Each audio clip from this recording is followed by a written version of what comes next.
am ecstatic. We had an incredible day yesterday, and I'm ready for another. Yes, and I have Ross here joining us. Yesterday was incredible. How are you feeling for another day of more Disney Lorcana? I'm feeling good. We got to see Leviathan do Leviathan things yesterday. Yes, we did. I'd like to see more today. Yes, and then we also have Joe Curley joining us. Hello. You got to see that red-green deck popping off. Yeah, I bet you're feeling real good going into this weekend. Yeah, absolutely. And I'm really excited to see what other decks we can still see today, because I know that there's a lot of really interesting things out there. Yes, there are a lot of things out there, and we have a lot of gameplay for you. We have another whole tournament going on.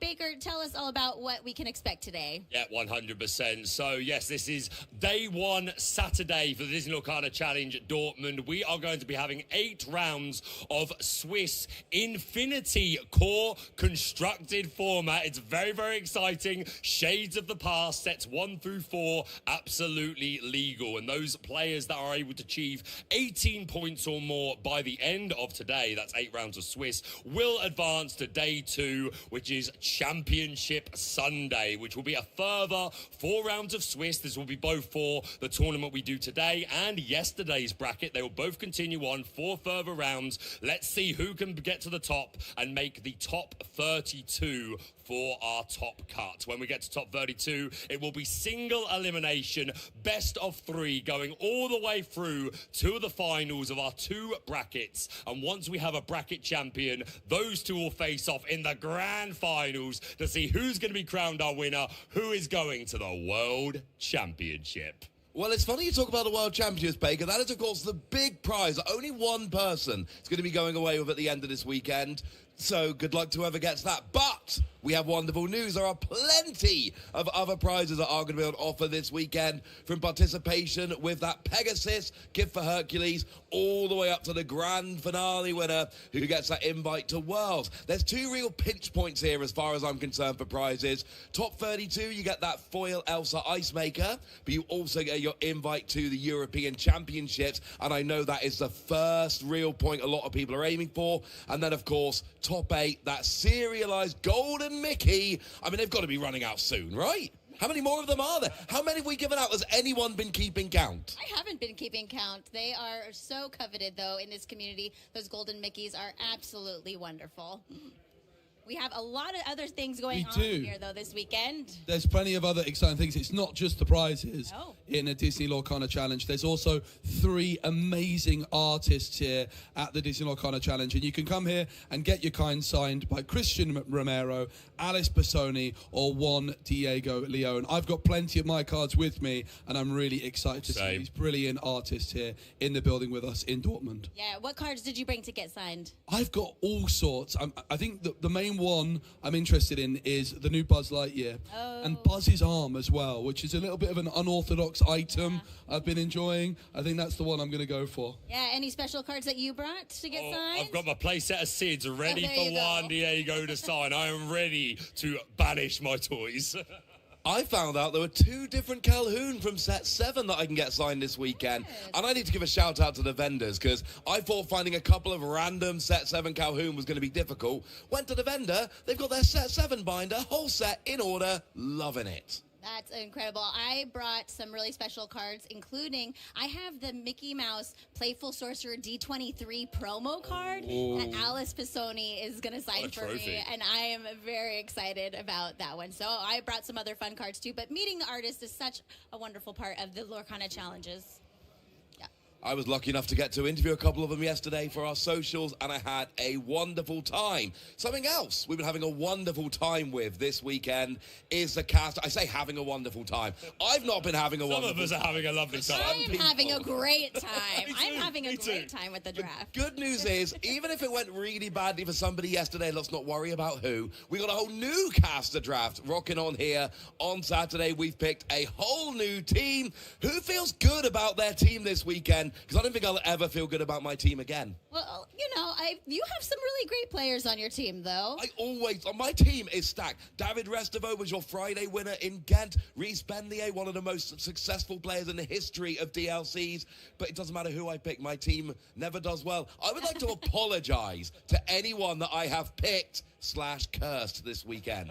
Well, I'm feeling pretty good about my team. I have Ed Chu on my team, Luca Lazara. I mean, I have some really, really fantastic players, and I'm excited to see how they do today. There are a lot of players out there, but Angelina, James Gray, that is our winner from Richmond, DLC Richmond, and Domingo, he was the European champion for Season 1. So a stacked team there, if I say so myself. I'm also really excited to have on my team a player from Scotland, a player from Ireland, a player from Germany, and 2 Austrians. I think that these are regions that have got a lot of really strong Disney Lorcaner players, and I've looked to pick some of the strongest players from each of those countries. How about you, Baker? I mean, your teams are looking pretty stacked, guys, but I'm sorry that I've got the likes of Chris Oyola, Lucas Cowper, Dave Solberg, Bennett, Justin Morales. What an all-star team. I am feeling confident that I'm going to cook the lot of you today. You know, you did really well yesterday. I did very well yesterday. But I was still ahead by 1 point. You were, but there's time. There's another 4 rounds of Swiss for tomorrow. We'll see how it goes. But the point being, we all have stacked rosters of players to look out for. And to be honest, we could have kept going. We could have picked 10 people. The amount of talent in the room today is phenomenal. And that said, all that talent, they brought a lot of very interesting decks for our competitive metagame. Again, this is Infinity format. And it was quite a surprising, maybe not surprising, but some decks that we haven't seen all that often performing extremely well yesterday. The likes of a little Ruby Emerald. Joe, I know that's a bit of an ink combination that you're a fan of. Yeah, absolutely. Ruby Emerald was so exciting to see, wasn't it? It's just got so much explosive potential. At 5 ink, usually in a Ruby Emerald deck, you might go Maui Hero to All, which is obviously a great play, but suddenly now you've got the potential of a 10 ink cost character, the Leviathan, which just when it enters the board, you can remove up to 9 strength worth of characters. End strength. Yep. Unbelievably powerful. 10, yep. And if there's anything with 0 strength, you get them for free, which is a random fact that I really love. Against dogs, you can absolutely wipe their boards. So we're going to have some incredible games with Lorcana for you. And yes, our competitive metagame yesterday was extremely interesting. We would love to give you a little talk through it. This was yesterday, Friday, day 1, and you can see taking the top spot, 121 players, 24% of the field, was that Amber Steel combination. Which I'm sure that Ross was very glad to see. That is the deck that you picked to win this weekend. It is a deck that I sincerely believe is going to win this weekend. I expect it to be the number 2 deck when Wet Metagame chart came out. Turns out it's actually pipped the dogs deck, as we like to call it, that Amber Emerald, by just 1 spot. And hey, more people playing it, more chances for me to be right. I can't win the caster draft, but I did get my prediction right in Ghent, and I feel pretty confident again this weekend. I think it's a pretty heads-up play. Again, I think the community are aware that the Amber Emerald, Lady and the Tramp, or Dogs deck, as the community like to call it, is pretty good. I didn't know if you knew this. It's a pretty powerful deck. It's a deck that we expected to be highly represented. And I think if you're coming to a Disney Lorcaner Challenge with your main intent being competitive play, you want to qualify for Euros, you want to qualify the World Championship, I think you needed to feel confident into that deck. So a heads-up play, a lot of players choosing to play Amber Steel, which seemingly having a pretty good match there. But some other decks, again, it's the rock, paper, scissors, right? With people playing Amber. Where there is Amber Steel, you will find Ruby Sapphire. Always. Now, what I'm interested to know is when we take a look at the day 1 for Saturday, is it going to be the same? Is Amber Steel going to be on top? And Amber Steel is, but look at that.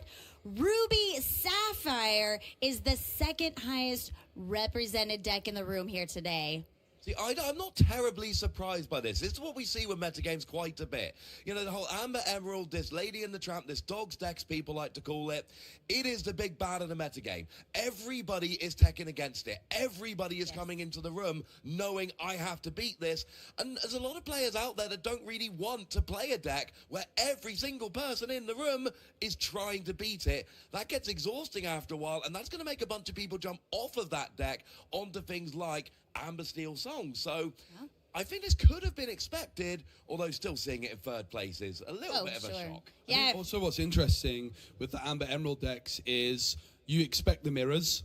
And as soon as you're expecting a lot of mirror matchups with Amber Emerald, you really have to take that matchup into account. You go heavy on copies of Under the Sea, which against a deck like Amber Steel might really let you down. So it's a really interesting dynamic. As soon as the mirror becomes a big part of the deck you have to play, arguably the deck becomes worse in every other matchup. So it's almost like suffering from its success a little bit this weekend, potentially. Way of putting it. Sure. Now, if we could bring the graphic up one more time, I am curious to know, is there anything else, we have those top 4 decks that I think we kind of all expected, especially after yesterday. Is there anything else here that kind of stands out at any of you? I definitely wanted to point out 27 players on Emerald Ruby. Yeah. I don't think a lot of people would have predicted that. Look, 2 players less than Amethyst Steel, which is really amazing to see. And finally, for me, the fact that every single ink color combination is represented here, I think is great to see. Amber Sapphire, we're used to seeing it with princesses, but honestly, you've got Raging Storm, you've got Ramp. There's definitely some potential in every single color combination in Infinity. And of course, a little biasly, Ruby Amethyst in 4th place. We're doing okay. You're doing all right. Not our former heyday, but we're performing well. Again, I think we've got some favourable matchups in the format, so I'm very excited to see what the players will be doing with that today. Yeah, and something even that you were talking about, Ross, is those decks that are good into the Amber Emerald decks. Ruby Amethyst is another one of those that can be a good matchup. And so when you look at the breakdown, if you add together the Ruby Sapphire and the Ruby Amethyst, it's about 34% of the room that is going to have some pretty favorable matches into that Amber Emerald deck. Makes perfect sense. I just want to echo what Joe said about Emerald Ruby. This, to me, is a surprise of the weekend, but it's kind of been coming. We've seen a couple of CCQs, this ink combination. It's been hinting at being a real thing, and I think we're going to see more of it this weekend, and I think it's going to do better than the numbers suggest, even though the numbers are slightly higher than we expected. I think we're going to see a couple of these really doing well. We saw it yesterday. I think it's going to happen again today. Well, I've got it as my prediction to win, so I'm keeping my fingers crossed. I think you could be right today, mate. Again, do you have any observations on why this deck is so popular today? Yeah, I mean, it had good results last week. I think that's a big factor. I think a lot of people have been talking about it. It's a fun deck, but it's also, as a Prince John discard player, whenever you've got a new way of playing discard, there's a lot of people that like that archetype. And if you've got something new to try out, it's a really fun way of doing it. But also, the discard decks of Prince John, they struggle a little bit into Amber Steel. They can struggle into Amber Emerald. In theory, this deck has got one of your best matchups into those. The thing you've really got to be careful of, though, those Amber Steel players, if they know what kind of deck that you're playing, a well-timed Bare Necessities can discard the Return of Hercules and totally disrupt your combo. Or Mowgli. I was just going to say that. Mowgli. Take that down. Yeah. But we know we've had a lot of fun watching those games yesterday, and with 27 in the room today, we'll see if we can get you some to watch today yourselves. Yeah. Now, I'm curious to know from each of you, we of course have our caster predictions of what you think is going to win this weekend, but if you were playing, what deck would you have brought this weekend? Ross, I'm going to start with you. Oh, I would have gone very, very aggro. I usually go very, very aggro. I think I would have been playing around with some kind of Amber Steel aggro. Okay. Just going full, because then I get to play things like Lilo, Making a Wish. I get to play things like Doc, Bold Knight, a little bit of draw, but also just going full aggro. So probably something, I might have mixed up the inks a little bit, but top of my head, that would have been first on the testing block if I was playing. Sure, I'm going to piggyback off of that, and I'll say that I would be playing probably the Amber Steel songs. It's been really fun, I think, in the Infinity format. It has a lot of answers for everything, some really good matchups, and I mean, it's very popular, as we see in the numbers, and that's definitely what I would have shown up today. How about you, Baker? I think perhaps we know. Yeah, I mean, I think the answer isn't going to shock you, but I will give a little bit of context. Yes. I would, of course, have sleeved up good old-fashioned Ruby Amethyst, but I would have taken a very specific approach. I would have been playing things like the 3-cost Madame Medusa that can bounce back a character of 2 cost or less. I would have been playing the Sisu Daring Visitor that can banish a character of 1 strength or less, because I would have specifically said I expect dogs to be popular, I expect Amber Steel to be popular, and I think sometimes at an event like this, skill and luck need to shake hands. You need to have a bit of a favourable matchup spread. So I would have just said, you know what, I'm probably not going to be great into Ruby Sapphire and like the more top-heavy control decks, but if I run into dogs and I run into Amber Steel, I feel very confident that I could take maybe some 2-0s over them if you build specifically for it. So I would have probably taken that risk and just crossed my fingers that my matchups were favourable to me. Would there have been Babyhead in your list? Oh, absolutely. I'm a huge fan of Babyhead. I think it's going to carry us into the future. Such a great card. And then, Joe, what about you? Well, there's a few different things I would love to have tried. Emerald Amethyst, I think, is a really big underdog for the weekend. Saw Theatime playing it. I do love a bit of Prince John as well, so I'm sure I would have ended up on Prince John. Most likely Ruby Emerald. would probably be what I would have locked in on. You would probably be doing quite well. Yeah, the other deck I do want to give a mention to is Ruby Steel. Ruby Steel's got a really interesting new deck. I haven't had the chance to test yet myself. The one with a whole new world. It plays a whole new world. Yes. It plays Olaf. It plays Lilo. I think that deck is probably the most exciting new deck that's not Ruby Emerald.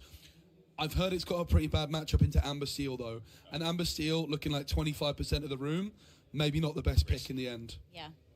Well, when we look at the meta spread today, what are you all excited to see? I know that the Ruby Emerald, I am excited to see more of those matches today, but I would actually love to see some of that Ruby Steel deck in play, in action. I haven't ever seen a lot of it. Yeah, it's a really exciting deck. It's got like 2 different win conditions. One thing I'd love to talk to you about in relation to the Ruby Steel deck is the change in rules recently to decking out. Yes, so previously in Disney Lorcana, if you go to draw from your deck and you have no cards left in your deck, you lose the game on the spot. That actually changed very recently, and that really impacts the Ruby Steel deck.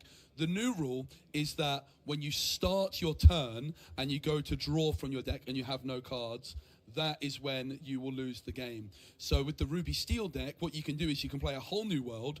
You can deck yourself out and your opponent at the same time, but then you pass turn and it will actually be your opponent that loses. And what the Ruby Steel deck is, it plays a bit of a toy package to put some extra cards back in your own deck. All it takes is 1 extra card back into your deck to keep you in the game for an extra turn. That new Bob that can exactly 2 cards from your discard in the deck and gives it rush as well. Right. Yeah, that's the one I expect to see. Right. That would be really interesting to see that love come to see into some play toys. on play. Anything else that you guys are excited to see this weekend in action?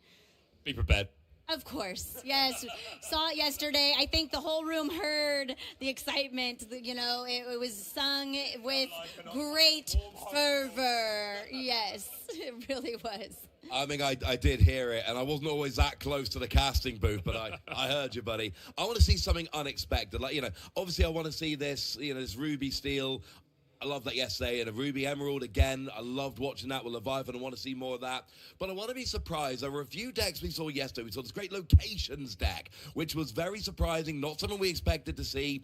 I want to be surprised today. I want to see something where I go, oh, yeah. If you take this old rotator card and this card from Wilds Unknown, that's what I want to see today. That's a reaction I want to have. Yeah. It's a great thing about Infinity format, right? Like Yes. cards that may not have necessarily seen the most competitive play in the past. Suddenly, with our new meta game and the new card pool that we've got, suddenly there's a lot of untapped potential there. Yeah. I'd love to see Raging Storm.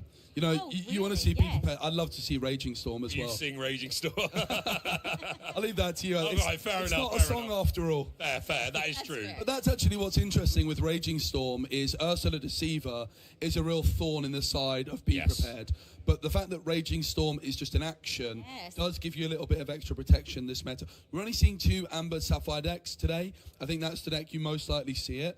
But it's so fascinating to think you've got a whole board clear in Infinity and not many players are gravitating towards it, which shows you how diverse the options are at your disposal. Yeah. Have you been surprised by Infinity and how this format have turned out? I know that the community had a lot of questions around what is Infinity format going to look like? What is the meta going to be? And as the community has really dived in and really started playing decks, anything that has surprised you about Infinity or certain cards that you didn't expect?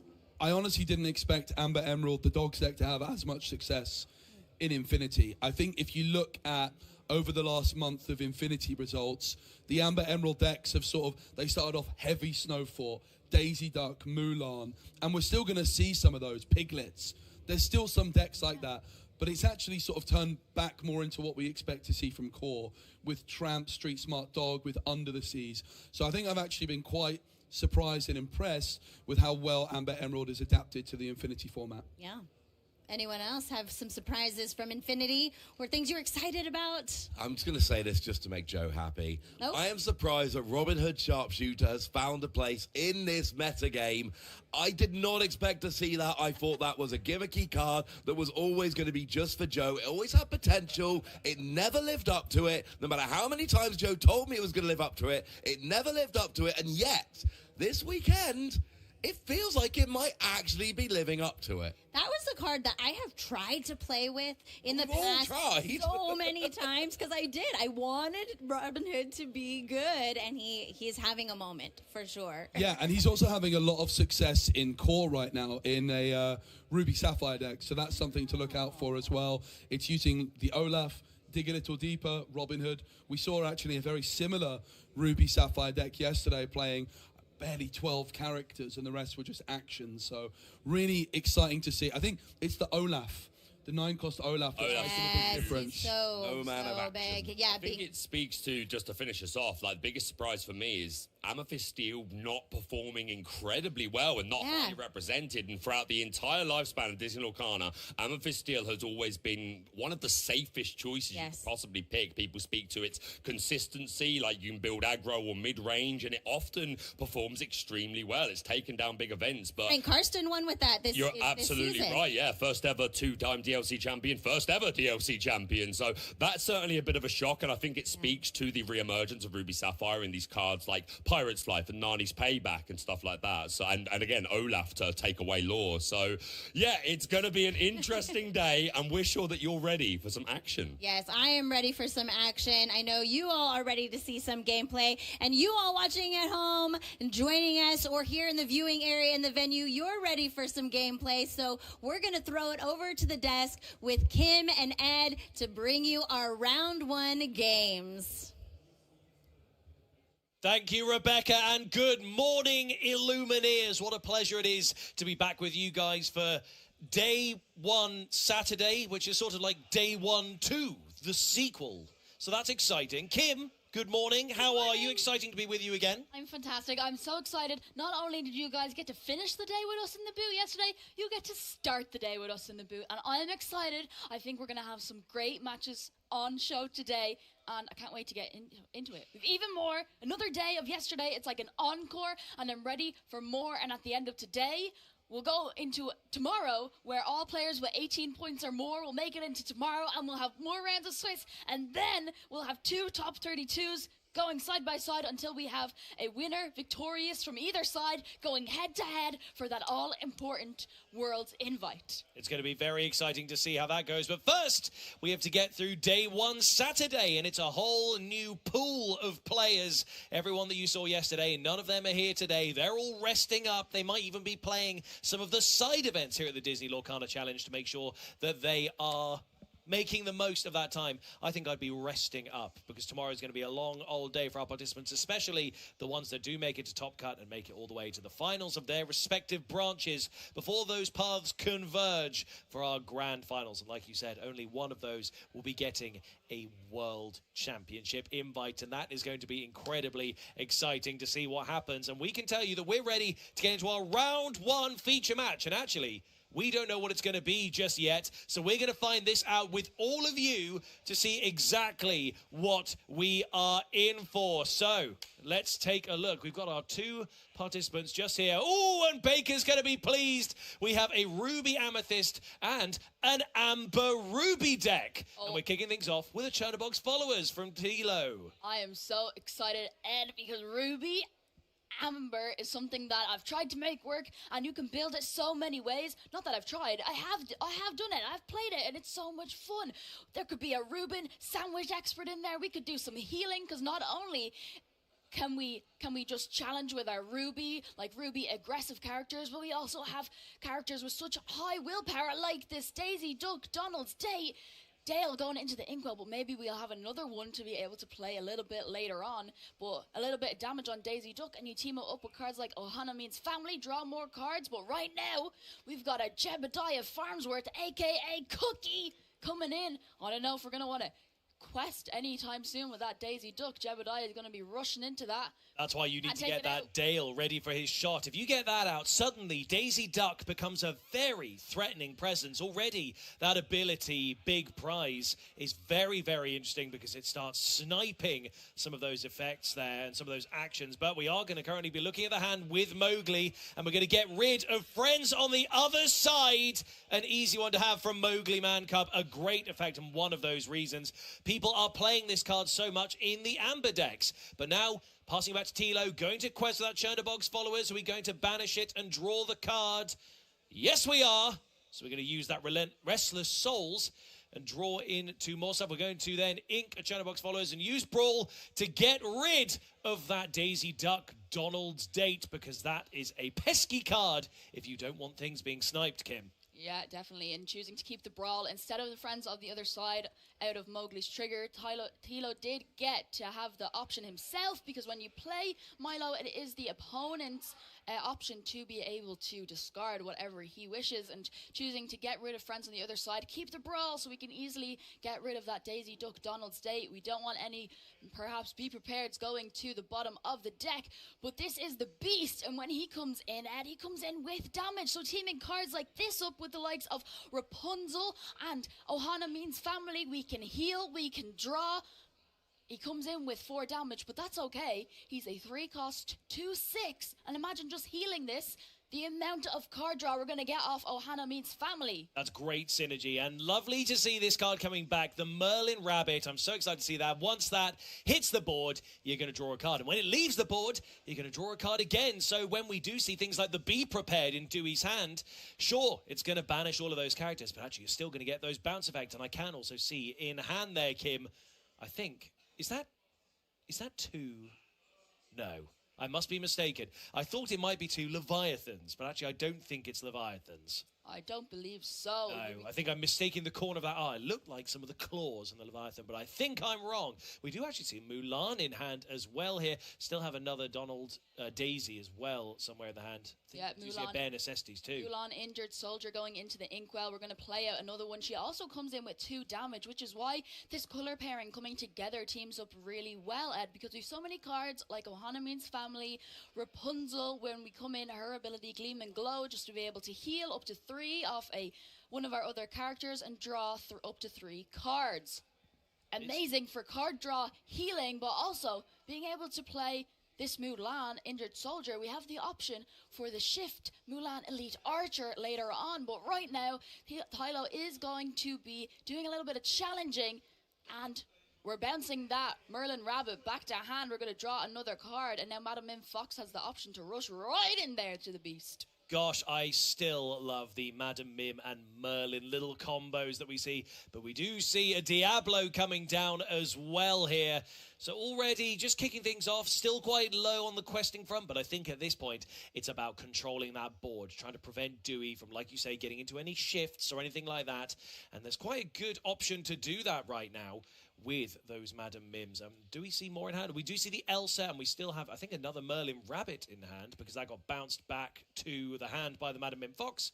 So that means we've still got some options. We're going to get some extra card draw, but we've still got plenty going on here in Dewey's hand. Like you say, we do have that Mulan in there, the injured soldier. What else can we see in there? Yeah, right now, Mowgli Man Cub is going to be doing a little singing, the bare necessities, and it's quite flavorful as well that he's the one singing it. Have a little look at Tilo's hand. Unfortunately, no actions in there, but still vital information. Elsa, Fifth Spirit, Merlin Rabbit, and Diablo, Watchful Raven. Just getting a quick glance in there. We do know Tilo is on 5 ink already. Elsa could come in next turn and easily get rid of our Mulan injured soldier. But why not? We just play our Rapunzel, gifted with healing. We're going to heal our Mulan. And while we're at it, we might as well draw 2 cards. Might as well draw 2 cards. It's, like you said at the beginning, a very, very great little combo with that, and also with Beast Wounded. Those wounded soldiers and wounded, just great for the synergy there. Now we are going to see one of those wounded cards getting inked so that we can bring out that Daisy Duck Donald's date. Now, are we going to see a Dale come down to make that even more brutal? We'll have to see. But for now, we're passing back over to Tilo, and we do see what's in hand there. We're going to go for a rabbit here just to get a couple of extra cards in hand. Let's all find out together. Got to take these moments quite carefully at this stage. Still game 1. You want to start your day off with a reasonable record, you know. And then we're just going to challenge in there. Obviously, Elsa, the 5th Spirit, able to exert that Daisy the second it hits the board. And then challenging in with that. And Jebediah Farnsworth, a great little move just to remove one of those cards and keep those actions safe. Yeah, especially in a deck like Ruby Amethyst. And you know, we've so many actions in the deck, from friends on the other side to be prepared. We don't want Daisy Duck pulling off her big prize ability to be able to send a be prepared or any of our card drawing tools like friends on the other side to the bottom of the deck, or perhaps even a brawl, because a brawl against a deck like this, when they have so little strength, we can easily get rid of any of the glimmers on Dewey's board. But right now, the Elsa is no match for the Horseman strikes. We are going to be able to banish evasive character, and not only that, we're just going to draw a nice little card. Always a nice benefit to any card effect. Banishing evasives, it's a very good one to have, because I don't really think a lot of the amber cards, or maybe even any in this deck, have evasive. Certainly makes it a little more difficult to work with, but we are going to see another wounded beast coming in there. Still, that Diablo Watchful Raven on Tilo's side does have a nice juicy little stat. It is a 2-cost uninkable, but when it's only a 2-cost and it's a 3/3 that you can quest for 2, no extra abilities or anything, but you know what? That actually works pretty well, I think. It's a good deterrent, because a lot of things challenging into that are going to have a bit of a problem. You could already try and use another Elsa to exert that beast, just clear it off the board, get rid of it nice and quickly. But you've got to try and keep that thing around for Dewey, just to use that Rapunzel gifted with healing. Get even more draws off it. It's a great combo, like you've said. Yeah, it teams up really well, specifically in this ink pairing, where that's where Amber Sapphire kind of runs into a little bit of trouble, where your characters aren't really already coming in with damage to be able to heal it. But with Ruby, Amber, well, they do just that. Well, right now, Amethyst doing the thing that we know Amethyst loves to do, and that is drawing cards, hippity-hopping Merlin Rabbit right onto the board. Tilo going to draw once again another card, and still 1 ink to be able to play with. I don't think we have a 1-drop in hand, so why not just let our Diablo go for a little quest? Now, we do see a Peter Pan Shadow Finder in hand, which is all good and well for getting evasive and rush, but actually we don't need to give our current evasives rush, because the only one we have is Jebediah Farnsworth, and that's already been out. That ink is dry. You can do plenty of challenging, but a good one to keep in hand for when some other things come in, because you do see friends on the other side. We still have the Merlin Rabbit being bounced back by the Madam Mim, so we have lots of options for card draw. So we are now going to see that come down. On the other side, Ohana means family. Remove all damage from chosen character of yours and draw a card for each 1 damage removed this way. A really great synergy with these wounded cards like Mulan or Beast. A fantastic way to get into the card draw, and also slightly less risky than putting out one of your Rapunzel's gifted with healing. And there in the bottom right, we do see that beautiful art of that card. I love how that one looks. Yeah, a little bit cheaper than a Rapunzel gifted with healing as No well. kidding. But not only that, we get to draw, like, the amount of cards that we heal, whereas with Rapunzel, we can only heal up to 3 damage. And right now, well, there's a lot of cards in our Amber Ruby's player. Julieta going into the Inkwell, and oh, the Black Cauldron coming out on the board. My favorite card from set 10. Whispers in the Well. I'm a huge fan of the Black Cauldron, and I'm so excited to finally get to see it in action. It basically has a sort of boost. You put a character card from your discard under this item face up with the Cauldron Calls, and also Rise and Join Me. You can play 1 ink and also exert it, and this turn you may play characters from under this item, so it's a great way of bringing those characters back from the discard with renewness. Just bringing it out, bringing it in there with that single cost. It's a great little tool there. So now we're going back over to Tilo. We've got quite a formidable setup here from Dewey, already ready, a couple of lore ahead right now, but now board dominance is probably a bit over and done with. We want to get into some of those more intense cards, try and find some things. Do you know, I am wondering, and because we didn't get to see this, I wonder if either of these two, in their rubies, are running Super Goof. I wonder. I do love Super Goof, and we're in Infinity. We get to play it, and I've yet to see him being played. We do see that Peter Pan Shadow Finder come down, and we're going to get rid of that Rapunzel gifted with healing. Probably a smart thing to do, making sure that that's gone, because it can quest for 2 each time. We're going to get rid of Mowgli as well with the Madam Mim Snake. Very good stats on Madam Mim Snake. The obviously drawback of that means you have to have something else on the board to be able to play her. But you know what? That's totally worth it, because if you do, you can bounce back some wonderful things like the Merlins or even the Goat for some lore. But we are going to see friends on the other side, drawing 2 cards into another friends on the other side, and a brawl before passing back over to Dewey. Yeah, and it was, but it's only 7 lore to 7. Tilo has regained board control when just a beast and a black cauldron left on the board for Dewey. But right now, it's okay, because Dewey quests for 2, bringing us up to 9. And no need to fear, it is be prepared. We didn't even need to see it in Ruby Amethyst because we saw it in Amber Ruby. Baker is going to be very pleased, kicking off our second day of day 1. Try and figure that sentence out. But there, we do see that be prepared, banishing all those cards. But it doesn't matter, because you can still put things underneath the black cauldron, and you could just pay 1 to bring those out on your next turn. A great way to get that Rapunzel gifted with healing back and start questing. But we are going to see Merlin Rabbit come down, draw again. That Merlin Rabbit has lasted a while. We've got quite a lot of mileage out of it. We're going to ink a brawl, useless on this turn because there's nothing on Dewey's side of the board. And then we're going to get out that Peter Pan Shadow Finder. We're going to ready up all these cards on Dewey's side. What are we drawn into? A gorgeous art of another Rapunzel gifted with healing. And we're going to instead just pay the 1 to get out. Are we going to get out the beast and then use the Rapunzel? No, we're going to just, that's what we're going to do. Get that out. Beast. And then maybe we have another Rapunzel in hand. We do, just drew it. Yeah, we're more than likely going to see that coming out as well. Oh, never mind. We're just going to pay for it from the Black Cauldron. Oh, raise and join me. Well, maybe we'll just have a...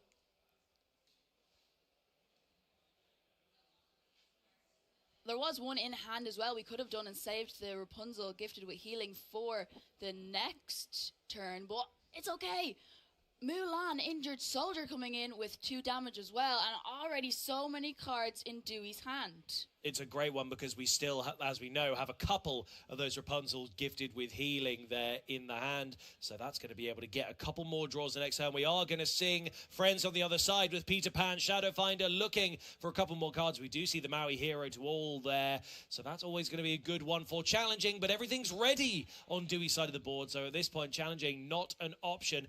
Maybe want to see if we can start bouncing back that Merlin, get a couple more draws, try and find something useful to maybe start exerting some of Dewey's cards. But we are going to play an Elsa. There it is. That's what we need for that exertion. So what are we going to choose? Are we going to be removing? Okay, we're going to try and get rid of that Mulan because we know full well what's going to happen. We're going to play another gifted with healing the next turn and get some draws off that. Tilo is saying, no thank you, Dewey. That hand is not going to increase in size like that. No.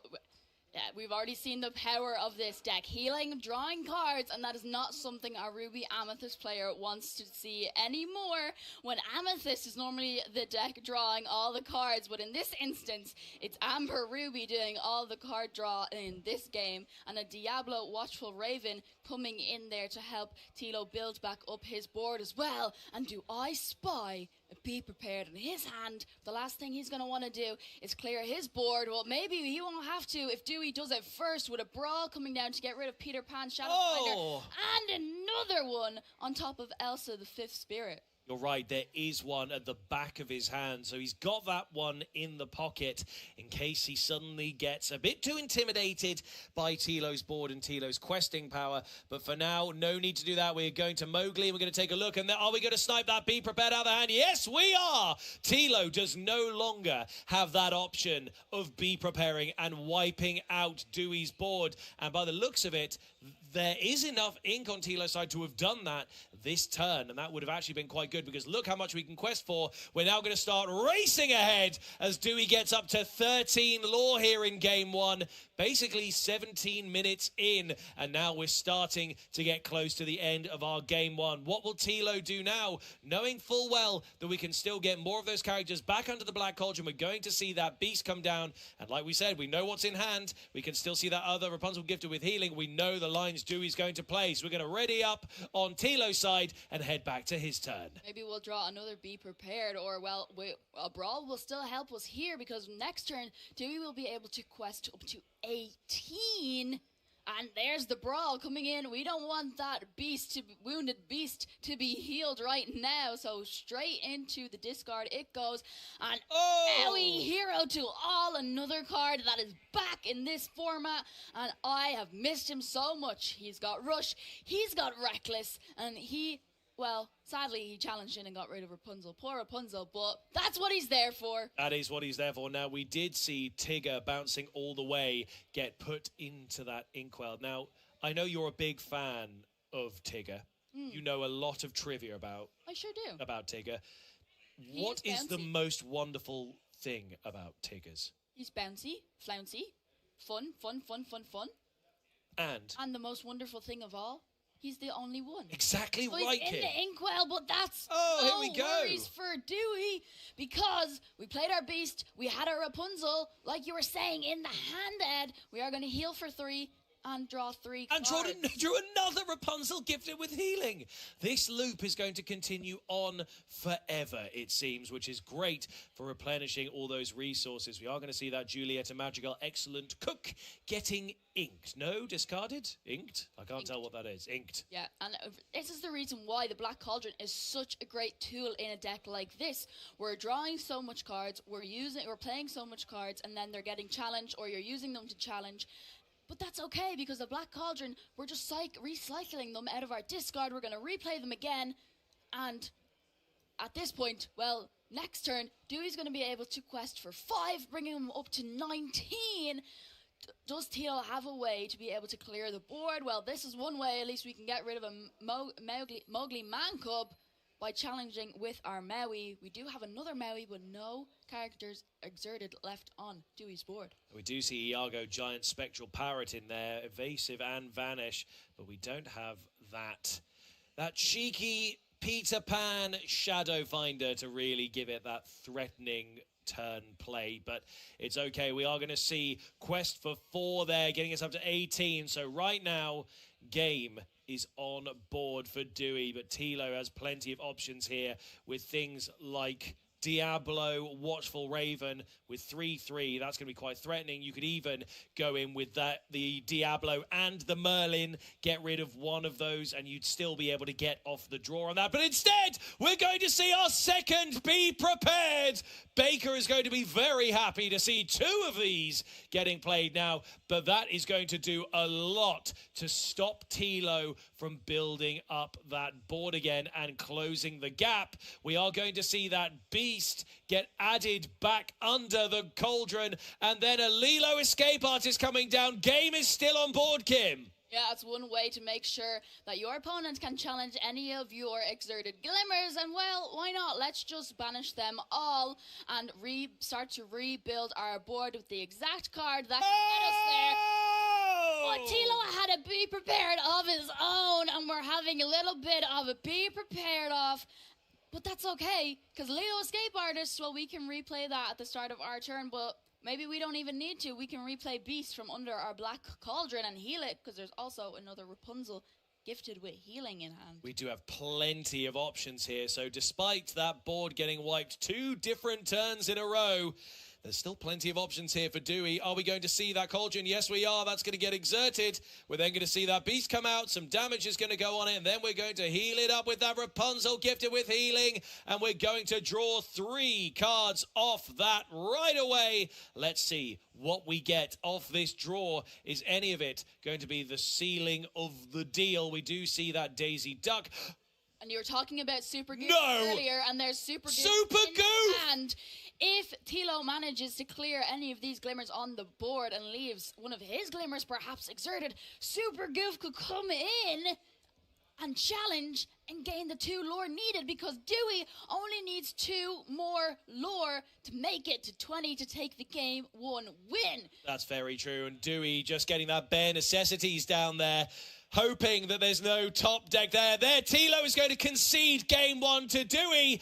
Dewey, I'm so glad there's a Super Goof. That's the first time I've seen Super Goof in Infinity format, and I'm so pleased. But we didn't get to see it played. Just the fact that it was in the hand is all I need. Will we get to see it in this next game?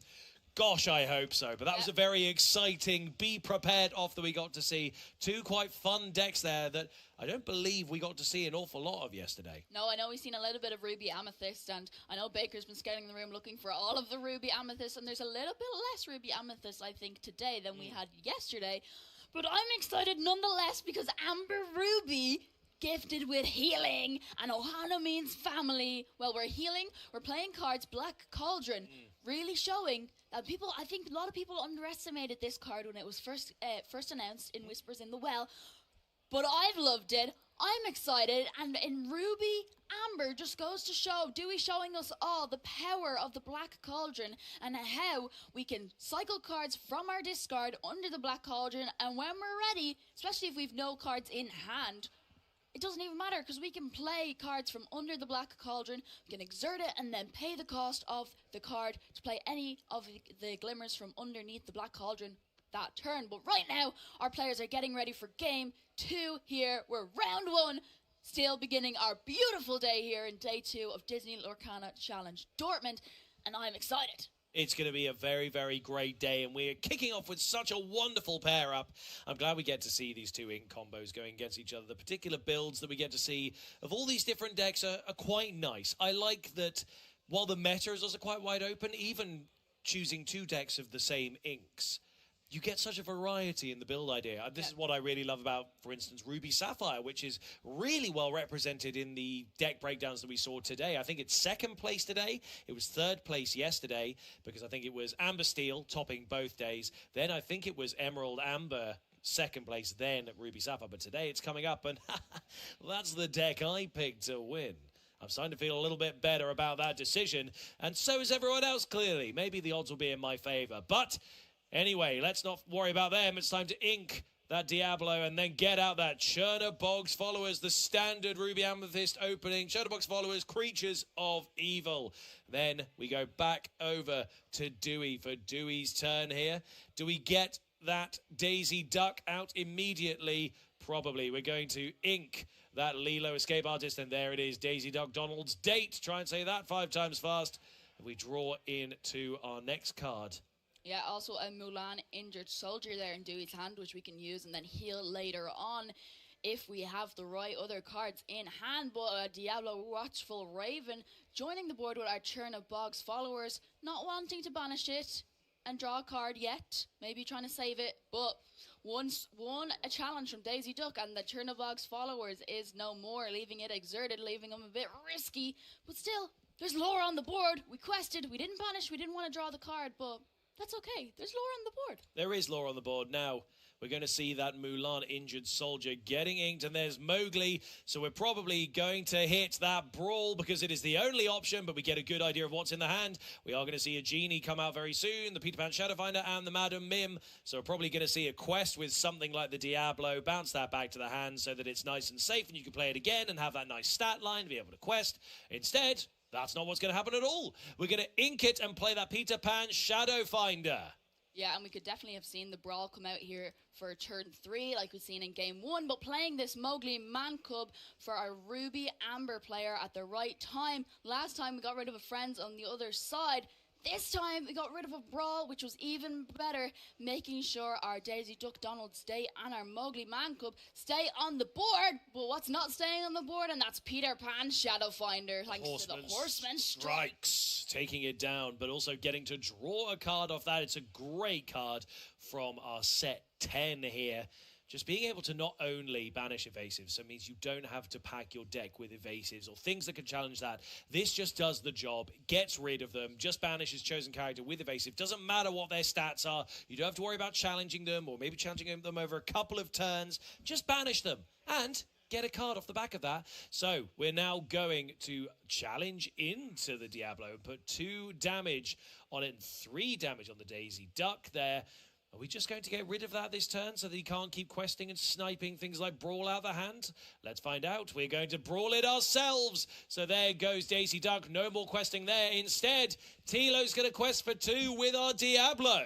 Yeah, getting to keep the Diablo on the board. Didn't have to challenge the Daisy Duck to get rid of it. We're able to just play Brawl and get rid of it that way. We could have also seen Tilo here play the Genie Wish Fulfilled in the hand, get an evasive character on the board, but choosing to get rid of that Daisy Duck Donald Stake. But here's another one that he's going to have to deal with, joining the board for Dewey along with the Beast Wounded, setting up for what hopefully is going to be either a Rapunzel healing with gifting or Ohana means family.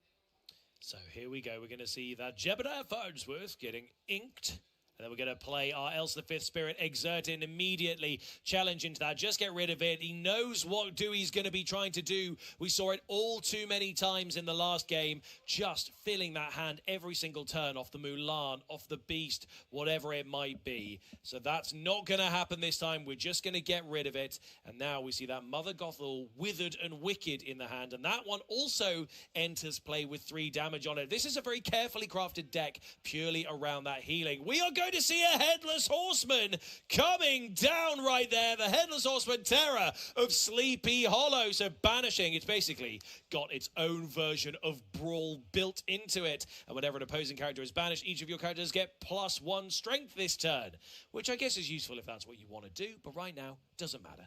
No, we don't need a challenge. The Diablo was not exerted, but Daisy Duck did go on a little bit of a quest, and it was not a big prize for Dewey, but it was a big prize for Tilo in the form of Madam Mim's snake. But right now, Genie Wish Fulfilled is letting Tilo draw an extra card, and Diablo free to just go on a little quest.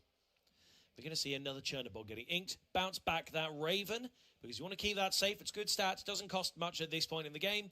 But also you can quest for 2 on it. And right now, trying to extend that gap between the lore is a really good idea. Just to make sure everyone... Oh, we're going to brawl that Genie. Genie's a bit of a pain to go up against when it's got evasive and quest for 2. But also has 4 willpower. So there's that Mother Gothel. We are going to see that come in. Withered and wicked with a bit of damage on it. But I don't see in hand any Rapunzels. We haven't seen a single one yet, so that currently isn't going to do anything. Daisy Duck questing, not hitting an action, instead getting a character card to the hand. Yeah, helping Tilo draw more cards, and normally it's in the form of his deck, but Daisy Duck is doing a lot of work for him instead, helping him draw more cards, and now Tilo can easily just play both of these Diablos in his hand to the board and just start to build up such a wide board. Do we have another way to get rid of this Mother Gothel? Our Glimmers on Dewey's side of the board coming in with damage haven't been able to stick around long enough for us to draw into any of our healing cards. But does Tilo have a way to deal with them this turn? We'll have to see, because we do see in hand the Julieta Madrigal, which has a similar effect to what we see with the Rapunzel gifted with healing. When you play this card, you may remove up to 2 damage from chosen character.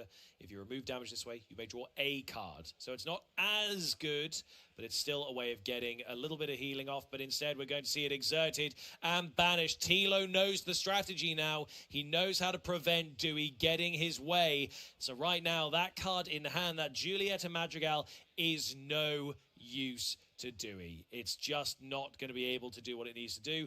We're going to challenge. We taking that back? No, he's we changed don't. his mind. We don't want to challenge. We don't want to leave any damage on Dewey's Glimmers. Tilo learned from the first game very well what this deck is all about. First game we were going in a little bit blind. We didn't know what was happening, but that's okay. We are going to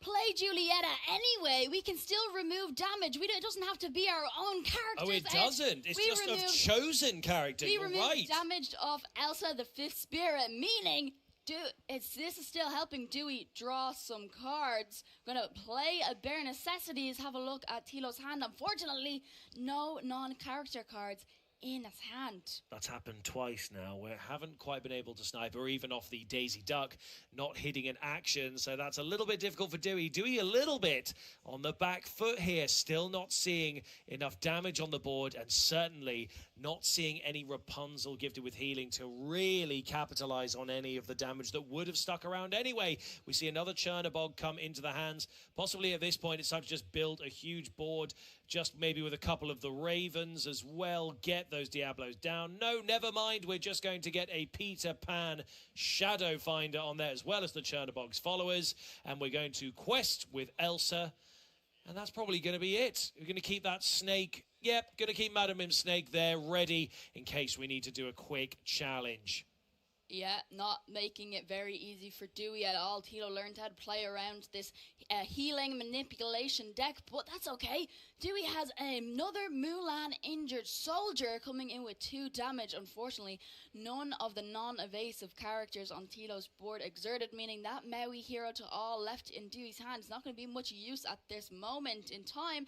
But first off, for Tilo, our Chernobog's followers is going to quest, and we are this time going to banish it and draw a card. 2 Elsa, the 5th spirits in the hand, Ed. That's a great one to have, and there is that. That's going to do exactly what you were suggesting. We are going to see that Mulan get exerted and challenged. No healing for you today, sir. Now, I was wondering in that last turn why, because he had 2 ink Tilo that wasn't used, why we didn't just get one of the Diablos down, because it does quest for 2. But I've realised it's because Tilo knows Dewey also has Be Prepareds in deck and doesn't want to overextend. You don't want to use all of those resources. And I think we actually see in Dewey's hand the very card I was just describing.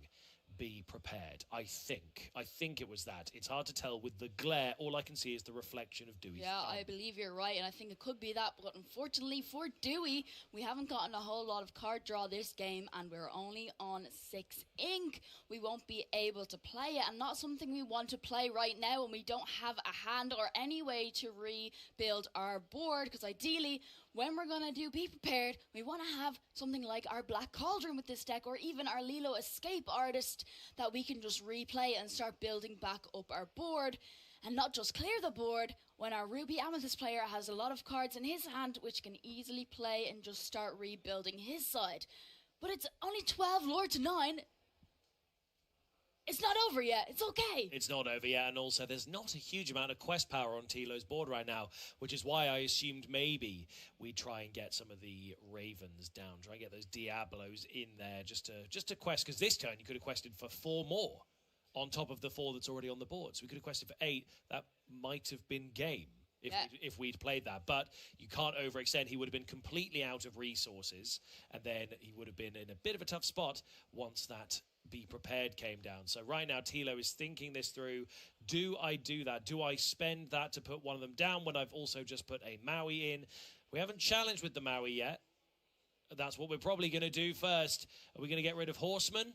Yes, we are. Get rid of that Horseman. I don't want it to be here. No, because with Horseman strikes on the board, it does give the ability when you banish something to give +1 strength to every character in play.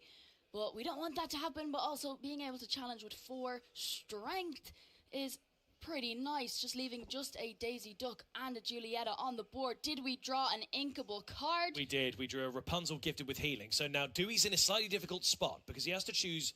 Okay, we're seeing what's about to happen. I think we're about to do it. We're going to ink the Rapunzel because there's nothing to heal. So right now, the priority is clearing that board. Is that what Dewey's going to do? He's thinking this through. We are going to see it inked. Is it time to be prepared? Yes, it is. All characters banished.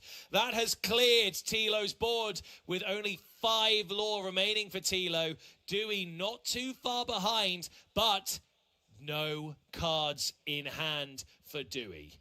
Yeah, and he would have had the ability there to quest up to 19 this turn. If he had a Merlin go, it would have been game. But being able to play Be Prepared by Dewey, the only thing he was going to be able to do. But unfortunately for Dewey, Tilo still had a handful of glimmers, handful of cards he's going to be able to play, and just top decking an Ohana means family with nothing to heal is not going to be much use to us. So Tilo is going to take game 2 here in our round 1, and we're getting a game 3. Getting a game 3 is always exciting, especially when we get to see 2 decks like this. This has been a brilliant first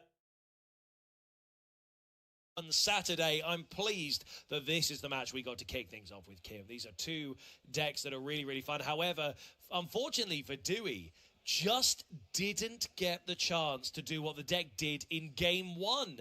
I mean, Tilo just figured this strategy out. And once you figured that out, it's very easy to stop. Also, quite good drawing on Elsas and things. So that just meant we were able to exert and immediately banish those, even with a simple challenge. Elsa's really good at that, and that's one of the things that people adore about this card.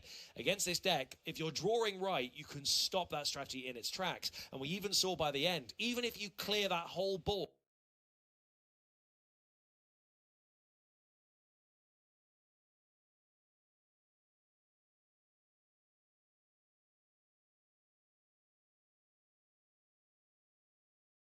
all of your resources are gone. You've got no cards. Do we play the Mowgli turn 2 right when Hilo just had so much more access?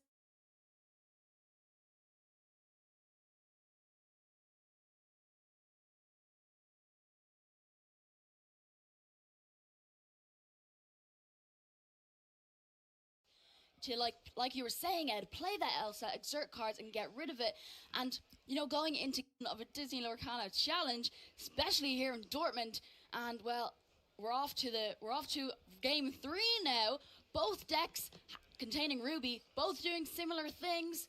Kind of, we both have Mauis, we're both able to challenge, but then Amethyst having the ability with her bit of Amethyst known for a little bit of trickery. We're drawing cards. We have Elsa, the 5th spirit. We're able to exert and challenge, rush in, and Peter Pan's Shadow Finder giving our other evasive.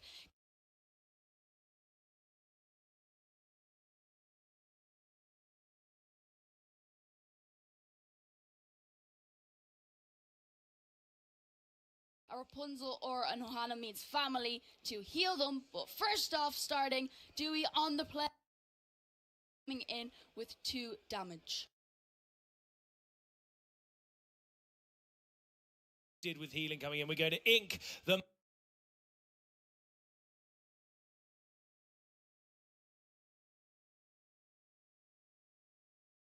Box followers, the standard Amethyst opening. So we're now going to have a brawl in hand as well, which is going to be great for Dewey to have.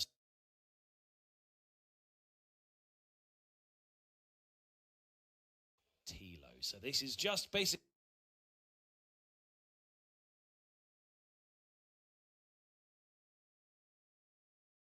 We're going to see Beast getting inked, so we're not going to be using Beast for that. Instead, we shall use and Wicked entering with 3 down. Withered and Wicked. Now, are we going to see played and be able to use its effect this turn? I don't know. What we are going to see is that Jebediah Farnsworth getting inked and that Diablo, Watchful Raven, coming on down on this side of the board. Yeah. Very good one to have early on. And Chernobog's followers is indeed going to challenge in there and get rid of that Mulan injured soldier.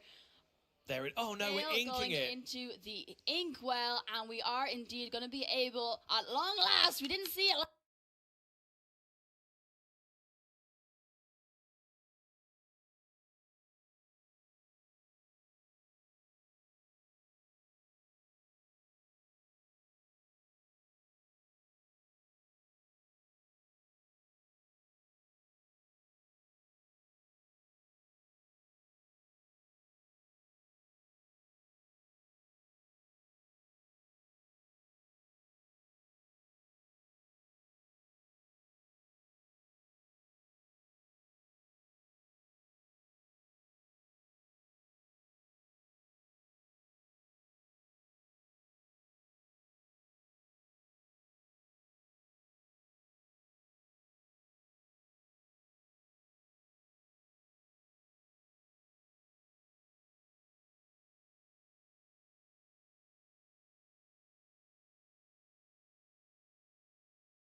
As for 5, but still, this aerial sonic warrior. She's still a big girl. She's still putting in a lot of work, but clearing up both of those Dales there was pretty huge. Yeah, and 2 cards left in the hand for Arthur. We're going to drop to 3.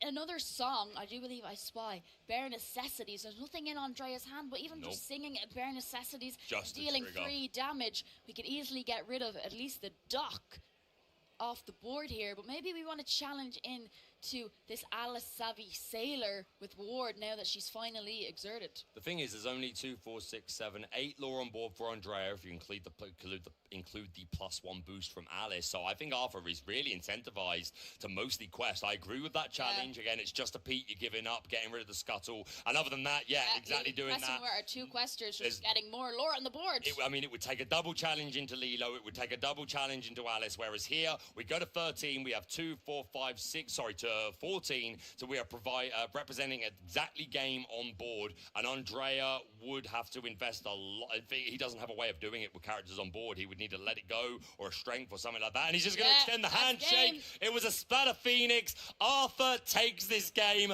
2-1 over Andrea. That was a banger, but it really, Kim, demonstrated the power of the brand new Dale with his spiky suit. He's got a scholarship to Chipmunk College. What a card. This is so impactful, and we've got it for at least another year. It is so crazy how much the game changes once Dale hits the board. Or even just the threat of Dale. Even just like that. Oh, I have to be careful. Yeah, exactly. Because no matter what, like, it's not even Dale himself. He's affecting everything on that board. So not only does he have the ability to challenge for 4, but even if you just play him, that aerial sonic warrior threatening the ability to challenge for 8. And even the things like the Ursula Vanessa, like singers that you're playing anyway, suddenly that's hitting for 4. So yeah, Dale fitting into this glove, into this deck like a glove. We see the power of it there.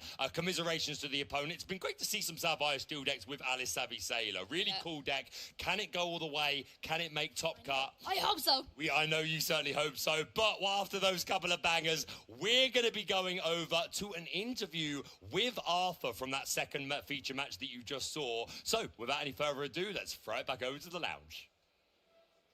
I'm here with Artois, who's just won with Amber Steel against the warded characters of Sapphire Steel. That did not look easy. No, no easy at all. So his ward characters was really hard to struggle, and he was always putting them on the board, and I can react with my songs on it, which was quite hard. But luckily for me, I have Dale in my deck, so that gives me much more strength in my characters, so that I can protect my lore questing characters quite well against his characters. So they are ward. I cannot touch them, but they have very less strength to attack me. So I could build my board up, protect it with Dale, and go to 20.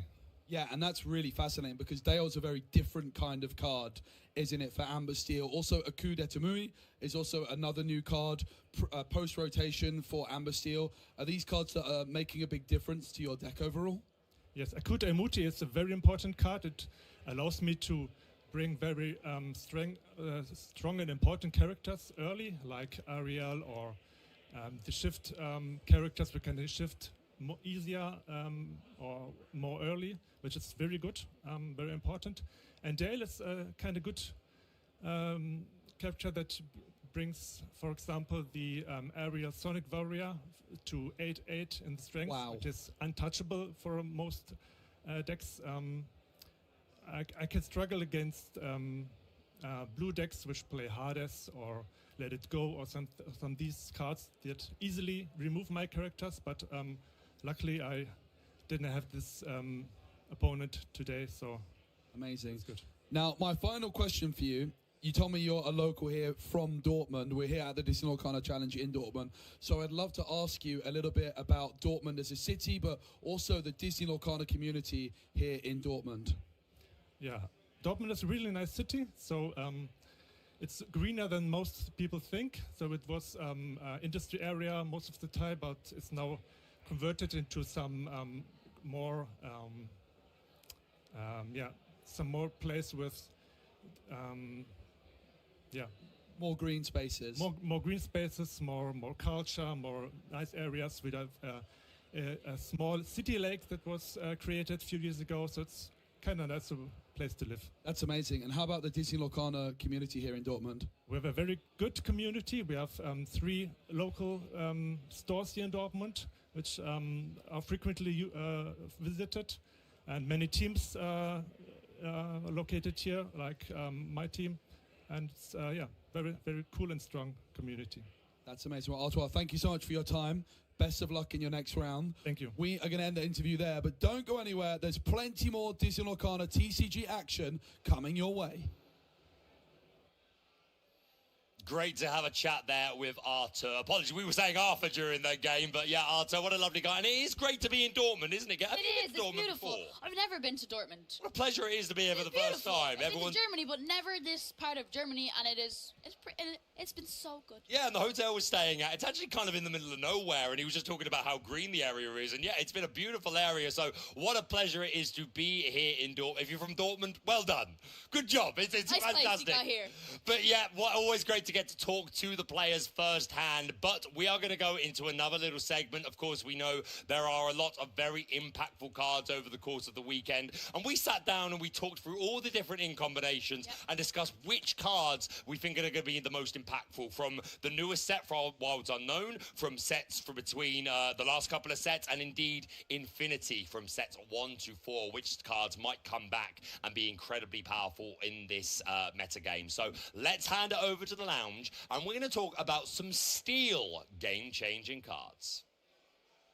Welcome back to the Lounge, Illumineers. We are here live in Dortmund, Germany, and I am here joined in the lounge by Ross, and we're getting ready to talk about some game-changing cards in Steel. How do you feel about Steel, Ross? I feel very, very good about Steel. It was part of my caster prediction, Amber Steel songs. I think it's going to have a great showing. But I like Steel because there's a couple of things Steel does really well. One of which is how I'm taking out all your glimmers.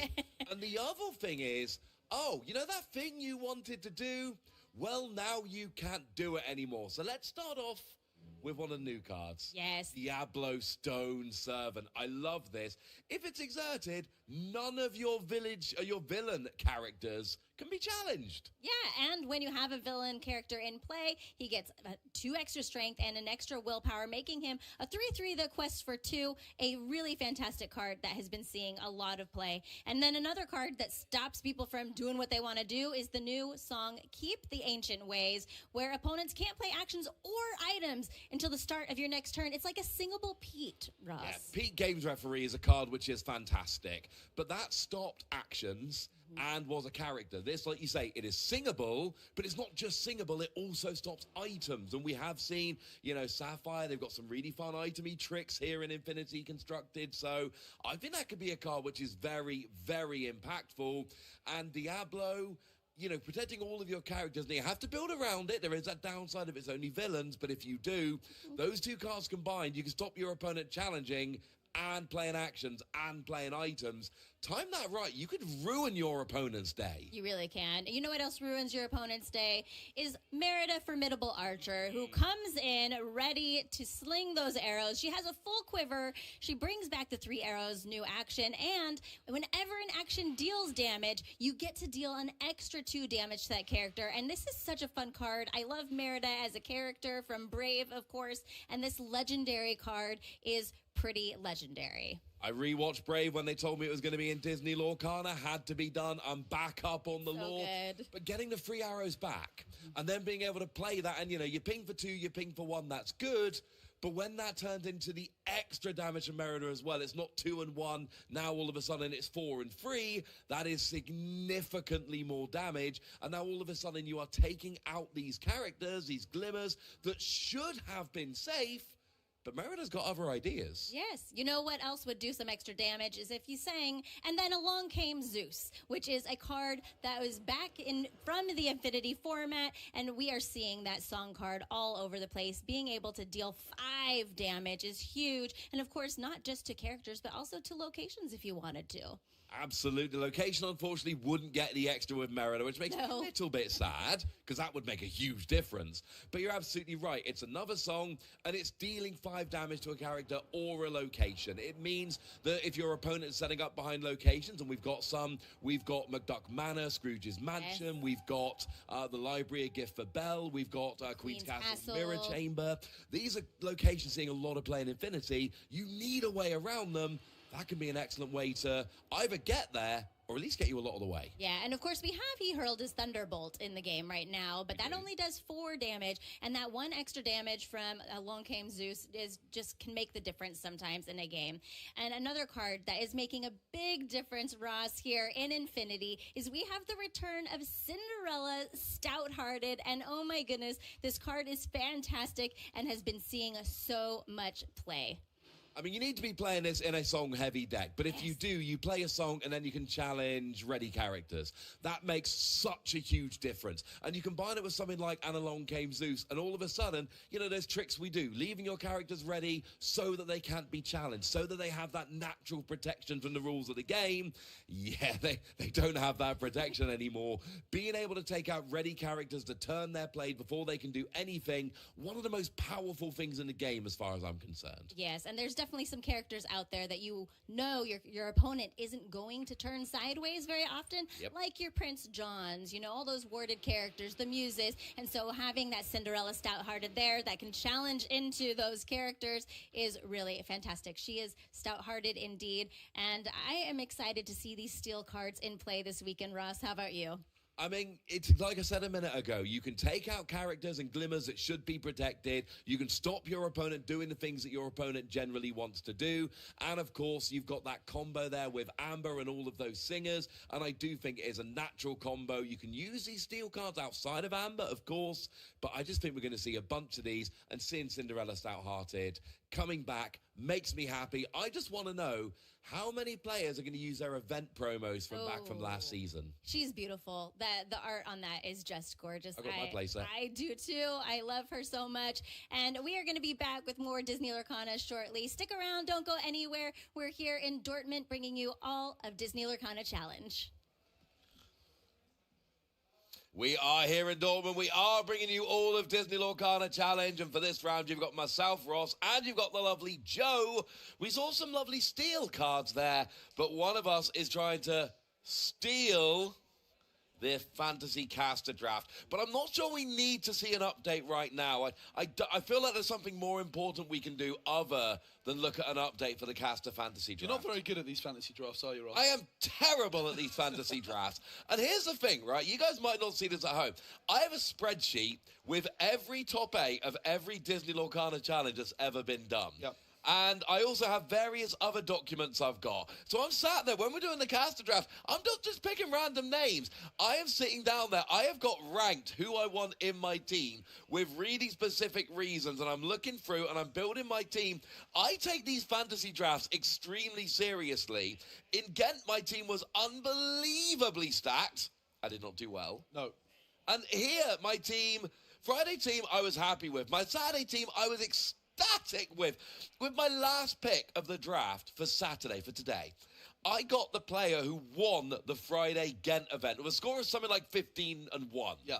One of the best players of the season so far. I got them with my final pick for the Saturday draft. And yet, I mean, I think in a minute somebody's going to put the fantasy draft standings up, and frankly, they are going to break my heart. How does it keep happening? Yesterday, I was dead last. Today, I am dead. Look at my team. Reese, phenomenal player. David Restivo was a player who did phenomenally back in Ghent. Jonathan Lamb.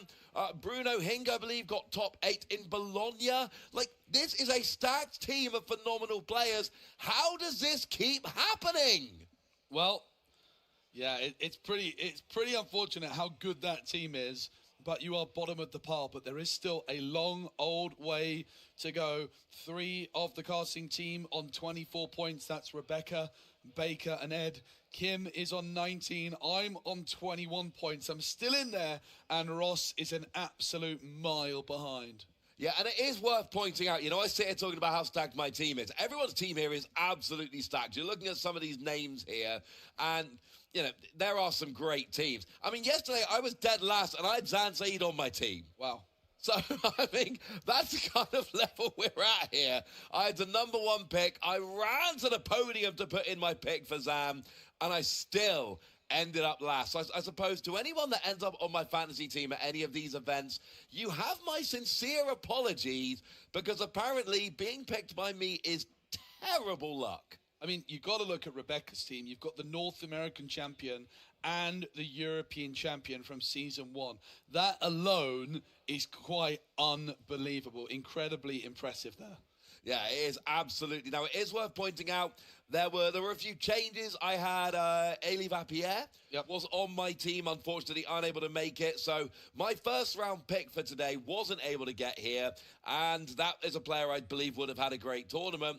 But if you're watching this, Elie, well, you got on my fantasy team, so you probably weren't going to have the best tournament. So maybe it's for the best that you didn't make it out today. Yeah, I also had a couple of players, Sailor, Rob Dahan. They ended up playing on the Friday event, but I had them in my Saturday team, which I think you should still get credit for that. Yeah, we'll see. I actually had, in round 1 yesterday, it was Frank Carsten, who was the leader, the captain, my first pick of my Friday team, versus Sailor, who I thought was on my Saturday team.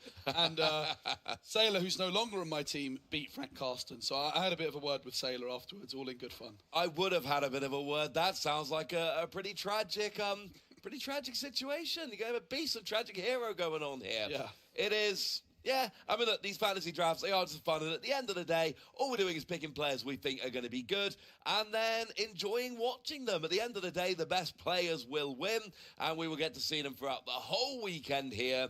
And I will continue taking part in these fantasy drafts. What's been your favourite moment of the weekend so far, Ross? Let's play.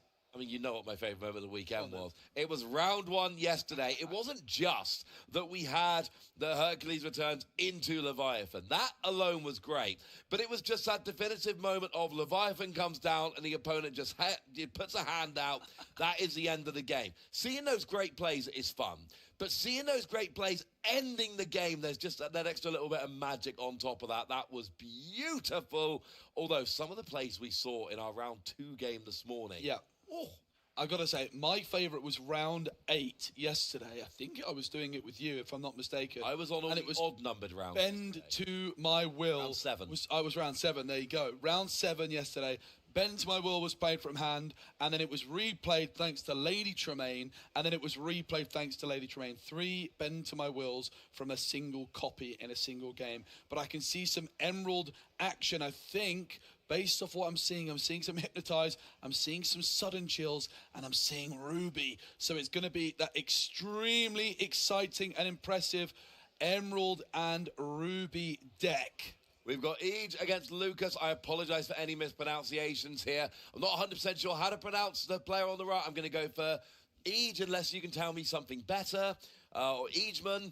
And if I am wrong, I apologise sincerely. I'm doing the best with the information that I have. But I was, is it Eggy? I think it's Ege. I'm not sure. We'll go Ege. Okay, we'll go for Ege and we'll figure it out later. And then we've got Lucas on the other side. So, we are ready here going into round 4 action of the Disney Lorcaner Challenge here in Dortmund in Germany. We've seen some wonderful plays already, but we've got 2 players sitting at 3-0 and a lot of Emerald apparently. We've got Amethyst Emerald going up against Ruby Emerald. That's not Amethyst, Amber Emerald, and we're straight away going to be inking that Diablo to play that Diablo. Both of them spies of Maleficent. Ooh, we have a Japanese Prince John coming down from Ege there, of course. All languages are legal. Yeah, and it's worth noticing, it seems as though the colours are on the wrong side here. It is the Ruby and Emerald player to the left, and it is the Amber and Emerald player to the right. But this is an Amber Emerald deck that is not playing, well, it might play some dogs, but it's certainly not the main theme of the deck. This is a more traditional take on Amber and Emerald. We're seeing that Cinderella ballroom sensation. If I see that in Amber Emerald, I might be expecting Akura Tamuti. I'm certainly expecting, Ross, Under the Sea. We see Prince John, we see Sudden Chill. We expect to see cards like Ariel, Muses, maybe Kida, but that is a turn 2 Diablo shift from Lucas. That is what you're looking for. It's not a shift by paying ink, it's a shift by discarding an action card, and that is exactly what happened there to get that Diablo Devoted Herald. All we've seen from Lucas so far is Diablo, but that's okay. Diablo's one of the best cards in the Infinity constructed format. Each there has got the Cinderella Ballroom sensation ready to go. We're going to ink a Sudden Chill, and that is going to be the entire turn. No turn to play. Passing straight back over to Lucas, who does have another Diablo if he's feeling spicy. Yeah, and we also expect to see in a Prince John Amber Emerald deck a Diablo. We don't have proof of that, but I would highly anticipate it to be there. And in these matchups where you both play Diablo, the player that shifts Diablo first has a big advantage. And we can see here that each is just going to really struggle to deal with Lucas's Devoted Herald. Muses comes to mind as a way that could bounce it, but that is a long way away from being able to come down. On the other side of things, though, I think it's fair to say that Brawl is going to be a really clean answer to Diablo. It does look as though, Ross, our player names here have just been swapped round. We've actually got Each to the left and Lucas to the right. We will go for that from now on, but it was another Diablo. He is feeling a little bit spicy here. Gets our second Diablo Devoted Herald down. Now remember, the ability only activates when Diablo is exerted, but every time it's exerted, when your opponent draws a card, you draw a card. And that does include at the start of their turn. Watch out for triggers. We see Ariel, Spectacular Singer. You get to search the top 4. You get to look for a song, and it is Under the Sea. How beautiful to have Ariel searching out Under the Sea. Yeah, absolutely beautiful. But you know who else is going to be searching for Under the Sea, Ross? Well, it's going to be this new 3-cost character that I can see in the hand of Age. It's going to be Lenny. Lenny is not just discarding any old song, but actually any action, which includes, of course, any song in Disney Lorcana. So that Under the Sea might not be long for this game 1. Yeah, Lenny, toy binoculars sitting in hand, getting ready potentially. We're striking a good match. We're going to draw 2. We're going to discard 1. It's We Don't Talk About Bruno and Ursula Deceiver that get drawn into hand. Ursula would also be a good way to get rid of Under the Sea. Yep. So, and of course, that was sung by Diablo, so all of the ink still available. Lenny, Ursula, that's actually, I think, maybe 2 Ursula in hand. At least 1. Point is, we got multiple ways to get rid of it.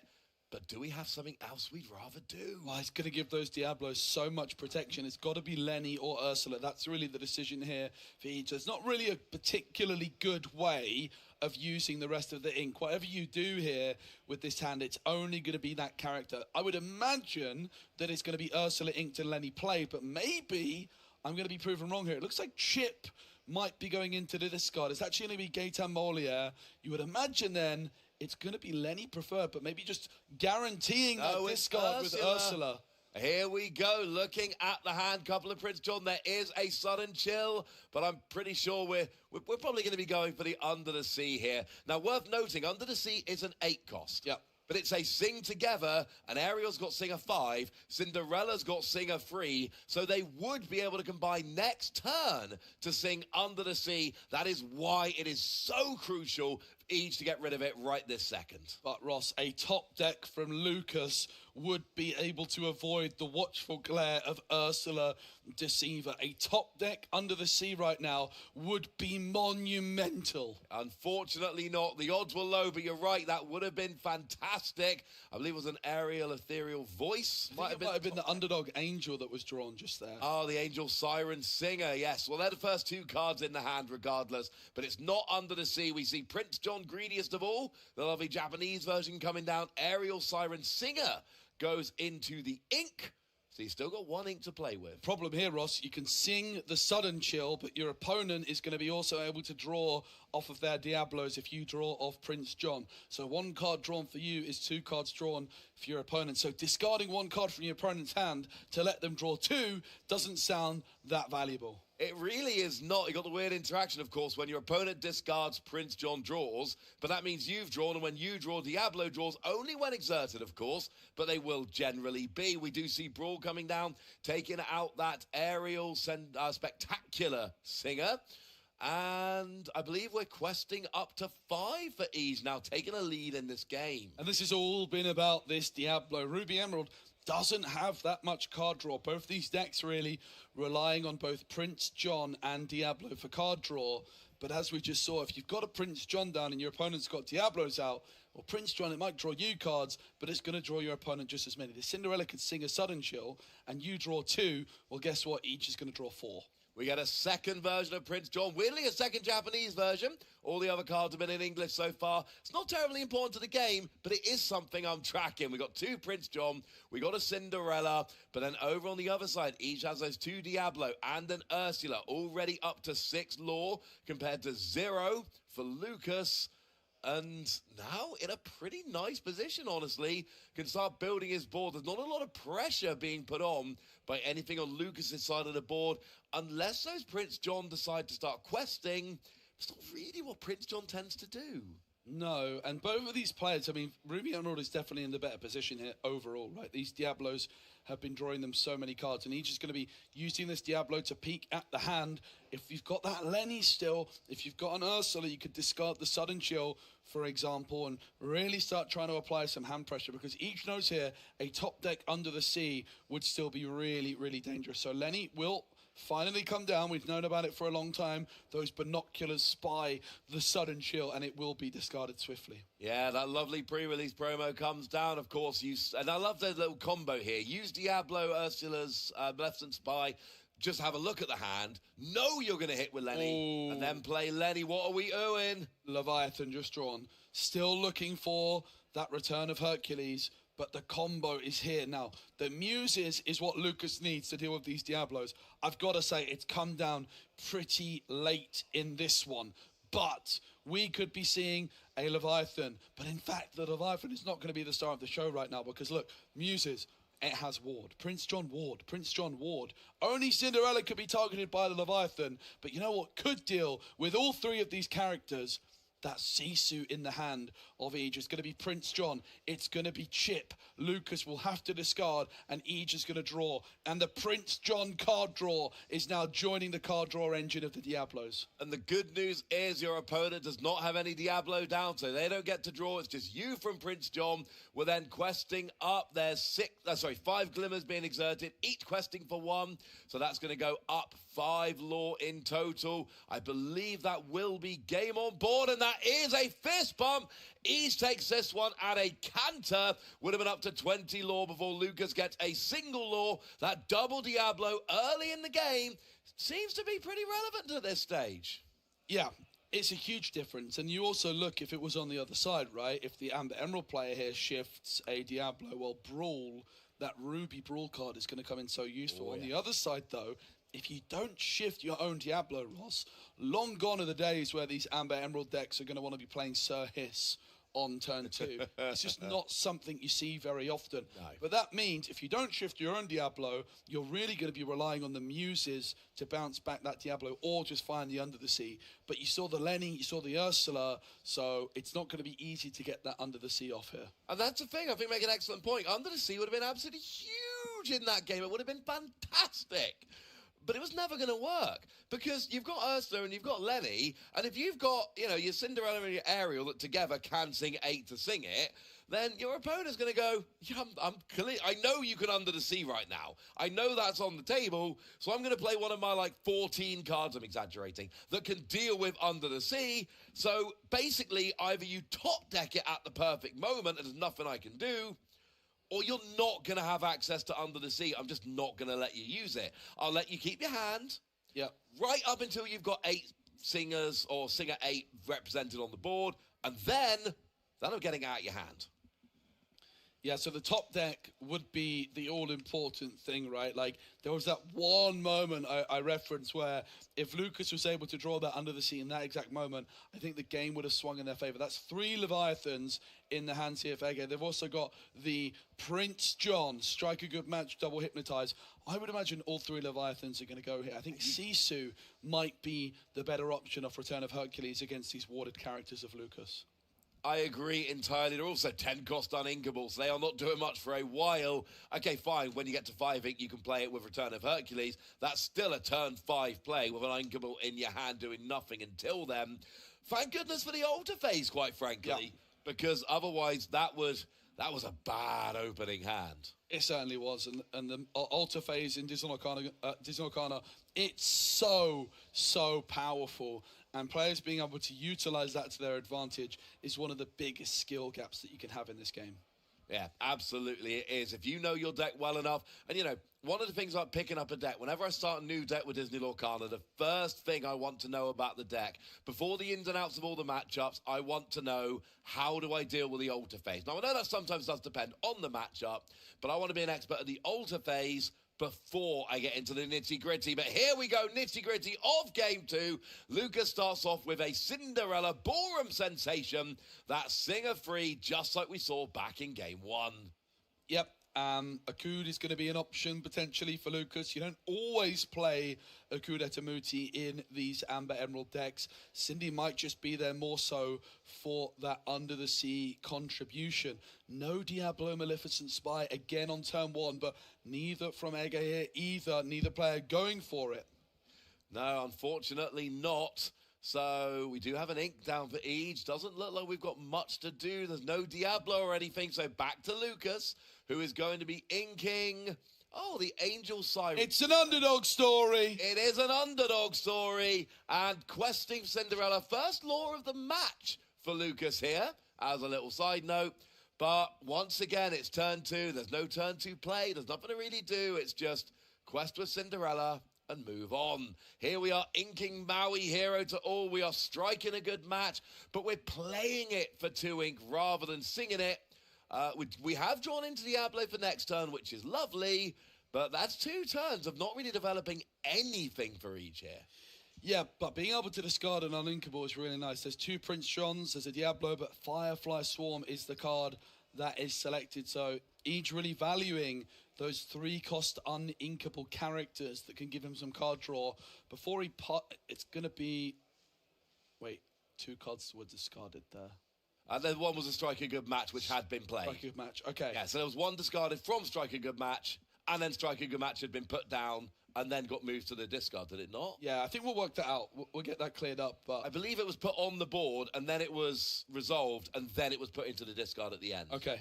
I could be wrong. That's, I believe, what happened. We see Cricky coming down into the ink. We see Prince John coming down onto the board. And we do have a Strike a Good Match in hand for Lucas. We've got that Firefly Swarm. That could be a card, which could be pretty relevant as we go through the rest of the game. And we've got Prince John. Yeah, okay, there we go. Lucas is pointing it out. I was finding that a bit difficult to watch, actually, but it looks like it's getting resolved. The Strike a Good Match, you draw 2, discard 1. He just discarded 2, which, of course, is not what you're supposed to do. So I imagine we'll get that cleared up pretty quickly. And big shout out to Lucas there for spotting. Oh, so we discarded an extra card? Yes. Oh, my apologies. Okay. No, of course, not your fault. No, there we go. Well, to be fair, that's not our job. We are just here to watch the game and tell people what's going on, make predictions about potential future plays and such. But you're absolutely right. These are things we do need to keep hold of. And, I mean, generally speaking, you don't really want to discard extra cards unless you're playing something like, you know, your Olaf Snowman of Action, where the cost is reduced by 1 for each action card and you discard, then we're down with it. Yeah, and a lot of people will watch that and say, what are they doing? Why would they do that? Well, let me tell you, it is very different playing on screen with loads of people watching you at a big high-stakes event like this. When you're playing on stream in an event like this,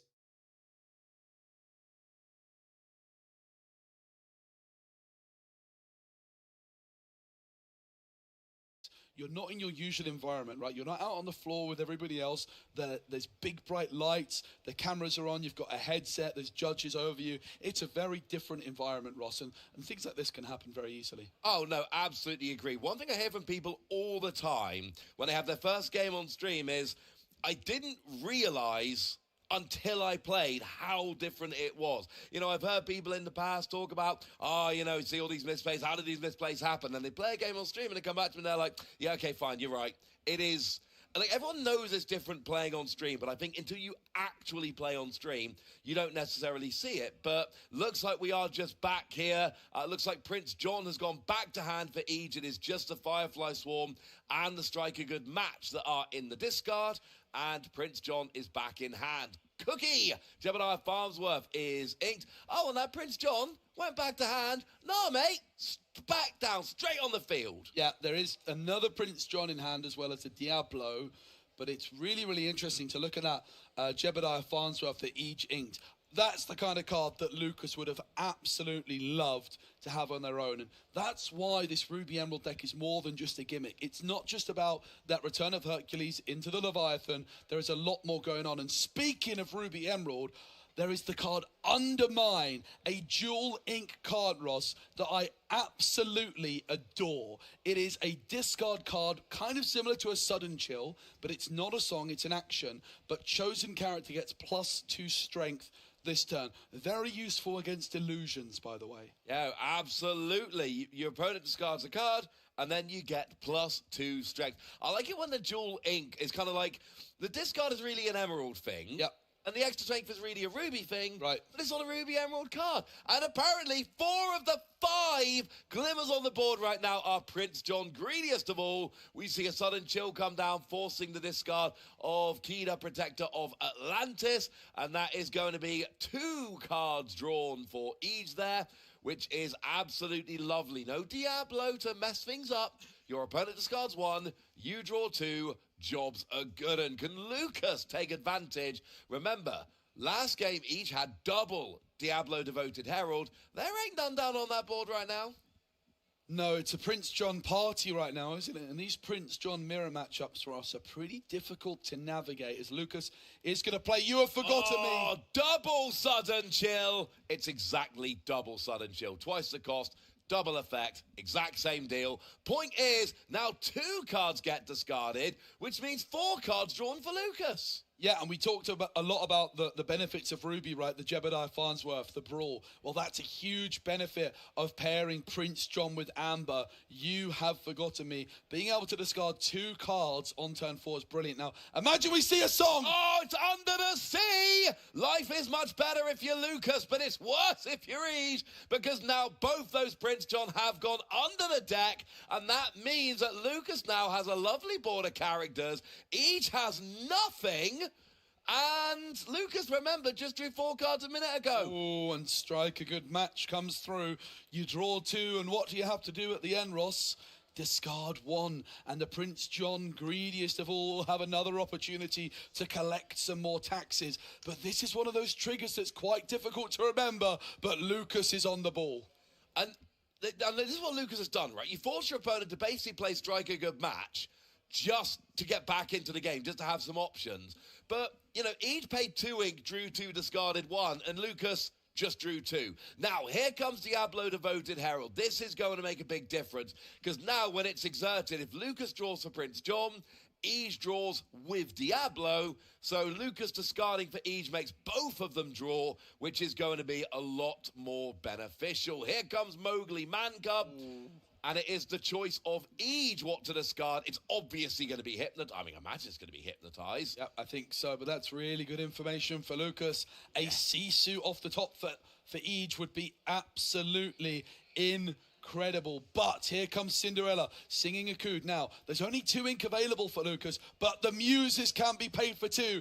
Is there an opportunity for Lucas to sing a song and return that Diablo to hand? It's another Akud Etamuti, and that means you can bounce Diablo straight back to hand with the Muses Proclaimers of Hercules. Oh, and he hit a pair of necessities off of the draw there.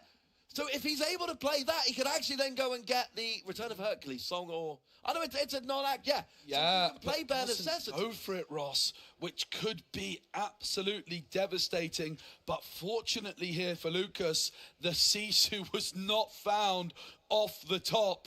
I think that could have been a huge error in this game, but not punished for it. Lucas knows the Return of Hercules is in hand, right? And they know that Sisu is in Ige's deck. We saw it in game 1, I believe. Yes, we but did. Lucas could have sung Bare Necessities with Prince John, decided not to, and a top deck Sisu could have have flipped this game on its head. I wanted to go for the bare necessities there. I wanted to get rid of that return of Hercules. It did not happen. So instead, we are going over here. It's another tax collection for Prince John. Strike a good match, discards 1. Prince John draws 2.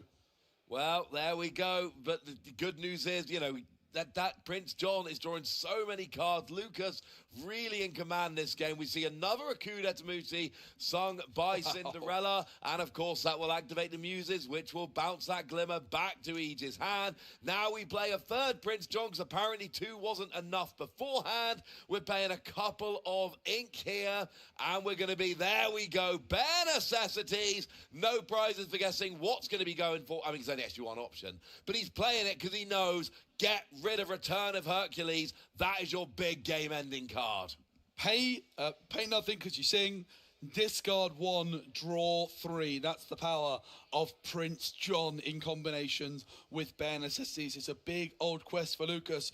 Everything questing for 1, but those Prince Johns questing for 2. As if Prince John wasn't good enough, Ross, it also quests for 2. I think we might be seeing the tail end of game number 2 here, Joe. We see Ariel, the spectacular singer, coming down, searching out, I believe it was a sudden chill we saw there. Make your opponent discard, and then you get to draw 3, 1 with each of your Prince John, and that is the tail end of game 2. Fist bump comes out. Lucas takes game 2. He knows that game is not going his way. But unlike the first game we cast this morning, we have got, well, over 35 minutes. We're going to have a game 3 here. This is not ending in a draw, Joe. One of these players has taken a 2-1 victory. Yeah, and you can really see in these Prince John mirror matchups how the early game is so important. Some of the time you do go very late on into a game in a Prince John mirror, but very, very often the games are won or lost in those first few turns. And it's been a real tale of 2 different stories, right?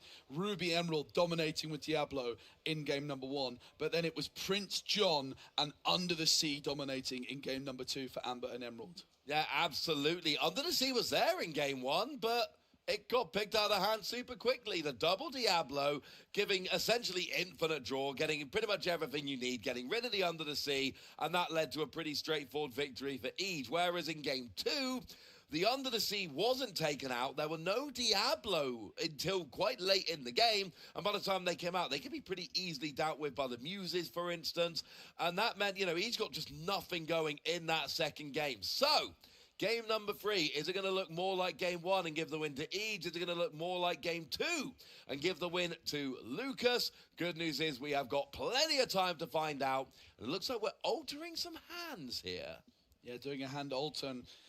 Really, really interesting. We still have got no evidence that Lucas is playing Diablo at all, as far as I'm aware. It is something we expect to see in Amber Emerald. Certainly on Aegis' side, when you're playing a deck that has Diablo, you want to do that alter quite aggressively, looking for it. But also just finding a Prince John can go quite a long way. So depending on how confident each player is feeling is really going to impact how much they want to alter. And it's actually playing it quite safe here, each only taking 3, Lucas waiting for that information before they decide. Worth noting, of course, that if you are going seconds, you can wait for your opponent to alter, use that information. And it's one of those things, if your opponent doesn't alter much, they've got a good hand, I might need to go more aggressive. If your opponent alters a lot, you can say, well, their hand wasn't very good. I'm not as confident they're going to have a good hand. I can hold on to a less good hand than I maybe want because I know my opponent's not having a great start. So it's just another part of the skill to decide how much do I need to alter. Well, let's see what my opponent did. Then I know roughly how good their hand is, and I know how much I need to alter to compete. So getting ready here, fist bump, round 3, round 4. It's Maui time! It's Maui time! Well, I mean, in the ink. Yeah, in the ink. It's still Maui time. It's Maui time! In the ink. But it works. I'll take it.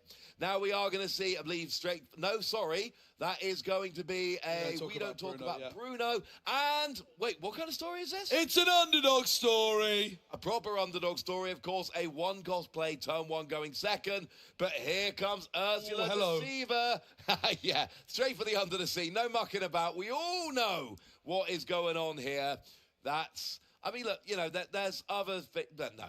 I think it was actually the only option. It But was. also, Under the Sea. Come on, that completely wrecked game 2. You cannot let that sit there. Now we see Tramp Street Smart Dog. That is not a card we've seen come out at all in games 1 or 2, and now it's gone straight into the inkwell. Yeah, and the Tramp in this matchup is pretty bad because you're playing against Diablo and Prince John, both of which can draw off of the Tramp, because Tramp draws cards and then discards cards, which means Prince John and Diablo enjoy seeing Tramp, so good ink decision there from Lucas. It's going to be really fascinating to see if Lucas can find a way to draw into another Under the Sea. The Angel Underdog, by the way, Ross, not something you see that often in Amber Emerald. It's really looking to me as though Lucas is not playing Diablo at all, which is a super fascinating decision. What that really does is it lowers the ceiling of your deck, right? You don't have as much high roll potential, but it also significantly increases the floor. So basically, like, your worst game just becomes quite a lot better, but your best game becomes a bit worse. So you have basically sacrificed a bit of your potential to have more consistency overall.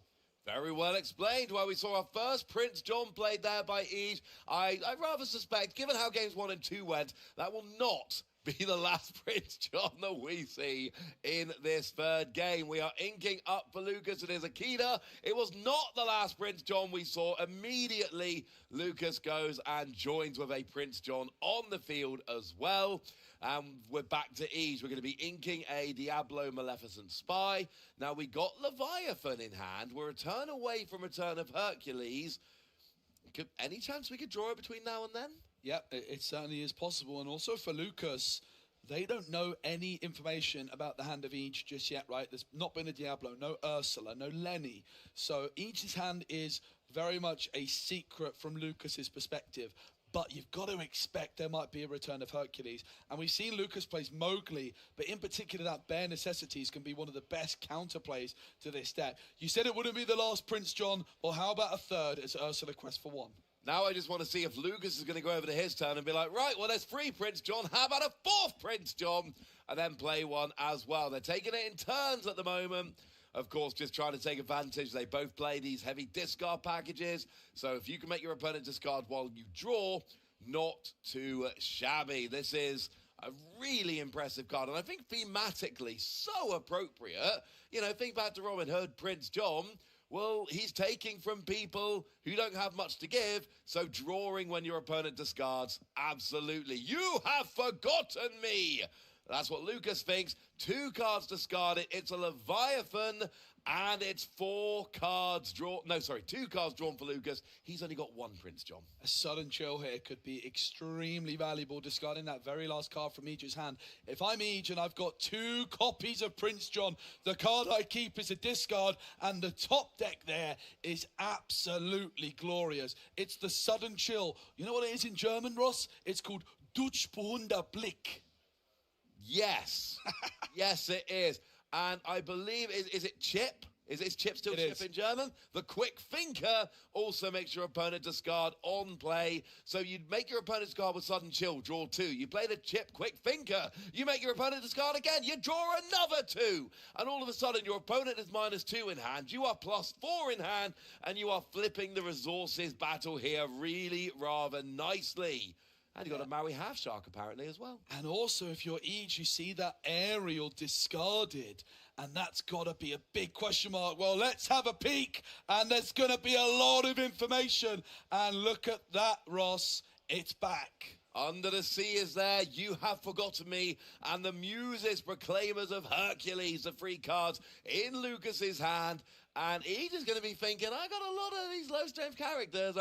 Maybe I'll find a way to get rid of that Under the Sea sooner rather than later. You have forgotten Wow. comes in. Oh, my goodness, And it discarded Ross. the Ursula... Wait, did that discard Ursula Deceiver? Yes. Which would then have gotten the Under the Sea. So now you've gotten rid of your opponent's Under the Sea counter. Can you then find a way to play Under the Sea? But, of course, you were made to discard Ariel on your last turn, which is one of the best ways to sing Under the Sea. Yeah, and that's a really good point, Ross. It's a big top deck moment. A discard card is what Ege is going to want. 1 discard card could go a long way. Well, not that kind of discard card, because that kind of discard card is actually going to help out Lucas with the Prince John. Having said that, Look Lenny. at what is left, Ross. Boy, binoculars comes down. Look at your opponent's hand. Get rid of an action card of your choosing. Sun and chill? Sun and chill?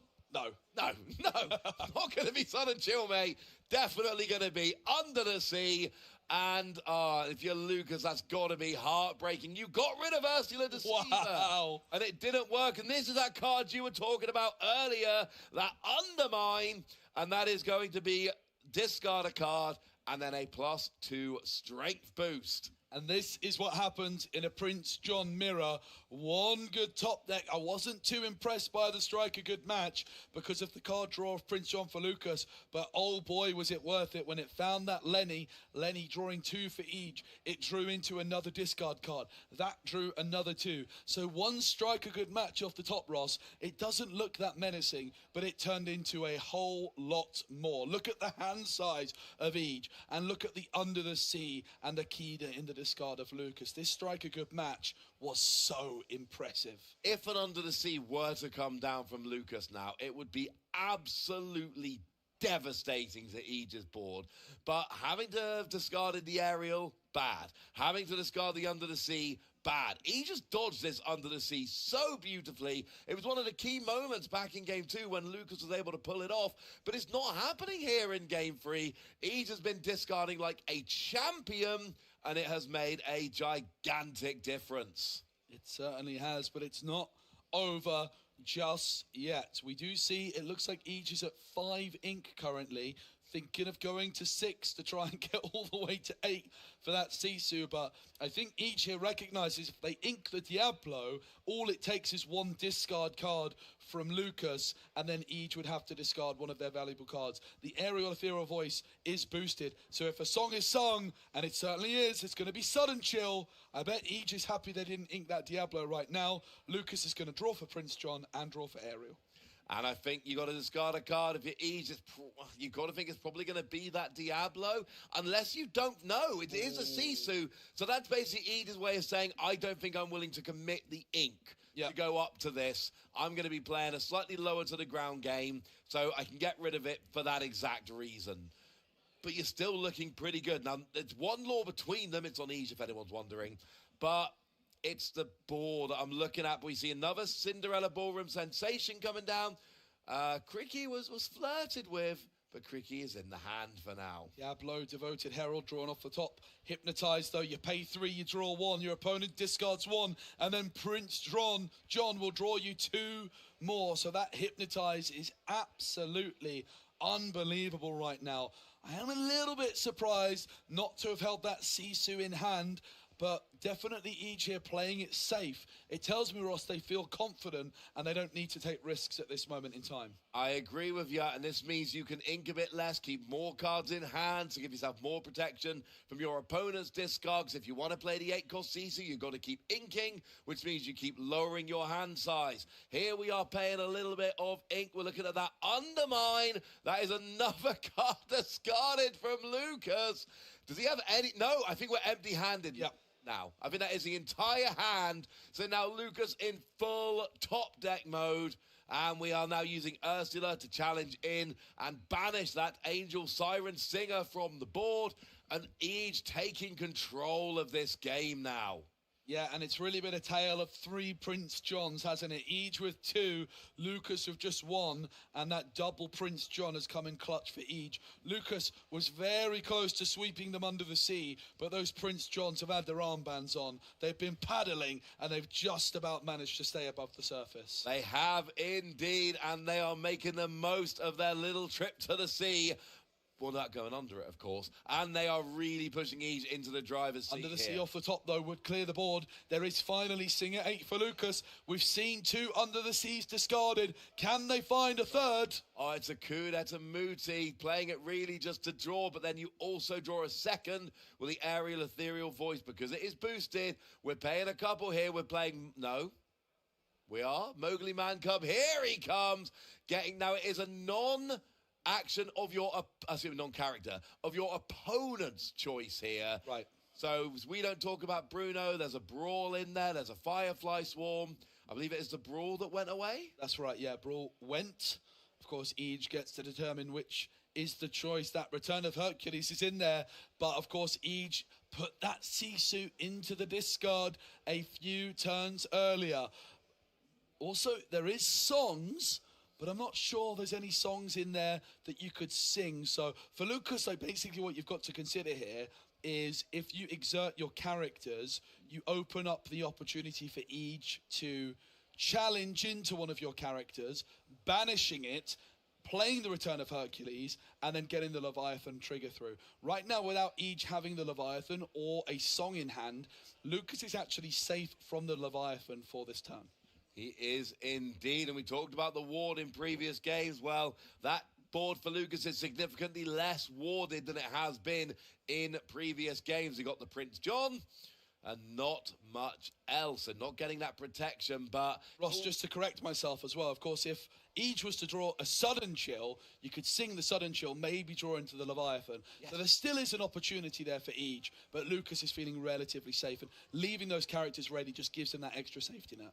I agree entirely. So we've got part of the combo, and look, Ige is in command in game 3 without that combo, without the Leviathan combo or the Sisu combo. He won game 1 without that combo. It's not that he needs it.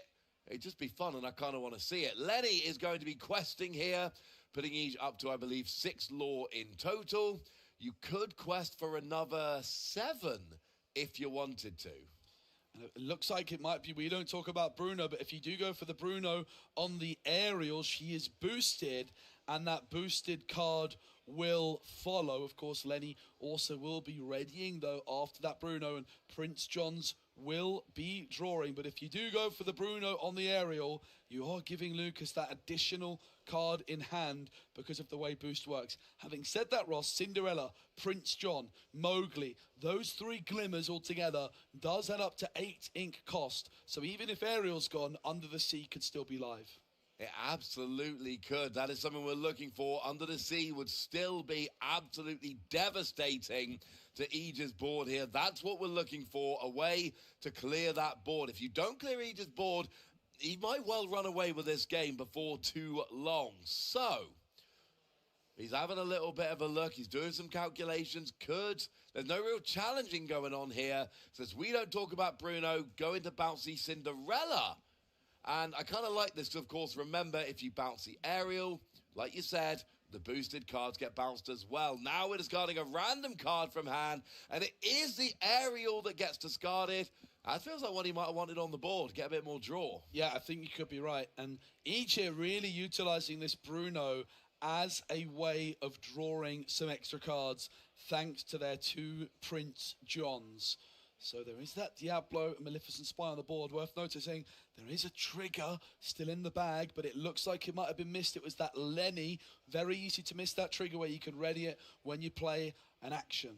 Did not, unfortunately, get readied. Could have been readied, but not to be. So we did see the shift up from Diablo, Maleficent Spy, to Diablo, a Devoted Herald. We see a sudden chill being sung by Ursula here, discarding that Cinderella, drawing 2. He's hit Leviathan. He has, Ross, but that Return of Hercules was just discarded to shift the Diablo. Lucas did draw for that off Prince John. So well, that's upsetting. Yeah, for Ige, they've had some of the combo pieces, but not all at the right times.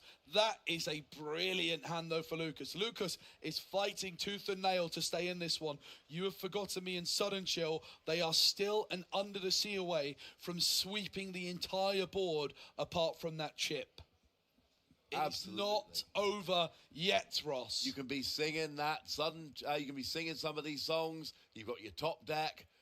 There is still a chance. No, so you don't sing them. You play them from hand. You pay the ink, and then you keep the singers open. So if you hit Under the Sea, you can sing, and you are good. So we can draw a little bit next turn, especially with the Prince John, but we are questing for 4 over on Ige's side of his own Prince John, up to 12. It is getting very close to the end of this game if Lucas does not take some action. We are looking for an Under the Sea. I did not see what the top deck, I think, was a Kud Etamuti. Not there yet. So, and the problem is, Ross, that Diablo that's exerted, Lucas can draw for Prince John, but of course it also means it's going to be draws for Diablo. There was a Diablo trigger just about remembered. It was a little bit late, but it wasn't too late. Absolutely. Now when Lucas draws, Ease draws as well. We didn't see this in game 2, but it is back here in game 3. So we're using 4 ink. We're playing You Have Forgotten Me. So this is where it gets annoying. So 2 cards are being discarded from Eage's hand. That will activate Lucas's Prince John, which means it will then activate Eage's Diablo. So everybody basically, Each gets as many cards as Lucas. But Lucas paid 4 ink for the pleasure. Yeah, and, you know, Eage's 1 discard I don't think was really worth the 4 ink. Now, we can do a similar thing with Sudden Chill here. Again, just searching for that under the sea. If you hit it, it will all be worth it. If you don't, you're really just refilling your opponent's hand in a way that you might not be too happy about. Yeah, and I mean, if we look at that You Have Forgotten Me even further, right? Like, Each discards 2, draws 2.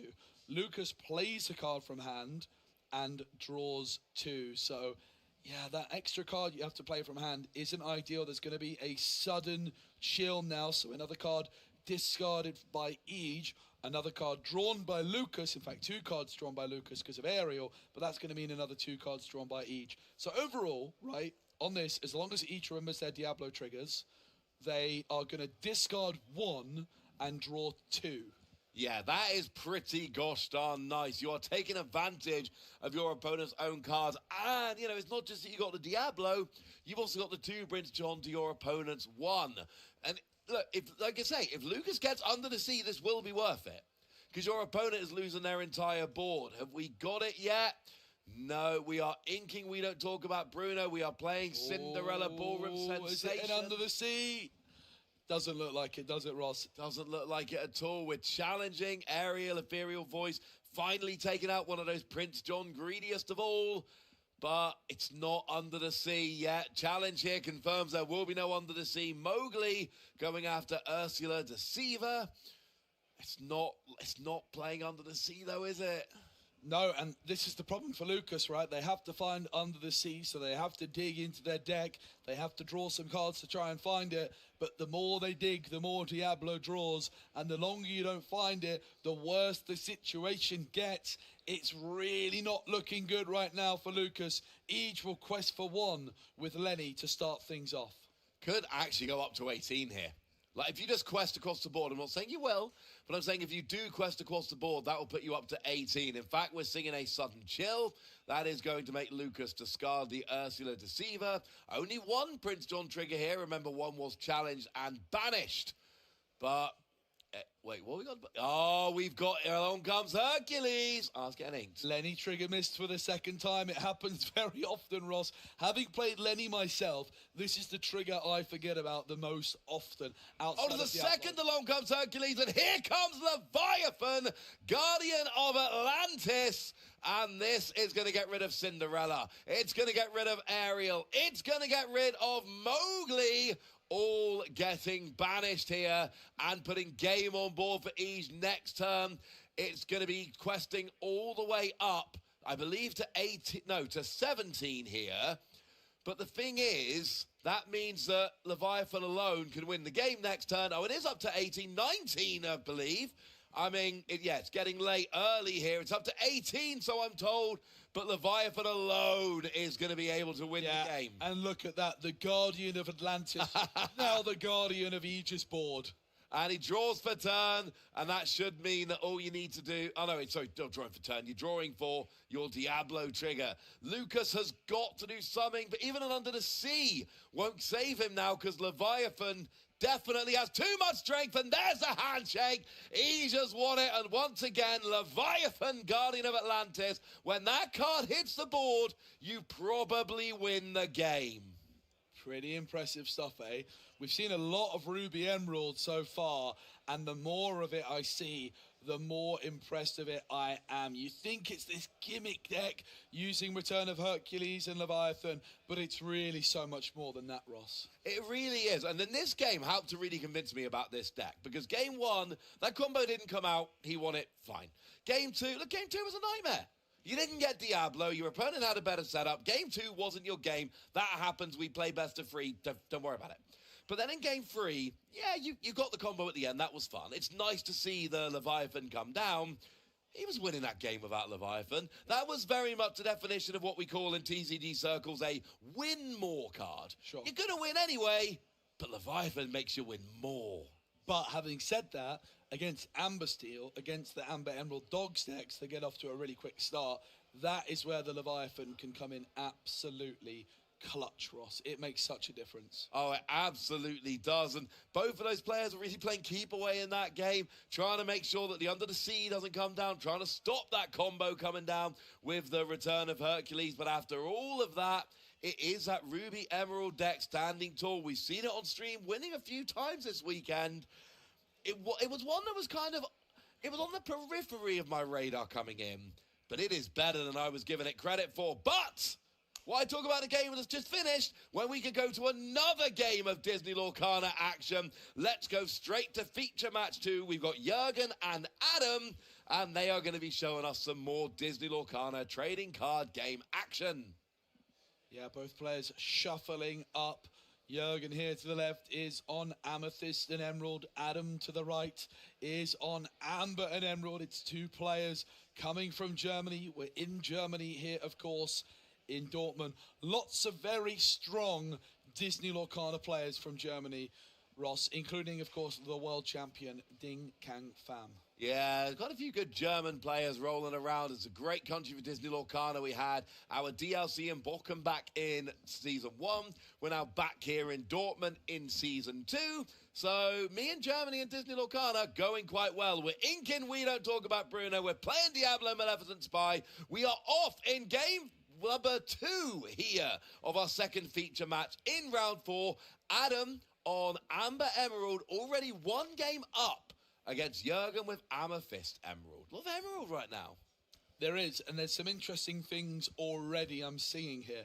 Firstly, looking at the hand of Adam, that Clarabelle Contented Wallflower, it might, of course, suggest there is that Floodborn Clarabelle. I have a feeling, though, that is not the case, and it's more so just being used as a 1-drop, which in the mirror can also sort of turn into a 3-drop to banish a Snowfort. And on the other side, Jürgen inking, Ross, that We Don't Talk About Bruno strongly suggests to me this is a Prince John version of Amethyst Emerald, but we'll have to wait and see if my suspicions are correct. Prince John, one of the absolute stars of this DLC in Dortmund so far, absolutely all over the tables that we've been watching. We've just had a Prince John off in Game 1.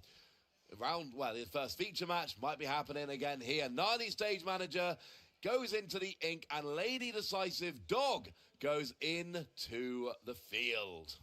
Yep, Jürgen is now going to be inking. Oh, in fact, shifting. It's going to be that pull the lever into the discard. Now, that wrong lever is suddenly going to be an absolutely brilliant option. We did see Theotime yesterday, Ross, playing this Amethyst Emerald deck with Sudden Chill, but without Prince John. So Prince John is no guarantee. No, absolutely not. It is not an absolute must-play, but it's one you've got an option to. We are questing with Diablo. Now it's exerted, and it means when Adam draws a card, Jürgen draws a card, Devoted Herald. I think probably the best draw engine we've ever had in Disney Lorcana. It's a menace to deal with, and Amber Emerald doesn't have a great way of dealing with it either. You might see Finnick as an example, Ross, but that's going to cost you 3 working in a similar way to Kick Cloud Kicker. Is Jürgen going to remember the first Diablo trigger of... Oh, yes, they will. Yes, they will, of course. It's not just when your opponent draws to some card. When they draw to start their turn, oh, they've drawn, I get to draw as well. It's so mean. But never mind. We see Deo ready for his shot, goes into the ink. Go-Go Tomago darting. Dynamo hits the board.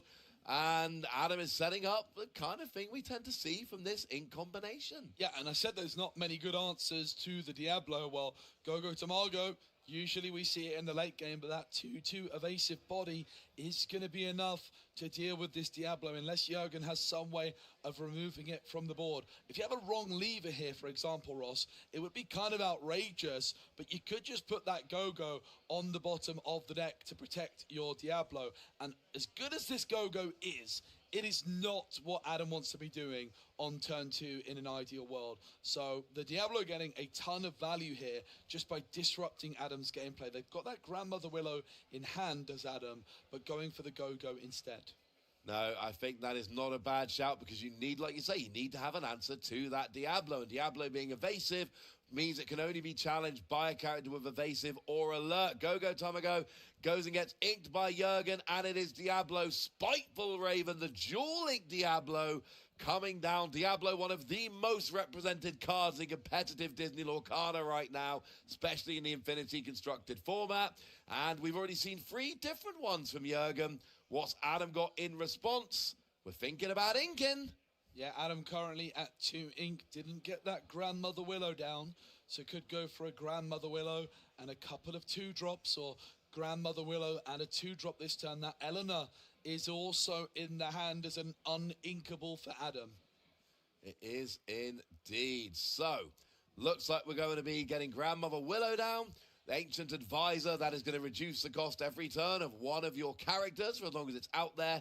We see Clarabelle, Clumsy Guest going into the Inkwell, and Mowgli Mancub goes onto the field, and that means you get to look at your opponent's hand, and they discard a non-character of their choice.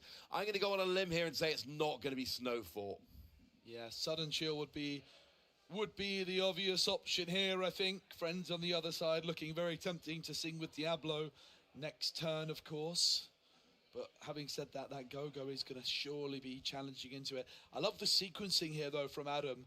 Just going for the Mowgli first, then deciding whether to quest or challenge with Go-Go. Of course, you expect the challenge, but it's always good to get that information first before you make any other decisions. Bit of a shame you didn't already have a Snowfall down. That resist one would be wonderful right now to save Diablo Devoted Herald, but the Snowfall is not there yet. Everyone is out in the cold, and that means Go-Go Tomago can just trade into Diablo. Both hit the discard pile. And Adam here doing what these decks tend to do. We got 3 glimmers out, your Mowgli, your Grandmother Willow, and your Lady. Jurgen just stuck there with the Spiteful Raven, having lost the more useful Drawing Raven. Yeah, and Adam not the quickest start. That Diablo shift has really slowed them down. Right, it stopped them going Willow on 2. It made them go Willow on 3 instead. And now Adam is only at 0 lore at this stage in the game. Amber Emerald, though, is such a flexible deck. A big reason it's so strong is it's not your traditional aggro deck. Yes, you can win Quick Cross, but you can also win those grindier games with cards like Rapunzel refilling your hand. Yeah, and that absolutely makes a big difference. Here we are going to pull the lever. Do you want to draw or do you want to make your opponent discard? Do you want to make your opponent discard? And then we're going to sing Sudden Chill to make your opponent discard again. It looks like, at least. And see, the first discard, Adam was like, okay, I'll discard this. It's actually 2 Grandmother Willow getting discarded in quick succession from Adam here. Yep, Adam at 3 ink is about to draw for turn. Of course, could go up to 4 ink. I think I just saw Finnick entering the hand. I think that Eleanor is the other card in there. So we could see a triple quest here from Adam. And that Eleanor triggering their ability, which is going to be gaining a lore, putting a damage on an opposing character, and of course, most importantly, drawing a card. Yeah, that Eleanor Renowned Diplomat card we weren't seeing very much a couple of weeks ago, but since, reading the last couple of CCQs, it is a card that has come to the forefront of a lot of players' minds when thinking about this format, and why not? You're playing an aggro deck, you're going wide, you're exerting a bunch of characters, why not get to... And one thing I love about Eleanor is it activates at the end of your turn if you've got 3 exerted characters. So you play Eleanor, and then your turn ends with exerted characters, and you get the bonus now. It's not, I wait a turn, and then next turn I can gain the advantage. It happens immediately. It means your opponent can't mess with it, and that makes me happy. Yeah, and the stat line of 3-4 is really impressive, but Adam is going to get that Eleanor down. Doesn't even have to ink, of course, because of that Grandmother Willow, which makes things even easier for them. No need to ink that Finnick, and it is going to be a triple quest. Eleanor then 1 damage onto Diablo, 1 lore gained, and draw a card. And that means that then that Eleanor can just sit there. Don't need to exert it, don't need to quest, don't need to challenge. Force your opponent to have to deal with it, because that is just a skill that activates at the end of your turn. You don't need to exert the character, you don't need to do anything else. It just comes in at the end of your turn. It is lovely. So Adam's up to 4 lore here, but building up a pretty impressive board of glimmers. Jürgen needs to start playing keep away here. There's too many things on Adam's board, and Jürgen is going to need to start dealing with them. He's got the Diablo Spiteful Raven. What can he add to his stable of characters this turn?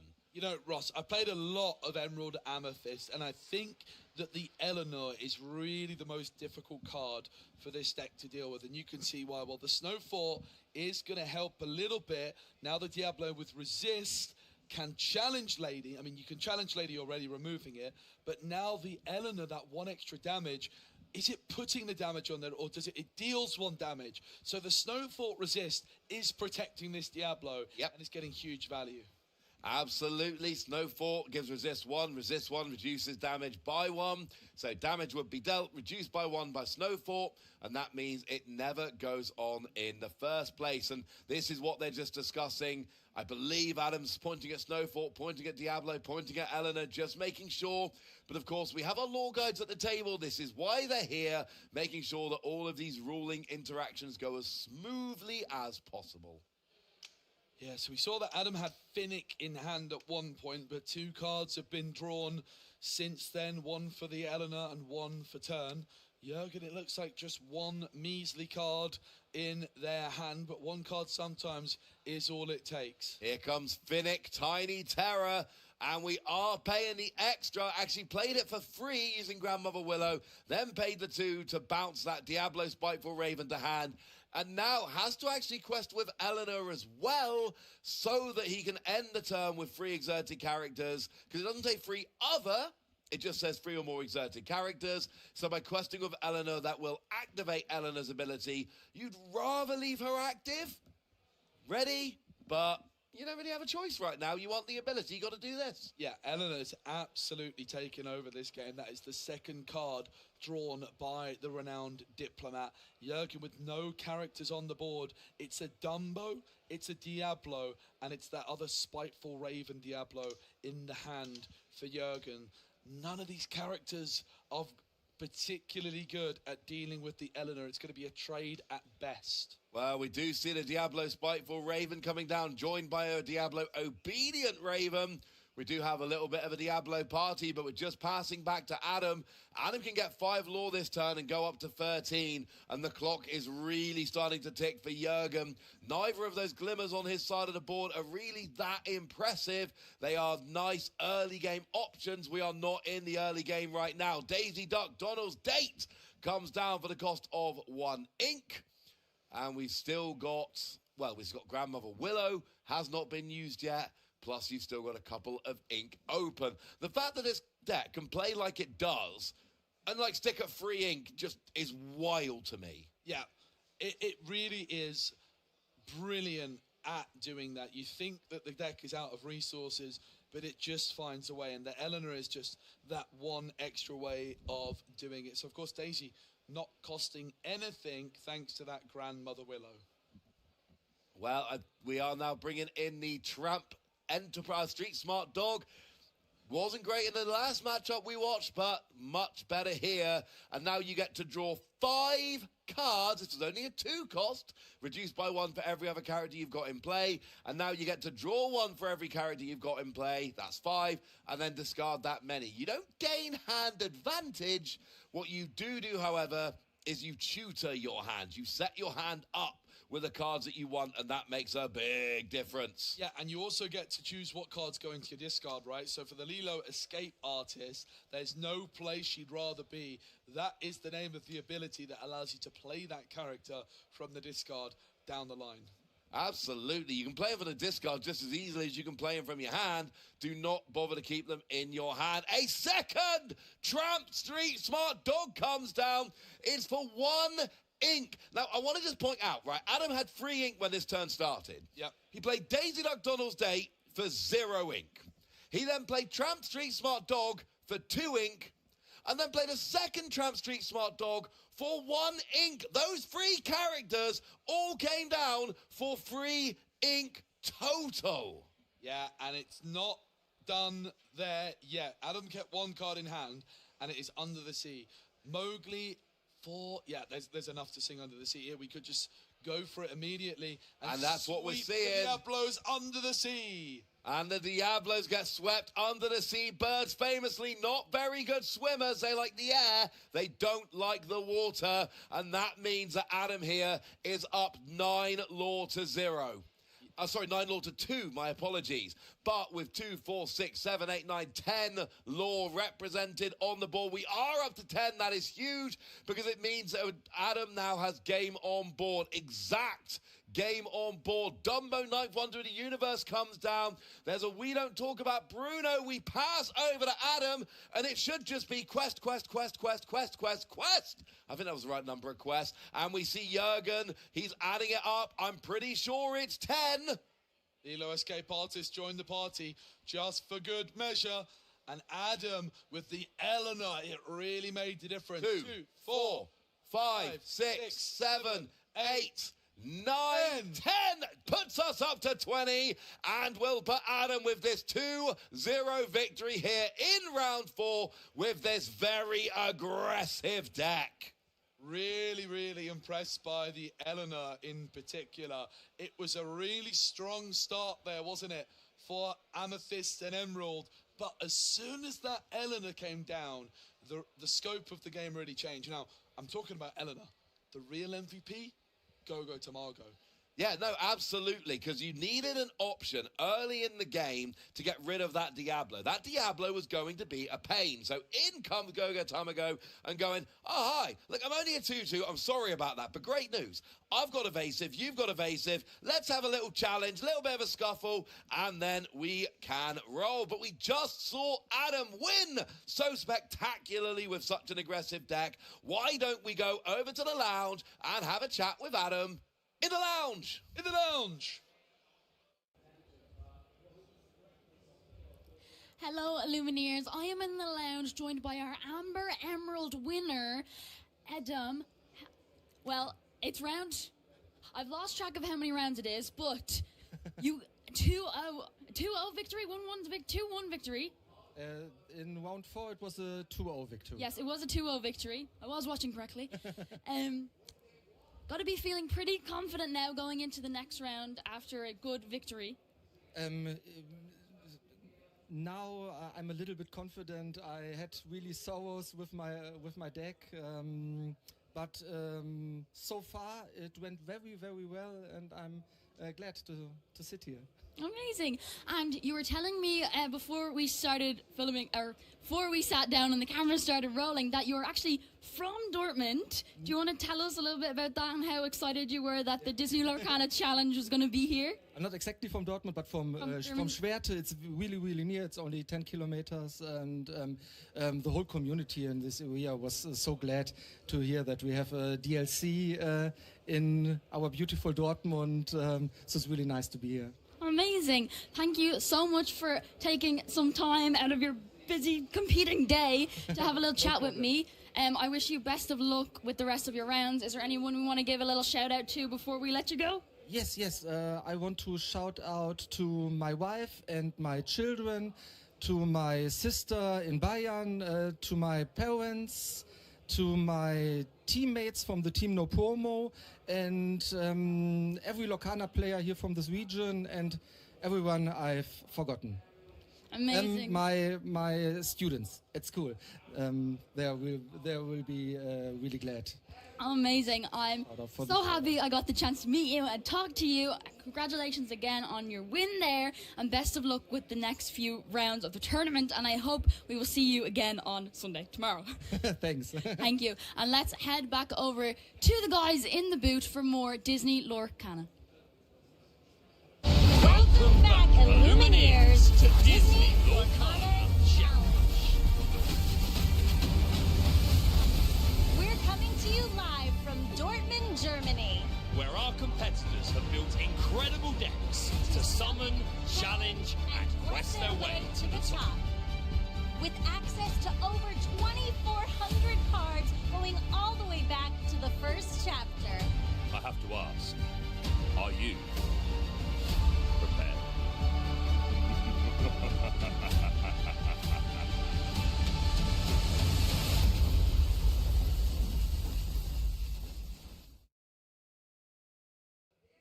It's time for us to do something a little bit different. You might be noticing that I'm sat in Baker's chair, and that's because we're going to do a quiz for the two lovely hosts. But before we get into our trivia fun, you guys have a little bit of a birthday announcement for someone. A little one. We do. So first of all, we want to shout out the wonderful global community manager for Disney Lorcana. It was Rochelle's birthday yesterday, and we forgot to say on stream, but we want to send you all the birthday wishes from us and the whole community. So make sure in the chat that you guys are shouting out Rochelle and give her your best for her birthday. Rochelle, who has done so much for the Disney Lorcana community, more than I think a lot of people will ever realize. Yes. She is like so sewed into the soul of this game and everything that we've gotten. So yeah, if you're a fan of Disney Lorcana, you owe Rochelle an awful lot. So yeah, a huge belated happy birthday. Happy birthday, Rochelle. To Rochelle. I hope you had an amazing day and I hope you enjoyed the weekend. And then a second one, a bit of a personal, more self-indulgent one. I would like to wish my mum, Mama Villain, a happy birthday. She is 76 today. Sorry I can't be there with your mum, but I will make it up to you, I promise. We'll do something nice when I get home. There you go. A happy birthday to Mama Villain.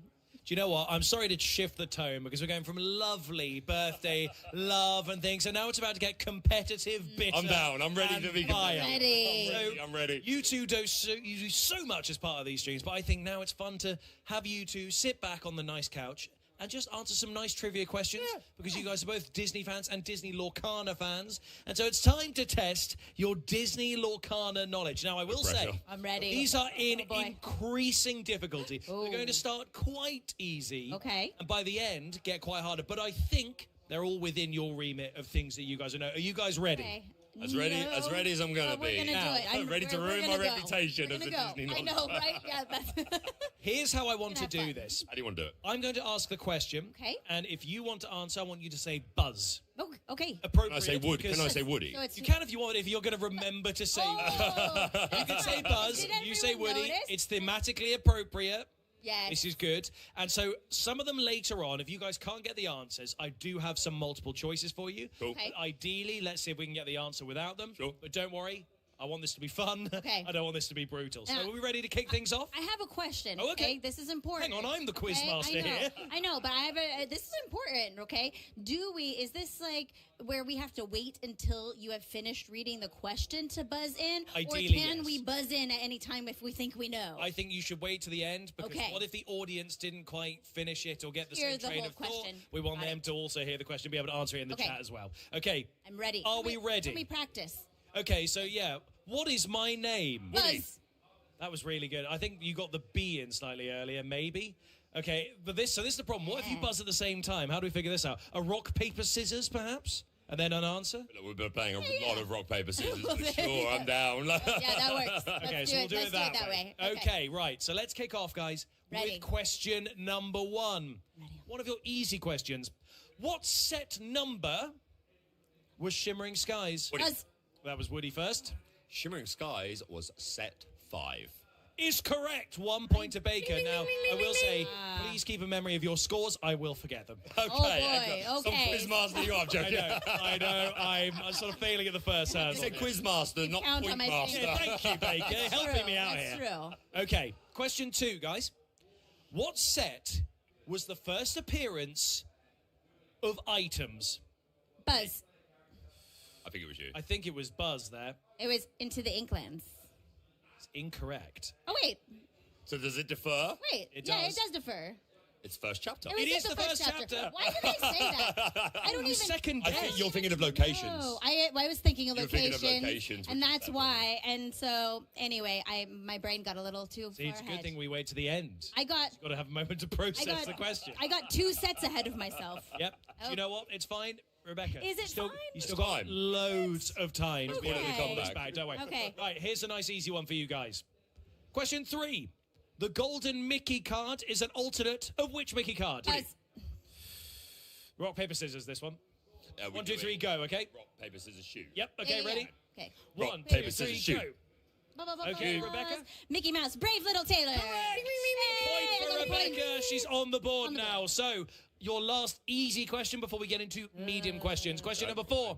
In Pack Rush, How much ink do you start with? Buzz. Woody. That was Buzz. 2.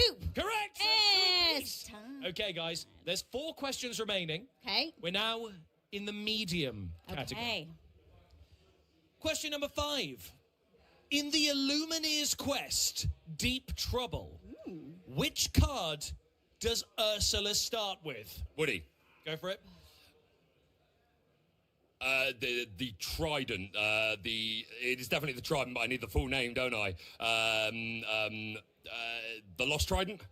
That's not right. No, it's not that. If you can get the name... Okay, is it? No, gosh, no, I don't think I know. Is it? It's a cursed something, though. No? It is not. So Oh, okay. actually, No. I'm going to give the think point it's- to Baker. It's the there. trident. It is, Is but it? it's Ursula's stolen trident. Ursula's But stolen I will give trident. you the point Trident. because actually you identified that it was the trident. I got Okay. closer. I had some multiple yes, choices. It was yes. going to be Ursula's contract, Ursula's stolen trident, the Hexwell crown, or Okay. half Hexwell crown. So you Okay. got, out of all I of thought it was those, like the you cursed- got the trident without needing the point. So I There you think you go. deserve the I point. do know my Illumineers quest. The Great Honey Rescue coming soon. Coming Very good. A good plug there. You're welcome, There's Rochelle. the reason you guys are the hosts. So here we go. Question number 6, your last medium question. Okay. The card Grab Your Bow is from which franchise? Woody. Beauty and the Beast. I nearly made a mistake there. Yeah, that was very close. And to be fair, it was my reveal card. It was your Very good. You did a great job. Thank you, There's thank still you. 2 questions left, so actually you might be able to get this one even. This is your only one in the hard category. Only one in the hard category. And then it goes Okay. to extreme. Oh, wow. All right. That's a We're jump, just innit? bumping Oh, up. yes. I'm down. Question number 7. Hard. The action You Came Back does what? Buzz. Oh, now I'm going to forget. I just buzzed in. Do you know what? It's good. This is Okay. good quizzing. Listen, oh gosh, you came back. That it exerts. No, it's 2 characters can't ready, right? No, it's not. Nope, I forget. Incorrect. Woody Ready, chosen, character. is Ready- correct. it's just a single It is character. And it Correct. does not have that this character Oh, may you not know- quest for the rest of the What turn I was text. thinking of was they never came back. They never come back. Yes, Yeah, yes, that's where you what went. I was See, thinking you of. know so much Oh, Disney lore, right, Kana. yeah. Emerald- The information is crossing Yes. wires. By the way, Oh, man. Emerald 3 cost uninkable. Wow. So there's any bonus points. Wow. Okay. There's Point for smugness. Oh, no. Okay. My goodness. Right, guys, I'm going to give you your extreme answer. All right. Now, you're on 5 points. You're on 2 2. points.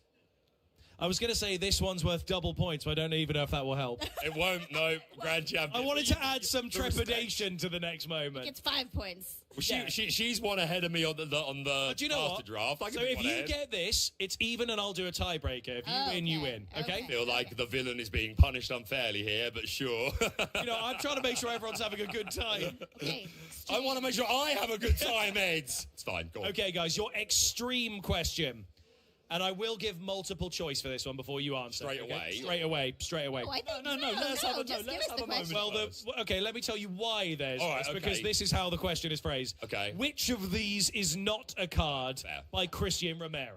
Oh. Okay. Hence why it was multiple choice. Here You were right. are your multiple choice options. Bruno Madrigal, Oasis Oracle. The Headless Horseman, Relentless Spirit. Maleficent, Monstrous Dragon. Or Dragon Fire. Buzz. Dragonfire. It's correct. It's correct. So that means it's now an even playing field. So it's time for a tiebreaker question. Okay. Well, I think actually, Well, you Baker, should have only got I one, know, 2 I points should- for that I anyway. should- No, So Baker- you're already up. Baker, should, you yeah. do win. I- You do win. I was trying to have a bit of fun, and I'll do a pretend tiebreaker one. Here's the tiebreaker question: who are the best hosts in Disney Lorcana? Woody, Oh. Greg and JDZ on the law. It's correct. It's a correct answer. And you know what? That was really humble as well. You both are winners in my eyes. But Baker, you do actually win on points, but you both win the moral This is mine. victory. Thank you so Yeah, much. very I'll be good, off. Baker. Yep, Congratulations. Commiserations, Rebecca. I mean, don't worry. At least you stayed to the end. I did. I did. did. I did stay to the end. Congratulations to Baker. I knew a lot of those, but he was just faster with the buzz. He unfortunately was, but you are the true Buzz Right, I'll with put it those back. ears and that outfit. He's back, but guys, we are going to be back with One even day. more coverage here while these two have a bit of a bicker off screen about who deserved to win that quiz. We're going to be back with even more coverage here at the Disney Lorcaner Challenge in Dortmund. Okay, out of my chair. Okay. What a beautiful little Disney Lorcaner trading card game quiz. And I'm back in the booth, joined by the one, the only. He's not Specky. He's not a piggy bank. It's Joe Curley. That's me. It's you. Speaking of quizzes, Joe, I have a really, really good Disney Lorcaner trivia question for you. Are you ready? Yeah, okay. You could have given me a little bit of heads up. No, I did not tell you a thing because I wanted you to have to guess. Oh, goodness. Rapunzel, which is my favorite glimmer of all time, Okay. has a glimmer. Well, she's my favorite character of all time, but also I love every single glimmer of her in the Disney Lorcaner trading card game. Yeah. She has a Lorcaner glimmer in every single ink color except one. What is it? Steel. No, she has a steel. Okay, let me go through it. Rapunzel, every ink color. Obviously, amber, sorted. No problem. Emerald, there is the one from the playmat, the one that you cosplayed as, so it's not emerald. Apparently, it's not steel. I think is there a whisper Rapunzel in steel? Is it a whisper? I think it might be. We've got Sapphire. Sapphire, there is a Rapunzel. There's a 5-cost Rapunzel that gets evasive if there's a Pascal in play. So I'm left with Ruby, and I'm left with the other one that I'm forgetting somehow. So, therefore, it has to be... Oh, an Amethyst. Oh, is there an Amethyst Rapunzel? Is there a Ruby Rapunzel? I actually can't think of a Ruby Rapunzel or an Amethyst Rapunzel, which leaves me in a bit of a sticky spot. I'm going to go Amethyst. You are correct. We do not have a Rapunzel Amethyst glimmer that we know of. What's the one in Ruby? She is uninkable, and she's dressed like what I thought was going to be a knight Rapunzel, but she's not a Rapunzel. What? A knight.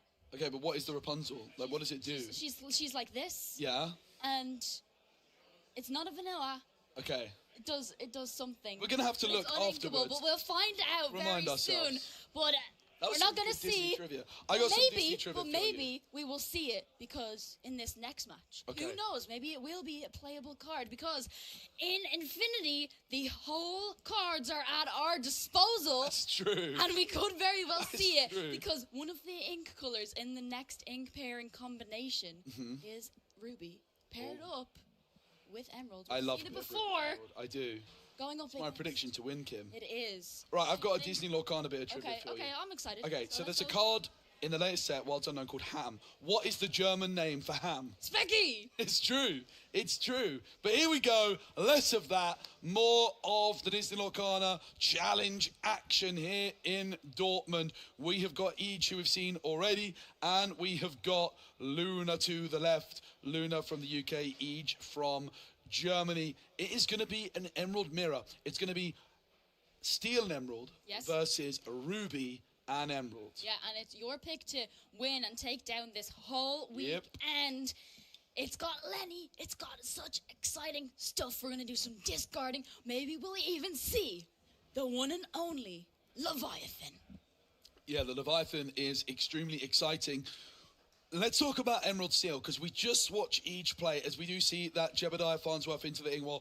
Let's have a look at all of the cards available. Lots of songs. So Ursula Deceiver will be licking their lips if each has that available. Set My Heart is the card there which can banish an item. Keep the Ancient Ways is sort of like a Pete on a song. No Diablo shift there though, Kim. No, but keep the ancient ways. Probably something that is going to be really useful against a deck like this, playing a lot of actions. But Lunar has a Diablo Maleficent Spy of his own, having a look at that dual ink card in Undermine. Mega's hand. Yeah, it's undermine, so it's giving +1 strength, +2 strength rather, and discarding a card. It's one of the cards I've always been really interested in. If you're pairing Ruby with Emerald in a Prince John deck, that's always been a really great addition. A Maui hero to all drawn. Imagine a Maui hero to all singing We Don't Talk About Bruno. It is going to be that turn to Ursula, Kim. Yeah, Diablo Maleficent Spy was able to get a good look at Lunar's hand, and now Ursula Deceiver coming in to have a little look, definitely discarding, well, any one of those songs right there. We've got More options. Strength of a Raging Fire, we've got Has My Heart, and we've got Keep the Ancient Ways, looking like it is indeed going to be Keep the Ancient Ways, and isn't going to be locked out of playing any actions. Yeah, and it's also worth noting that each here has got the Sudden Chill in their hand, so the Ursula of Luna here is also going to be feasting. It is going to be able to get rid of that Sudden Chill, but Prince John and one undermine left, double Prince John. It's going to be that Diablo shift though. Strength of a Raging Fire will be discarded, and this Diablo could also sing that other copy of Strength. Alternatively, it might just take a quest. Yeah, looking like we are indeed going to take that quest, choosing not to sing Strength of a Raging Fire, again, to get rid of Ege's Diablo, but instead, Diablo now exerted, Lunar is going to be able to draw an additional card. Yeah, Luna drawing that card with the Diablo exerted. Each, though, is going to be able to ink that undermine, play a Prince John. I was just sat there wondering, Ege's top deck here wouldn't really want to be inking that undermine, but the Ursula Deceiver, they decide, is even more valuable. They know that that Strength of Raging Fire is in hand for Luna, and Ege with that Ursula Deceiver is going to be able to discard it unless Luna, of course, decides to ink it. There was also a Max Goof in the hand of Luna, which is this 3-cost inkable, which can bring back a song card, which costs 3 or less from your discard and into your hand. So Luna maybe inking the Ursula Deceiver of all, maybe inking the Max Goof, but maybe inks the Strength. It's going to be Ursula Deceiver, and it's going to be a Prince John show here. Yeah, choosing not to play that Max Goof, but getting our own Prince John out on the board to be able to draw cards whenever our opponent discards them. And I was talking to Ige earlier on, and I learned that he only started playing this deck on Wednesday. Wow, that's brilliant. What an absolutely great story that is. Ruby and Emerald is a really, really interesting deck, that is for sure. And Prince John comes down, but it is a new deck. It's not one that's been very popular.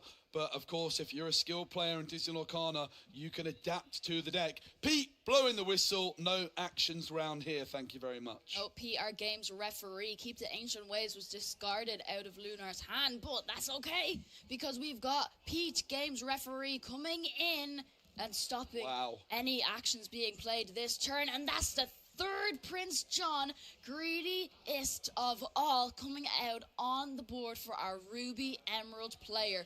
One Sudden Chill, and we're drawing 3 cards. Well, the problem is it's not just Ige that's going to be drawing off that. It's also going to be Luna with that Diablo Devoted Herald, and Keep the Ancient Ways going to be sung by Diablo. That's going to mean no brawl can come through in the next turn. It's going to be Maui Half Shark drawn. Ursula Deceiver looks like it might be the option here for Ige. Only 3 ink. Is there a song? There certainly is. There's 2. Yeah, and like you were talking about that Max Goof Rebellious Teen earlier on, and his ability, personal soundtrack, being able to bring back that Keep the Ancient Ways. Diablo sung it. Ige was not able to play any actions that turn. Yeah, but Ige now going to be inking a card, looking at the Gaetan Moliere, I think, which is not the best card against the Diablo, but they need to find a way of dealing with this Diablo. Brawl is nowhere to be seen right now. It's not available in the hand now. The Jebediah Farnsworth gets inked, and it does remind me, Kim, I think Jebediah Farnsworth might have been inked on like turn 2 or so for Ige, which they're probably going to be regretting, I have to say, at this moment in time. That Diablo is really swinging the game in Luna's favour. Every turn it sits there, it just keeps ticking away. Yeah, and that Gaetan Moliere in his hand, probably not something you want to play against this particular deck, especially with a Diablo and a Prince John on the board. But Pete, game's referee, is going to sing a little song for us, Let the Storm Rage on top of that Diablo Maleficent Spy. Not only do we get to banish it and deal 2 damage, but we're also going to draw a card. And Ursula is also going to do a little bit of singing with Sudden Chill, making our Ruby Emerald player discard a card, and Lunar has a Prince John on the board of their own. Means we're going to draw an extra card. Yep, the Muses comes down, and it was the Prince John, greediest of all that was discarded. That strength of a raging fire, of course, cannot target the warded Prince John, so goes for the Ursula Deceiver instead. But that Diablo questing once again. Luna, 5 lore up. Ige still at 0 lore, and is going to need to try and deal with this Diablo very, very soon. Luna passes. Ige draws for turn. Luna draws for Diablo. Yeah, one sudden chill in hand. We could definitely sing this with our own There it is! Ursula, but there's a way to get rid of the Diablo devoted herald. Did we top deck the brawl to be able to get rid of it? What a play, and we are going to see Ursula Deceiver sing sudden chill, making Lunar discard Let the Storm Rage On. Not only do we draw 1 card from our Prince John, we don't just draw 2, we're going to draw, How many do we draw? 3 cards, Joe. A lot of cards. It's a lot of cards. And the fun's not done there yet, because look at that. Another sudden chill has been found, and it's going to be 2 ink for the sudden chill. How about another 3 cards drawn? Prince John is collecting all the taxes right now. It feels like the Prince John show right now on the Disney Lorcana stream. Yeah, the greediest of all, and he is giving our Ruby Emerald player all of those cards in his hands to play with, being able to play that brawl on the Diablo at the start of the turn, and then discarding to draw all of the cards. Well, exactly the kind of play you want to see against this type of deck, right? Yeah, most certainly. And now back on over to Luna, has the Muses, has the Pete, the Prince John, and the Ursula. But that Max Goof is nowhere to be seen any longer. It's going to be Pete challenging Ursula, taking 1 damage back in return. It is 5 lore to 0, and these Prince Johns on both sides of the boards are just sitting pretty, not questing. Pete, no actions again. The whistle has been blown. Yeah, our game's referee using his ability, blowing that whistle, being able to stop any actions being played during Age's next turn. And we drew a lot of cards that last game. There's a lot of actions in that hand that could have been played next turn, but we're not going to be able to play any. And looking like we are going to start questing even more with our Ursula Deceiver, bringing Lunar up to 6 lore. Yeah, and another Prince John is really important, but look, this could be an absolutely crucial moment. I'm going back again to the inking decisions, though. Ige in the previous turn inked that Hypnotize. Well, I would imagine a Hypnotize right now would be pretty good. You spend 3 ink, your opponent discards 1, and you will draw 4. Now, at this point in a Prince John mirror, what you're really looking to do is just empty your opponent's hand. You put them on top deck mode. Look, if Luna was to top deck into a discard card, they get to refill their hand. But if they don't, that's when Ige could really start taking over the game. They're going to hope to discard something with Ursula, and it's a hit! It's a huge moment here. Max Goof, the last card left in the hand for Luna, and the Undermine is found off the top. This is absolutely huge. Yeah, and all the vital information being able to look in Lunar's hand, leaving just the Max Goof, knowing that could come down next turn and return an action card, come back from the discard, but even more actions. Ege trying to play, but Lunar reminding that Pete Games referee is on the board saying, nah, you're not going to be able to play anything. He had to give me a reminder as well, Kim, because I was sat there thinking, oh, wouldn't Hypnotize be great right now? Well, in fact, it would be not very great because of the Pete Games referee, and that is the power of Pete. Pete is just allowing Luna to keep this 1 extra card in hand, and that is a pivotal moment in this one. Here comes Max Goof. It's the personal soundtrack. And taking a look at what is in our Ruby Emerald player's hand, that is not only a Leviathan, but we also have the other piece of the puzzle. Yep. Return of Hercules is in there, and not only that, also strike a good match, which is going to allow them to add an extra card into their discard. But look at that. No, keep the ancient ways. Well, it's not Pete blowing the referee's whistle this time, but no actions once again as the wide board quests now for Luna, who is trying to close this game out extremely quickly. Yeah, being able to use Pete Games referee and keep the ancient ways, really trying to lock our Ruby Emerald player out of playing any actions. And right now, Lunar has game on board, being able to play the Leviathan down with Return of Hercules. would have really helped our Ruby Emerald player get back in the game here, but keep the ancient ways means no actions at all are going to be able to be played. Yeah, and you look at the hand, right? There's no Maui, right? There is, of course, Bruno, which can have a splash, Return of Hercules, but Bruno and Hercules cannot be played. You need something with Rush here. You need a way of giving your Prince Johns a little bit more strength. Prince John, he is the greediest of all, and sometimes greed will be punished. And with only one strength, as well as the Ursula Deceiver, there's only 4 strength across all 4 glimmers on each side of the board here. Yeah, not going to be enough on our Ruby Emerald player side of the board to be able to challenge to get rid of all of these glimmers on Lunar's side of the board.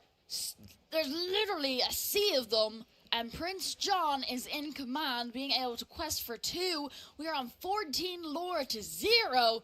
He only needs to quest for another 6 lore. Yep.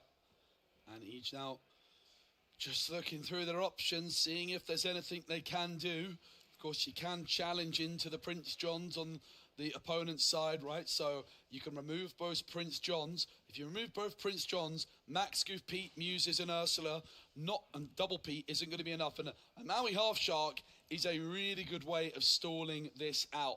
But the problem is, Kim, you challenge into your opponent's Prince Johns, and your Prince Johns will be left exerted, and therefore very vulnerable. Yeah, and Maui doesn't have rush either. He's just going to sit there for this turn, and we can't play any actions thanks to keep the ancient ways. So we're going to have to do some challenging, and the Prince Johns are indeed going to challenge in along with the other Prince John, with Ursula on the other side of the board. And one card to look out for is a Floodborn Pete. It is a green steel dual ink. A shifted Floodborn Pete quests for 2. If Luna has that right now, that would be game. It doesn't seem as though that is the case. What do you do then? Do you quest up to 19 and just have the Half Shark staring you down? Or do you just leave everything ready and waiting? Do you challenge some Prince Johns? It's a really complex and key turn here for Luna. Yeah, even if we are able to shut off actions with another Pete Games referee or keep the ancient ways for another turn, we could quest out and then just hope that our Ruby Emerald player doesn't have a way to clear the board, and maybe we just play more cards. But here's a way to clear Maui Half Shark anyway. We don't talk about Bruno, and in this case, we are not talking about Maui Half Shark, and it is going to be a random cards discarded out of Ige's hand. Could it be the Maui Half Shark, or could it be a piece of the puzzle that he needs to play Leviathan his next turn? But it's just strike a good match. You know what? I think it actually is a piece of the puzzle. Yeah. Because without the strike a good match, you don't have an easy way, as the Max Goof is bounced back here, you don't have an easy way to put that additional card into your discard. The other thing is that Muses with Ward won't be able to be targeted. Now, Luna's up to 19, so Ige's going to have to be able to remove the Muses with these glimmers and somehow get that Return of Hercules off. So if you challenge everything into the Muses, right, you put 4 characters into the discard, it's going to be Diablo's on 3, Pete's on 3, Ursula's on 1, Pete's on 3. So I think the Leviathan can clear everything outside of that Muses. Yeah, but we definitely have to challenge into these Muses first. But that ensures cards entering our discard, meaning then we can pay for the Return of Hercules into the Leviathan. And maybe that will just be enough for Ige to get back into this game. Lunar is on 19 lore. Yeah, and the thing is, you have to get that second card into the discard alongside Return of Hercules to trigger the Leviathan. And of course, usually the ideal way to do that would be to sing a song, to quest with the Gaeta Moliere. But in this case, the only way that Ige will be able to do it is with a challenge. And probably just challenging everything into the Muses is going to have to be the way it's done. Yeah, taking a look at our Diablo Stone Servant. He does have the ability, when there is a villain character in play, he's a bit of a cruel intent, gets an extra 2 strength and extra lore. But what is Ige going to do? Are we going to challenge into the Muses and get these cards into our discard? It does seem like it. 3, 6, 9, 10 on the board. There is the Leviathan. It's a machine. He's protecting the protector of Atlantis, but in this instance, he is the guardian of Ige's board, going to guard that Diablo, clearing the entirety of Lunar's Emerald Steel board. And there was so many glimmers on that board. And Luna top decks the strength of a raging fire. It's 19 law to 0. Could this be the biggest comeback in the history of a Disney Lorcana challenge? Yeah, is this how it ends for our Emerald Steel player? This game is Ige going to take the game 1 win here in round 5, joining the Leviathan and Diablo on the board. Gaten Moliere and Ursula Deceiver going to be discarding card out of hand. A Sisu, and was that another Leviathan in the hand? Yeah, the Bruno discarded is not good for Ige because you want that kind of card to remove an Ursula from the board. But look, here is Gaetan Moliere. You quest and you draw 2, you discard 2. And look at that, Return of Hercules has been found. You've got the Sisu to deal with the Ursula. I mean, it's possible that we are about to see Ige claw their way back into this one.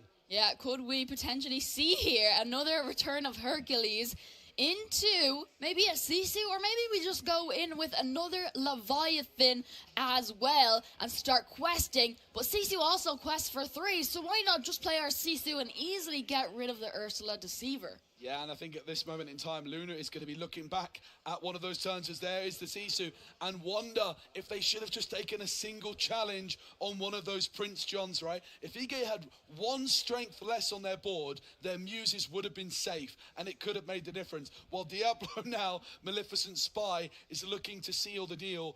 1 strength, 1 law is all they need, but that Gaetan Moliere means Return of Hercules into Leviathan is an option available. Yeah, it is indeed, with just a Diablo Maleficent Spy on the board for Lunar. Gaetan Moliere is indeed going to quest and unearth is his ability to be able to draw 2 cards and then choose and discard 2 cards.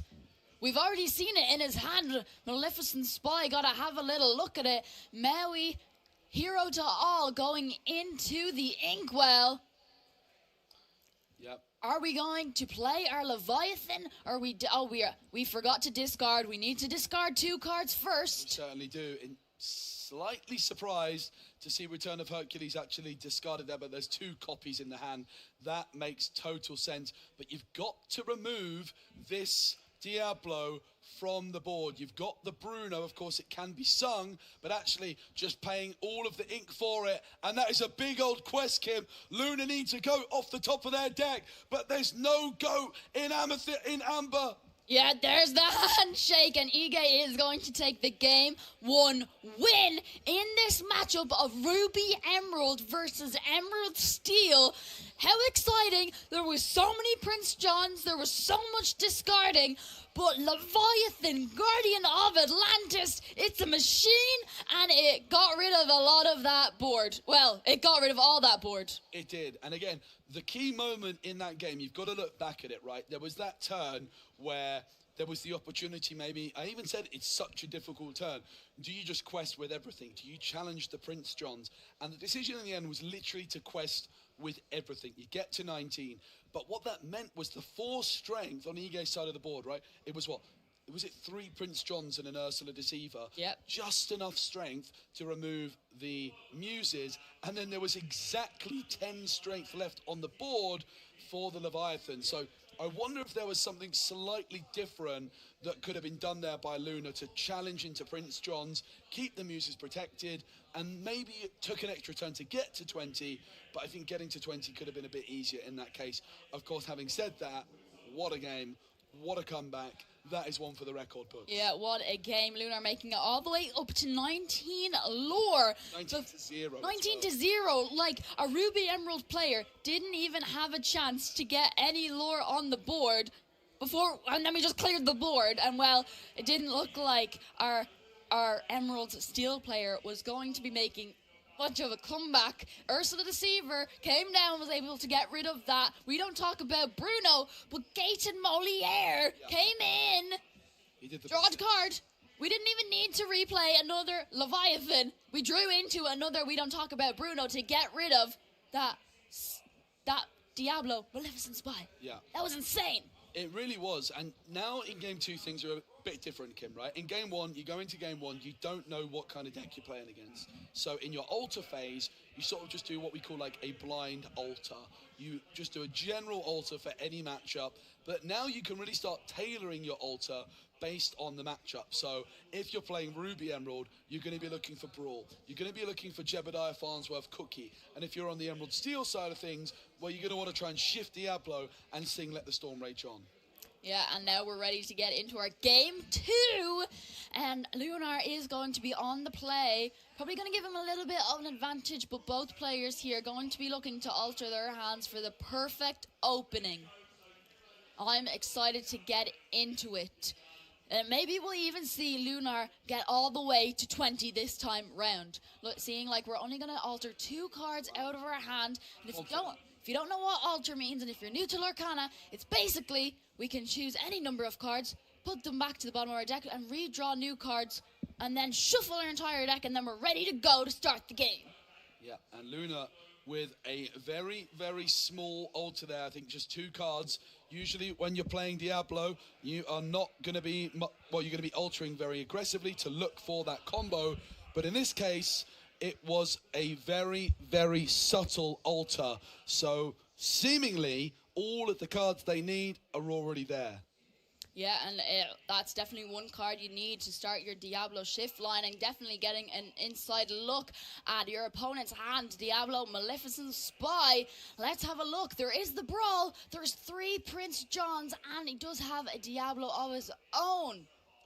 Yeah, and look at Luna's facial expression, body language there. I'm not sure they're too happy to see what's on the other side. There's going to be strike a good match into the ink, and both players having a little peek. No Diablo shift for Luna, not yet. 3 songs as well, Kim. Yeah. So you can't ink all 3 of those, which means that Ursula Deceiver, if found, is going to be discarding a card. Yeah, neither players have the Diablo shift line, but another Diablo that Lunar does have is the Stone Servant, and is going to be coming in, joining our Diablo Maleficent Spy, kind of turning into a little bit of a Diablo off. It is, and soon it might be a little bit of a Prince John party. It's going to be the return of Hercules into the ink, and Luna with 2 Diablos. Do they go for a third? It's going to be the Prince John, greediest of all. And look at that, Sudden Chill going to be sung by Diablo. Of course, that is a, well, whenever you discard a card, Prince John's going to draw a card. Yeah, pretty nice when all the pieces come together like that, helping Lunar get a little bit closer and then stopping his opponent having more cards in hand. And we're going to discard Prince John off of that, but that's okay. We've got another one in hand, and he is going to come out onto the board. Prince John, greediest of all. He has Ward, and whenever your opponent discards a card, you get to draw a card. Yeah, and it's going to be Prince John singing Let the Storm Rage On. Luna now has seen the deck of Ige a little bit more, not worried about Rush. But imagine like an Undermine as another Sudden Chill comes through. Undermine here for each would allow them to boost up that Prince John strength to 3 this turn and take out the opposing Prince John. It would, of course, though, leave your own Prince John vulnerable. And look at that. Pete Games referee says, boop, no actions, and certainly no Undermine. No, Diablo Stone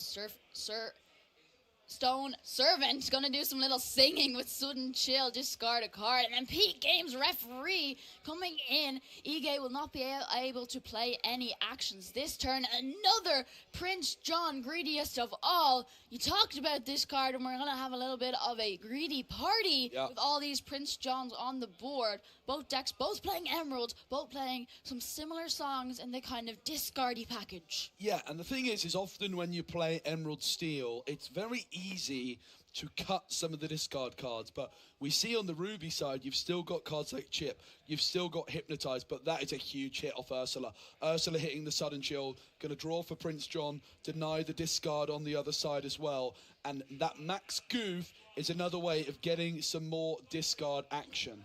Yeah, Max Goof, Rebellious Teen still in the hand, and we are going to hard cast Keep the Ancient Ways. completely locking Ige out of being able to play any actions. Or maybe he had items that he wanted to play, but hey, he's not going to be able to play them this turn. No, certainly not. It's going to be the half shark into the ink, both Prince Johns. But what I really love about how Luna's playing this game is they are recognising that they need to win this game pretty quickly. And look, Max Goof brings back Keep the Ancient Ways. Ursula Deceiver sings Keep the Ancient Ways. And Luna's board is questing. That Diablo, that stone servant, is protecting Prince John as there is a villain on board. And if Diablo Stone Servant is exerted, Diablo must be challenged instead of those other villains. Yeah, our rebellious teen, Max Goof. We got him in Fabled, and I'm so happy we get to see him have some gameplay here, especially being utilized so great in a deck like Emerald Steel, using his ability Personal Soundtrack, bringing back those actions from the discard into our hand, and we can just replay them. It's a great kind of cycle of playing actions, discarding stuff, and then replaying them. Yeah, and look at that. No actions yet again. And that Diablo Stone Servant protecting Luna from the challenge on the Prince John. So instead, both Prince Johns go into Maleficent Spy. Luna has played this one absolutely fantastically. Yeah, really taking the game. It just really has complete board control, and playing those peak games referee and Keep the Ancient Ways, really shutting Ige out of this game. Can't play any actions, and one thing his deck really wants to do, and that's play a lot of actions. Yeah, it certainly is. Luna, 7 lore away. The board is questing for 3, 5, 6, 7. So I'm not sure. Is it questing for 7? I think so. With that Diablo Stone Servant, it's going for 2. Yeah, because we have a villain in play, meaning our Diablo Stone Servant is going to quest for 1. We can just quest out here, and that brings us all the way to 20, I believe. Yeah, and it was also 2 damage on the Pete, and I think that's the win. We're going to just wait to see exactly if that's true. Yeah. It's going to be 2 damage on Pete. Or maybe we're only getting up to 19. Looks like 19, yeah. Our mistake, I suppose. But there we go, 19. And yeah, using that Let the Storm Rage on to get the 2 damage on to Pete. But I mean, it looks like either way, it's not going to matter. That's going to be game 2 for Luna. Masterfully done. That's the difference, right? You see that strategy from Luna in game 1 almost work. And by the finest of margins, it didn't. But maybe the difference there for Luna was that they just knew what they're playing against that little bit more. And they could alter accordingly. Find the Pete, keep the Ancient Ways as well. Yeah, really locking our Ruby Emerald player out of being able to perform basically a lot of kind of things that deck wants to perform, and that's just like drawing, discarding. We couldn't play our own Sudden Chills, but our Emerald Steel player just locking them out, playing his own his own Sudden Chill cards. Had our Prince Johns, we were able to discard. No Diablo Devoted Herald, but hey, we had the Stone Servant, we had Maleficent Spy, we didn't need him. Yeah, it was a really, really interesting approach, but we are now going to see a slight flip of the table, because the tables will turn and it will be the Ruby and Emerald player on the play. Kim, how do you think that's going to change the dynamic of this match? If you're now Ige, you're going first, what are you really looking for to do on those first few turns? Well, you know, the second turn, both players had Diablo Maleficent Spy to have a little look, and ideally we kind of want to get our Ursula Deceiver out, discard those important actions we could see being used to discard, and then shift to Diablo Devoted Herald, or even just being able to discard songs like Sudden Chill, which can be essentially being played turn 2, and just you want to get off to a really good strong start. We talked about Jebediah Farnsworth being inked earlier on in the first game, and there's one in the hand. I believe it might have been altered, or maybe we're altering it out of the hand now, but keeping something like that in your hand to be able to play, especially when you know you're against Emerald, you can just challenge in and get rid of their Diablo. Yeah, I think that Ursula 2 for Ige is going to be particularly important. Of course, both players going to want to shift Diablo. One of the big weaknesses, really, for Ige's deck when you compare it with Luna is what are you going to sing with Diablo? Strike a good match, Sudden Chill. Whereas on the other side, Luna can still sing that Sudden Chill, but they can moreover sing Let the Storm Rage On and strength of a raging fire, and potentially sing that to remove the opposing Diablo. So if Ige can find that Diablo shift, follow it up with an Ursa the Deceiver, that's going to be the perfect start. Yeah, and he does indeed have the Diablo Maleficent Spy and does have a Devoted Herald in his hand. Will he have a action to discard next turn, or maybe we'll even just do it this turn to get it into the game? Having a look at our Emerald Steel player's hand, quite a few songs there. We've got the Peak Games referee, and we've seen what the damage it did last game. But no Maleficent Spy. That's a turn 1 pass from Luna. The body language right now, I think, tells a story of its own. These Diablo mirror matchups can so often come down to these first few turns. It's going to be the Firefly Swarm being discarded to shift that Devoted Herald. Yeah, really nice play there. And Jebediah Farnsworth, a.k.a. Cookie, going into the Inkwell. I wonder if he likes cookies. Yeah, I like cookies. I also like cookies. Not going to play anything, but we are just going to get it would have been great to see an Ursula Deceiver there. We saw a glimpse of the hand, but no turn 2 play. But at least we were able to shift our Diablo Devoted Herald, so we were able to draw a card. Now, every time that Lunar draws a card, it's not a normal, it's not a Diablo Devoted Herald of our own for Lunar, but it is the Stone Servant himself. A Steel Diablo. Yeah, the Steel Diablo is definitely an option, though, to still shift onto, so that's something to look out for. Ige in the last turn really interestingly inked that Jebediah Farnsworth. Could have played another Jebediah Farnsworth, but decided to skip their turn. And I really like the decision. They just play it now. It's reckless, right? It wasn't going to be doing anything in this previous turn. And you just got a little bit of extra information on if you actually still want to play this card. So I really love the decision here from Ige to delay that Jebediah for a turn. Yeah, and having another one to play. So if Lunar was going to shift his Diablo Devoted Herald and then quest or sing with it, leaves it open to being easily challenged by the Jebediah Farnsworth, a.k.a. Cookie. And now Lenny Toy Binoculars taking a good look at Ige's hand. There was no action card. Lenny, the Toy Binoculars, needed to look in the inkwell because Ige saw it coming a mile off and had just inked Return of Hercules. Chip now comes through, and the greediest of all has been discarded. Oh, the irony as Diablo drawns for Ige. Yeah, Chip, quick thinker.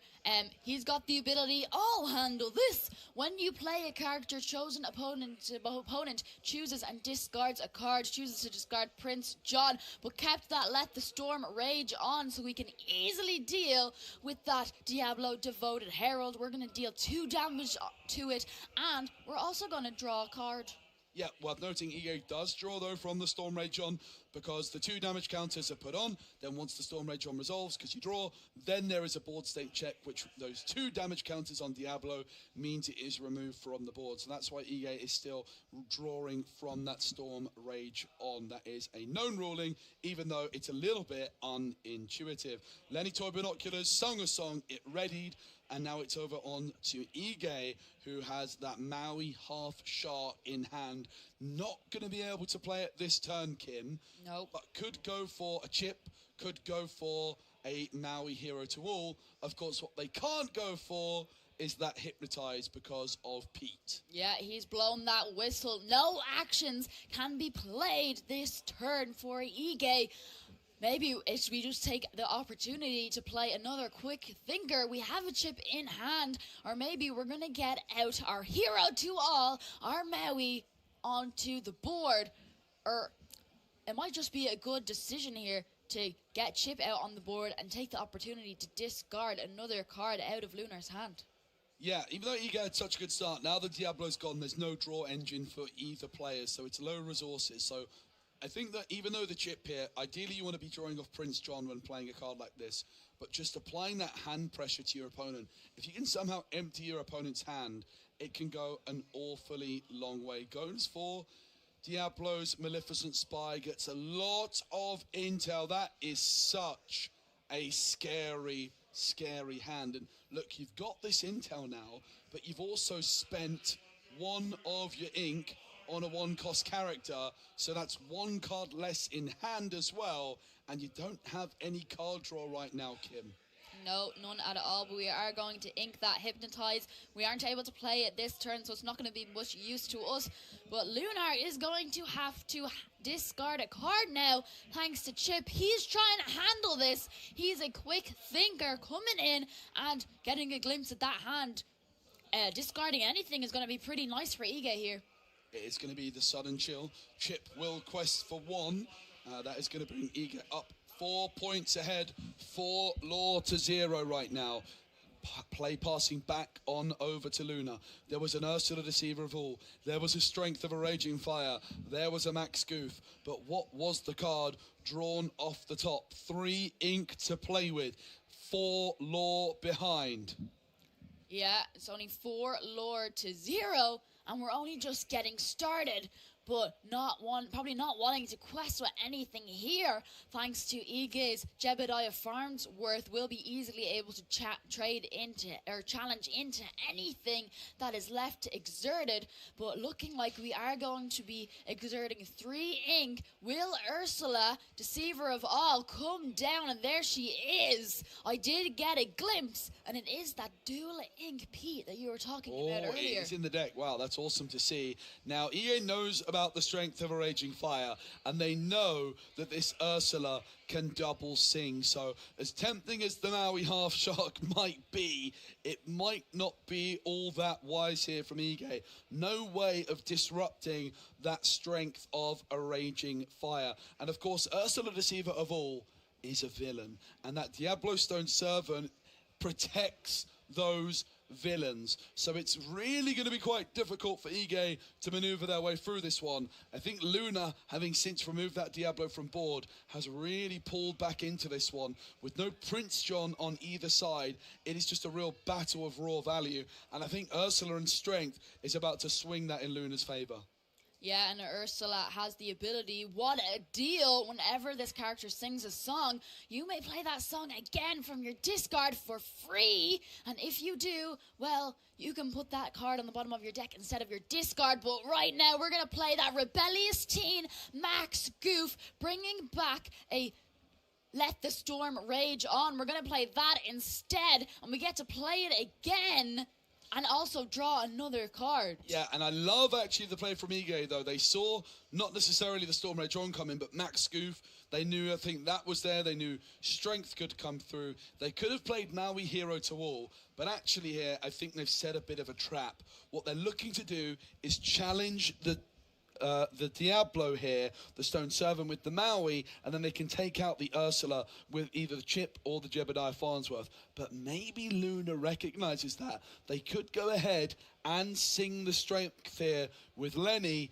and maybe challenge into the Chip to keep this Ursula protected. It's an interesting moment in this game, but I really like the quality of play I'm seeing from both of our competitors here. Yeah, Luna really starting to change this game, taking back control of the board. Only 2 glimmers left on Ige's side of the board, and still that Pete Space Pirate in the hand. We could see come down, perhaps even shifted on top of the Pete Games referee, because we can shift it for 4. We don't yet have 6 ink to play it. Wow. But right now we're going to do a little bit of singing, and thanks to that Strength of a Raging Fire means Lenny can ready back up again, and we can still possibly challenge into this Chip.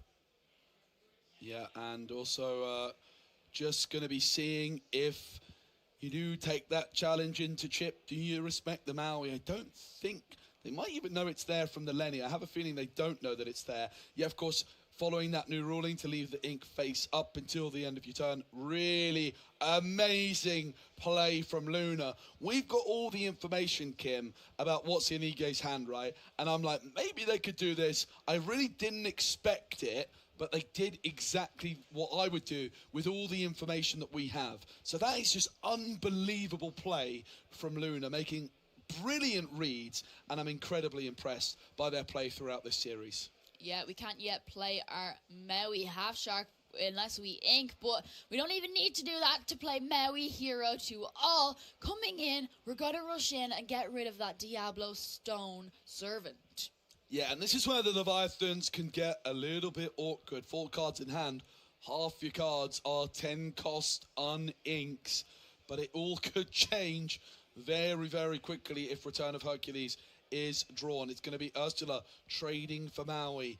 It's Max Goof and Lenny, the last 2 glimmers standing. Ige's still in the lead in terms of lore, though. 6 lore to 3. Diablo and another Diablo Stone Servant comes through. Ige needs an evasive, and they need an evasive fast. Yeah, and they do have an evasive, and that is Maui Half Shark, but not going to be able to do any challenging when if it comes into play now. This turn, we'll have to wait a turn while he draws, but still an evasive to deal with the Diablo Devoted Herald. Yep. It certainly will be important. I'm not sure what card was drawn there. I also want to go back to Ige's decision also in that one turn to play the Maleficent Spy.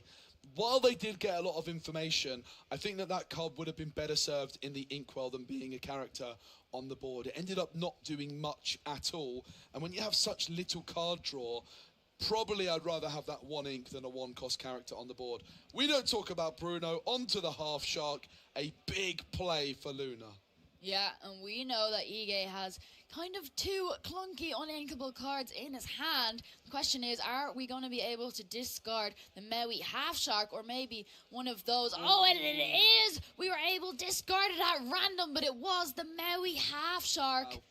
Discarded out of Ige's hand. Not what Ige probably wants to see here. Lunar really taking the full control of this game. It was a 50-50 chance there to discard one of those uninkable Leviathans, but instead the Half Shark has been left in the discard, and Luna is 10 lore away. The board here currently, I believe, is questing for just 4.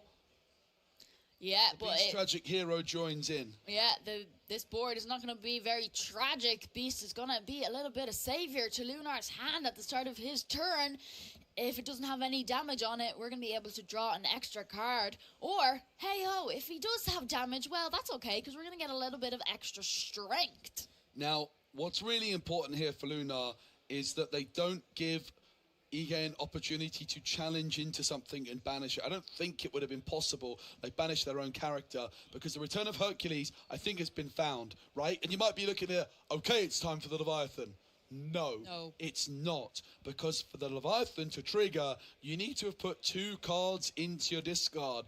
And that's why it's really important you don't exert it. Imagine Luna here exerts something with 3 strength, right? Ursula can just challenge into it, be banished, and then the Leviathan will be able to come in, triggering the ability. So it's play pass on over to Luna, who draws for Beast and draws for turn, and look what's been found, Kim. They keep the ancient ways. We can really lock Ige of being able to pull off the Leviathan Return of Hercules combo, but Ursula Deceiver coming in. We're going to have a quick look at that hand. No songs to discard, but now we know what's in the hand, and more than likely, we're going to sing that Keep the Ancient Ways. Yeah, and sing it with Lenny, of course, because then he readies and everything's going to quest. And Ige, I think the writing might be on the wall. There's a Prince John with Ward. There's a bunch of other glimmers. And it looks like Luna, after an unbelievable loss in game 1, has just been able to do enough. Yeah, and there it is. Luna takes the win in this 2-1 victory of Emerald Steel versus Ruby Emerald. What an amazing way to close out that game. Ursula Deceiver having a little look at that hand and then really completely locking a Ruby Emerald player out of the game by singing Keep the Ancient Ways. And then Lenny, my favorite toy binoculars, being able to ready. Who's your second favorite toy binoculars? My second Lenny card. Okay, good answer. Because I can play 4 in my deck. Yeah, it was a really amazing game to watch, especially game 1. But honestly, the way Luna played this one throughout, I was really, really impressed with it. Like, in a game of Disney Lorcana TCG, you've got to identify, are you the player that's going to quest to win, or are you the control player? And very often this Emerald Steel deck is going to be the control player. But they recognize in this matchup, they want to just keep questing, make things awkward, and my goodness, they did a great job of doing that. Yeah, and then our Ruby Emeralds player, Ige, did have the pieces of the puzzle to pull off the Return of Hercules Leviathan combo, but we weren't going to be able to see it because Keep the Ancient Ways locked him out of being able to play any actions. But not only that, none of Lunar's cards were exerted. We weren't able to challenge and get any more cards into our discard, but no need to fear, you guys. We have more action from round 5 joining this game of Ruby Amethyst versus Amber Steel. Yeah, Amber Steel, one of the most popular decks here this weekend. And these are two of the classic color combinations from Disney Lorcana. You go back all the way to the first chapter, and I think it's fair to say that these were the two most popular decks in the very first set of this game. It is going to be game number 2 we're jumping in. Nicholas is 1 game up, and Bruni, therefore, will be kicking things off here with that Cinderella ballroom sensation. Yeah, she's a bit of a beautiful sensation in the ballroom. And not only that, but she has a Singer 3 ability, so we could definitely see her start singing some beautiful songs next turn. Yeah, Broody going to be drawing for turn after Nicholas doesn't find that 1-cost character. A Cood would be perfect. There it is. A lot of the time in the past, you play a Cinderella and you only really want to use her as like an offensive play to sing Storm or sing Strength. Well, suddenly now with a Cood in the mix, you can use it even if your opponent doesn't have anything down to sort of give yourself a little bit of ramp. Yeah, meaning to get this sensational singer out on the board, Ariel, spectacular singer, we get to look at the top 4 cards of our deck and we get to put 1 into our hand. And we did indeed find a song, and not only that, we only paid 1 for it, so we can still ink a card and pay another 1 drop, and it is going to be Rhino, 1/16th Wolf. We can give -1 strength to something else, but, well, we don't really need to, but we might as well give it to something else this turn. We'll give it to himself. Now, Kim, why am I not seeing Rhino in any other Amber decks, only Amber Steel? Because this Rhino, I can play it in every Amber deck. Because, Joe, we play it for the shift Rhino. Dual ink. He costs 4, but we can shift it for 2. There is the strength of a raging fire. Scrooge McDuck, Dagobert Duck as it's called in German, taken out. Here's another aerial. That one looks like it's signed by the wonderful Alice Pisoni, the artist of this card, who is here at this very challenge event. Yeah, Scrooge McDuck. And going into the discard, Broody recognizes that, well, that card can get a little bit out of control with the boost ability, being able to pay to put a card underneath it, and then Ruby Amethyst can do a lot of bouncing, but that was another Akut. Is that the third one? Was it the third one? I think it was the second one, meaning we can pay 2 less for the next character we play this turn. Do we have a character we're going to be able to play for free, or it seems like we were just going to play it to be able to draw a card?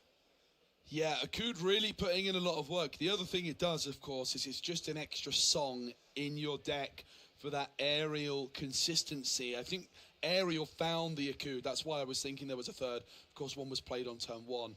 Look at that, Dagobert Duck coming down, Scrooge McDuck, as of course it's called in English. It's going to be the brawl now into the inkwell, and it is going to be the Scrooge McDuck taking a boost. Yeah, and we do see a Madam Mim Fox in Nicholas's hand as well, which could be used later on to bounce that back to his hand.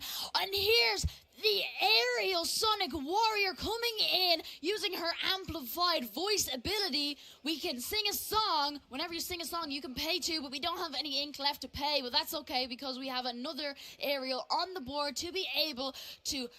Then come along came Zeus. I said that totally wrong, but we get rid of our Scrooge McDuck. And look at this from Amber Steel. 4 ink, but all those glimmers down on the board, including that 6-cost aerial. Making use of the Akud, making use of the shift with that Floodborn. Broody is 5 lore ahead and only 15 lore to go. They're a quarter of the way, but that could ramp up very, very quickly. It's going to be the 3rd Scrooge of this very game here for Nicholas. Of course, can boost that. I wonder what that card in hand is for Broody. Yeah, I wonder, but the card that was under the other Scrooge McDuck that did get sent into the discard was a Madam Mim Snake. Could have used that to bounce the Scrooge back to our hand along with the boosted card underneath, but Chernabog's followers gonna be coming into the game for our Ruby Amethyst player as well. But now going back to our Amber Steel player, another aerial ethereal voice. She also has the boost ability, meaning we can pay the cost estates on the card to put a card from the top of our deck under that card. And this aerial ethereal voice has the ability for whenever you play a song, you get to draw a card. Yep, and that can add up very, very quickly, of course. If aerials bounce back to hand, the cards will follow it as well. I don't imagine that's going to be relevant in this particular matchup, though. No, not for Amber Steel, but the Scrooge McDuck could definitely be bounced back with the boosted cards underneath to help our Ruby Amethyst player have more cards to play. And the question is now, what is Nicholas going to be able to do to deal with all of these spectacular singers on our Amber Steel players board? There surely is a lot of spectacular singers. Of course, Ariel, the spectacular singer, but you've got the Cinderella Ballroom Sensation, as well as two other aerial glimmers. There's 3 separate aerial glimmers on the board here for Broody. Yeah, and very nice cards when all played together, which synergize really well. We can sing with Ariel Spectacular Singer. We can use Ariel Sonic Warrior's ability, Amplified Voice. Whenever we play a song, we can play 2 to deal 3 damage, which can really help us clean up our opponent's board. And in this case, we could easily sing a song next turn against these Chernabog's followers and then deal damage onto our Scrooge McDuck. Yep, Scrooge is challenging the aerial, not able to deal the full 6, but look at that. It is exactly as he called it, the boost and then the bounce. And that aerial, so difficult to deal with, might actually be getting cleaned up, Kim. Yeah, thanks to our Madam Mim Fox, and she has the ability to rush in there and challenge straight away, getting rid of the Aerial Sonic Warrior. Not going to be able to be using her amplified voice anytime soon, unless our Amber Steel player has another one. But still have the ability to ink a card for Nicholas. We haven't inked yet this turn, and I do see another Chernabog's followers in hand. Yeah, Chernabog's followers is going to quest now, of course, can be banished to draw an additional card. It is the Madam Mim Snake that has been found. 7 law to 1 in favour of Broody. Of course, Nicholas, every turn, creeping ever closer to that 7 ink mark. And we all know what that means. I don't know what that means. What does that mean? Oh, wait, I do know what that means. What does it mean? We've really got to be prepared for something, right? I think we might have to be prepared for Okay, I'll keep watching. I'll keep watching. Be prepared right now. Okay, I'm really prepared right now. But certainly be prepared in 2 turns. Okay, 2 turns, because right now he's on 5 and he needs to get to 7, and maybe, just maybe, we'll see him hardcast a certain Ruby song card that I think one of our fellow casters, or the host, is quite fond of. Yeah, I think they might be. Yeah, just a little bit, but doesn't seem like we're going to be singing. Well, we are going to be singing. Do we sing? It's going to be Broody just questing out there. Yeah, it seems so. 11 law to 1. Nicholas with a goat in hand. No sign of that be prepared just yet. Of course, like an ink can go up to 6 this turn. Or maybe we don't even need to do that right now. First, we can't play Maui Hero to All and rush in there. So it's Maui time? It might be Maui time to be able to rush in there, but really taking the time to think about what we want to do. There's also a Merlin goat. There's a Merlin rabbit too. We could maybe gain a lore if we want to, or maybe we want to draw more cards. There's also a brawl in hand, which we could easily use to get rid of, well, any of these glimmers, bar the aerial ethereal voice. Yeah, and I think that Whisper Aerial is the one that you most want to get rid of because it is a card draw engine. So the Maui Hero tool makes a lot of sense. It's Maui time! It is Maui time. Maui's coming in. Maui hero to all, and he's the hero for Nicholas in this instant. Challenging in to that aerial, ethereal voice, and it was a Pete Games referee.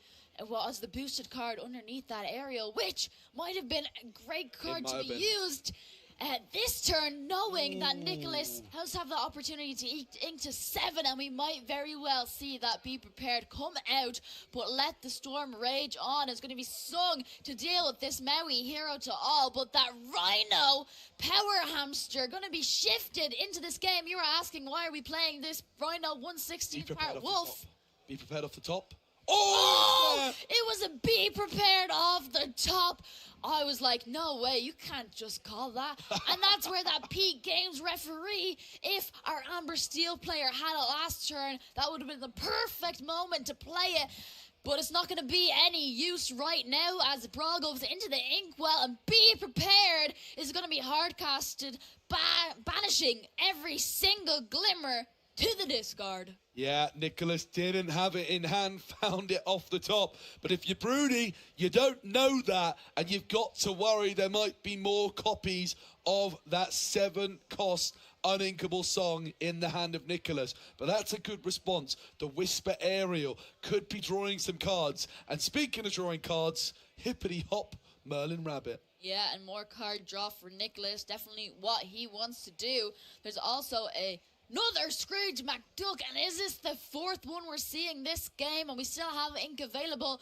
Let's boost him straight away. He's going to get an extra strength and willpower for every card underneath it. And the Cookie Jebediah is going straight into the inkwell. Rudy 6 lore away. Aerial quest for 2. That's going to mean they only need 4 more lore alongside that aerial. Here comes Mr. Smee, the bumbling mate. Aerial, of course, does not have to quest this turn. It is a bit of a card draw engine, and it is a risk to leave it exerted. Of course, you cannot challenge ready characters, so Broody decides to leave it ready. Yeah, more than likely hoping there's not a Be Prepared coming for that aerial ethereal voice, or even our favorite bumbling mate, Mr. Smee. But we could have seen an Elsa 5th Spirit either coming in to exert, and we could have easily challenged to get rid of. But it was a Flynn Rider frenemy coming off the top of Nicholas's deck. But maybe, well, we can't exert any characters. We're just going to have to place them to our board. We've got a Merlin Goat and a Madam Mim Fox. Maybe we're just going to play our Madam Mim and bounce our Merlin Rabbit back to hand. Draw another card while we're at it, doing the thing that Amethyst loves to do, just drawing cards. Yep, it's going to start off with a boost on the Scrooge. Scrooge getting boosted up now to 5 strength, going to quest for 1. That is only Nicholas's 2nd lore, 12 lore gap between these players. But it's not going to be the fox chasing the rabbit. It is the fox chasing the duck. Yeah, and all of those boosted cards underneath Scrooge went back to the hand as well. Just helping Nicholas really being able to build a wide board. And we're just going to replay the Scrooge again. And why not? Let's boost him once again. Madam Mim Fox can't rush in and challenge into anything. There's nothing exerted. But helping Nicholas really set back up a good board now to deal with our Amber Steel player. Yeah, and look at that. Flynn Rider really starting to look to apply a little bit of pressure at the start of Nicholas's turn. If they have the highest strength character, that Flynn Rider will gain 3 lore. Well, yeah, see you later, Flynn Rider. Let the Storm Rage on. Now, Broody, do not forget that aerial trigger, my friend. There was 1 card in hand, I do believe, before that. I'm trying to think. I think they had 1 card in hand, and then they drew for turn. No, I don't believe so. I think we top-decked the Let the Storm Rage on. We drew off the action, and then we drew off the aerial. So I believe he got it. I hope he didn't miss it, but I think that is the 2 cards he has in his hand. But still helping us bide a little bit more time. Got rid of that Flynn, which would have helped Nicholas gain a lot more lore there. But luckily, we top-decked the right card at the right moment. Yeah, and Broody here, the board can quest for 4 that would get them to 18. The big question is then, do you play down all of your glimmers? And look, actually, Broody, looking at the aerial, I don't think there's been another action taken since that Storm Rage on, which in my mind would mean you can now take the draw. Broody does remember the trigger, and that's a big moment in this game. Yeah, he did not have the card in hand. My mistake. I did think he had no cards in hand, but that's okay. We hadn't gone too far. He was able to draw off the song trigger. And that's a really, really high-level play from Broody. It's easy to forget triggers, but just slowing down in that moment, analysing the board and just pausing for breath in a key moment in the game and just enabling himself to recognise that something wasn't quite right with their play and really fix that at a key moment. Yeah, our Mr. Smee Bumbling Mate is going to quest for 2, getting up to 16. Not going to choose to quest with our aerial ethereal voice. We want to keep her safe right now. She is our card draw engine, but not able to establish any other glimmers on the board. But at least we were able to deal with that Flynn Rider frenemy. Yeah, it's an interesting decision from Broody. I'm not exactly sure what the hand is, but there is an argument for them to go wide, right? And just say, okay, make Nicholas wipe the board or I'm going to win the game and remove all of your own characters at the same time. Broody taking a bit more of a safety-first approach here, which is totally understandable.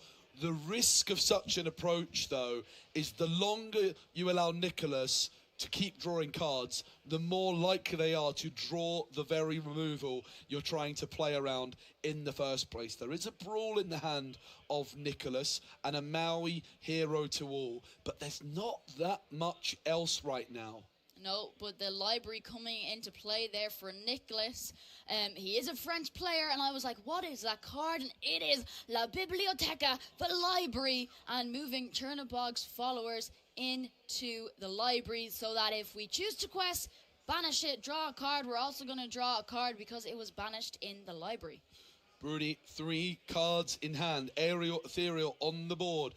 2 law is needed alongside that aerial. Imagine a Pete here alongside another action. It's going to be Strength of a Raging Fire. Not the most impressive, but it is going to draw a card for that aerial. It is, and we did draw into our Beast Tragic Hero, but tragically we don't have enough ink to play it, but we do have enough ink to play 2 Rhino, 1/16th part Wolf, meaning there's 4 lore on the board. Can all of these glimmers survive till our Amber Steel player's next turn? Does Broody... He currently has game on board. Can he keep it on board, or does Nicholas have something he can do to deal with these glimmers? Yep, and look at that. The Chernobog's followers is going to quest and draw a card. This is what I was saying, the risk of Broody's play, right? Even though it looks like he's playing it safe, it's a big risk in its own sense, because now Nicholas has just had that little bit of extra time to draw some more cards. The card draw is flowing now for Nicholas, and every card drawn is a potential bit of extra removal. While Brawl cleans up a Rhino, that means that Broody no longer has game on board, unless, of course, that Shift Rhino is the card that Broody still has in hand. That would enable them to increase their lore count by 1 more. So Nicholas going to be wanting to try and play around that if they can, and Lady Tremaine can certainly do that. Yeah, Lady Tremaine coming in. Broody is going to have to choose one of his characters on the board to be banished, and it is going to be the Rhino, keeping our aerial ethereal voice on the board for now. No Rhino shift incoming going to be happening to be able to quest for game, but we can still quest up to 18, and Nicholas going to be questing with the rest of his glimmers, starting to put on a little bit more pressure now. 16 lore to 10. What did Broody top deck, and is it gonna help him? Yeah, 10 lore for Nicholas, who's still not quite threatening that game on board. It's another strength, and it's another strength for 1 damage. Not the most impressive, but it is going to be drawing a card again off the aerial. Really unfortunate top decks here for Broody, as it turns out. That beast that was boosted underneath the aerial would have been so valuable in a moment like this. It's going to be Cinderella, Ballroom Sensation coming down. Yeah, and there was a Let the Storm Rage on in hand. We could have also used to finish off that Madam Mim Fox, but choosing to play the Cinderella Ballroom Sensation. If we had a Cinderella Stout-Hearted shift, that would also help Broody here take the game if both these glimmers survive till the next turn. But Nicholas, a lot of glimmers on the board, a lot of cards in his hand, and still a few ways to draw more cards. Yeah, and you do also have to be very wary of that Cinderella Stout-Hearted, right? That would be a big shift option and would be able to close the game out for Broody. It is a shift 5, so it is online potentially as that Merlin Rabbit now comes through. An abundance of ink here for Nicholas to work with. And of course, Nicholas doesn't have to be scared of the Be Prepared, do they? No, not right now. Doesn't have it in hand. Well, Nicholas himself won't want to play it with all of his glimmers on the board. And of course, Broody doesn't have this access to some kind of board clear, right? So Nicholas can just go so wide here, whereas you saw Broody was like being really cautious and anxious about overextending. That's the power of Be Prepared. You don't even have to have it, but your opponent has to respect it. Yeah, and if we did have it, we could have inked and played it, but the last thing Nicholas is going to want to do with this nicely established board he has is be prepared. All of the characters, including his own. But first, we are going to quest with everything. Makes me think, does he have it, or are we going to be able to play another Madam Mim Fox, or maybe even a Madam Mim Snake, and bounce our Scrooge, or maybe one of our rabbits back to hand? All I'm seeing is another La Biblioteque, the library, in his hand. I'm not sure of the other cards, but we are going to be able to quest up to 15 lore right now. 15 to 16, there's not much in the difference. No, almost a tied game at this point, and we can see the goat, the snake in the hand for Nicholas. So Broody needs to win this game, and they need to win it quickly. That Cinderella Stout-Hearted shift line seems like it might be their only chance right now, but that is a very real opportunity for Broody. It is a tied game, Kim. Yeah, it is a tied game. Choosing to go with the Cinderella Ballroom Sensation over the Tragic Hero Beast in his hand, which would have been able to quest for 2. Makes me wonder, does he have the Cinderella Stout-Hearted in hand? Because if he does, we can shift and we will be able to quest for game this turn. Or are we only going to be able to quest up to 19? And is Nicholas going to take this game, round 5? Game victory? Does Broody have the Cinderella Stout-Hearted? It doesn't appear so. The thing is as well, if you play Storm or sing it, you're not going to have enough either way. But it's going to be Storm Rage on, sung by Cinderella. And now, of course, even if you find the Cinderella Stout-Hearted, it won't be able to quest. No, not going to have enough to do it. No sign of a raging storm. We're not going to be able to deal with all of these glimmers on our Ruby Amethyst player's side of the board. 3 lore away from victory. We're only going to be able to quest here for 18. Now that we've sang with our Cinderella Ballroom Sensation. Not a lot Broody is going to be able to do to deal with this wide board. We can challenge. We've got it. Then along came Zeus. We can sing it and draw a card.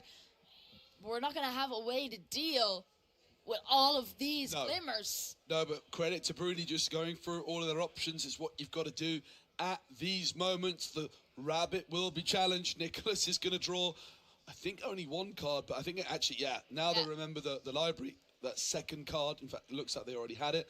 It is now going to be the Scrooge McDuck who will be removed from the board with that. And then along came Zeus. But the board for Nicholas is questing, and it's going to be the win for Nicholas. Yeah, 4 lore remaining on the board. 1 location, 3 glimmers, and it was going to bring him all the way up to 21. And it wasn't enough that our Amber Steel player was going to be able to deal with it. Playing the Cinderella over the Beast Tragic Hero, which if the Beast stayed on the board, would have been able to quest for game that turn. Yeah. That's why it made me think he had the Cinderella Stout-Hearted shift in hand. Wasn't able to do it. Our Ruby Amethyst player was able to take the victory there. And it all came down to that top deck, didn't it? came down to the top deck moment to be prepared. It wasn't there. We were prepared for it, but it just arrived and you just said it. on cue. You said it. It was like you summoned it to the top of his deck. It happens sometimes. That was... Top decks are what win games very often in card games. But we are going to be having a little bit of a meta breakdown now, Kim, with Rebecca and Ross. Yeah, let's head over and check it out. Welcome back to the Lounge Illumineers. I am joined by Ross here, and we are getting ready to talk about a couple of exciting things, aren't we, Ross? We have got some fun things to talk about. We're giving people some updates on things they need to know from the Disney Locana Challenge here in Dortmund in Germany.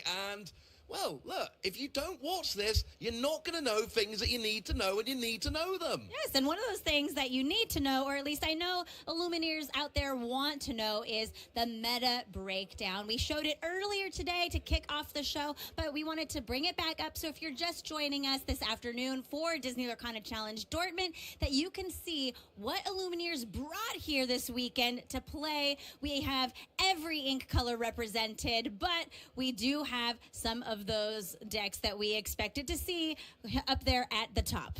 We do. Now, Amber Steel, generally this song-style deck is there at number 1. It was on Friday as well. Yes. What is fascinating to me, Amber Emerald, including those affectionately called dogs decks of all those Lady and the Tramp characters, those aggro decks. It was number 2 on the metagame yesterday. It's actually number 3 on the metagame today, behind Ruby Sapphire and Amber Steel. And that is absolutely wild to me, because coming into this event, all of the discussion was, those Amber Emerald dogs decks, they're going to be dogs, they're going to be running around. How am I going to beat them? Well, actually, that's not the deck to beat this weekend, it seems. You know what's interesting, though, about the Ruby Sapphire deck is it does have some tools in it to beat dogs. People have started teching for the dogs matchups, and if you can keep control of the, keep it going into the long game, there's some really key cards like A Pirate's Life, Nani's Payback, that can take lore away from your opponent and then keep all the dogs caged up long enough for you to swing in there for the win. So I think that the Ruby Sapphire players out there have maybe just teched out their decks in a way that they know they could face those Amber Emerald decks and take a win. And I think that's been a prediction of a lot of people. I think a lot of players that would have been on Amber Emerald have decided there's too many people to know what they're doing. There's too many people trying to beat this deck, and they've decided, I'm going to play something else. But there is one deck, and I brought up earlier, I'm going to keep bringing this up, Rebecca. Please do. I want to talk about Ruby and Emerald. If we have a quick look here, it's only 2% of the metagame. 27 Illumineers.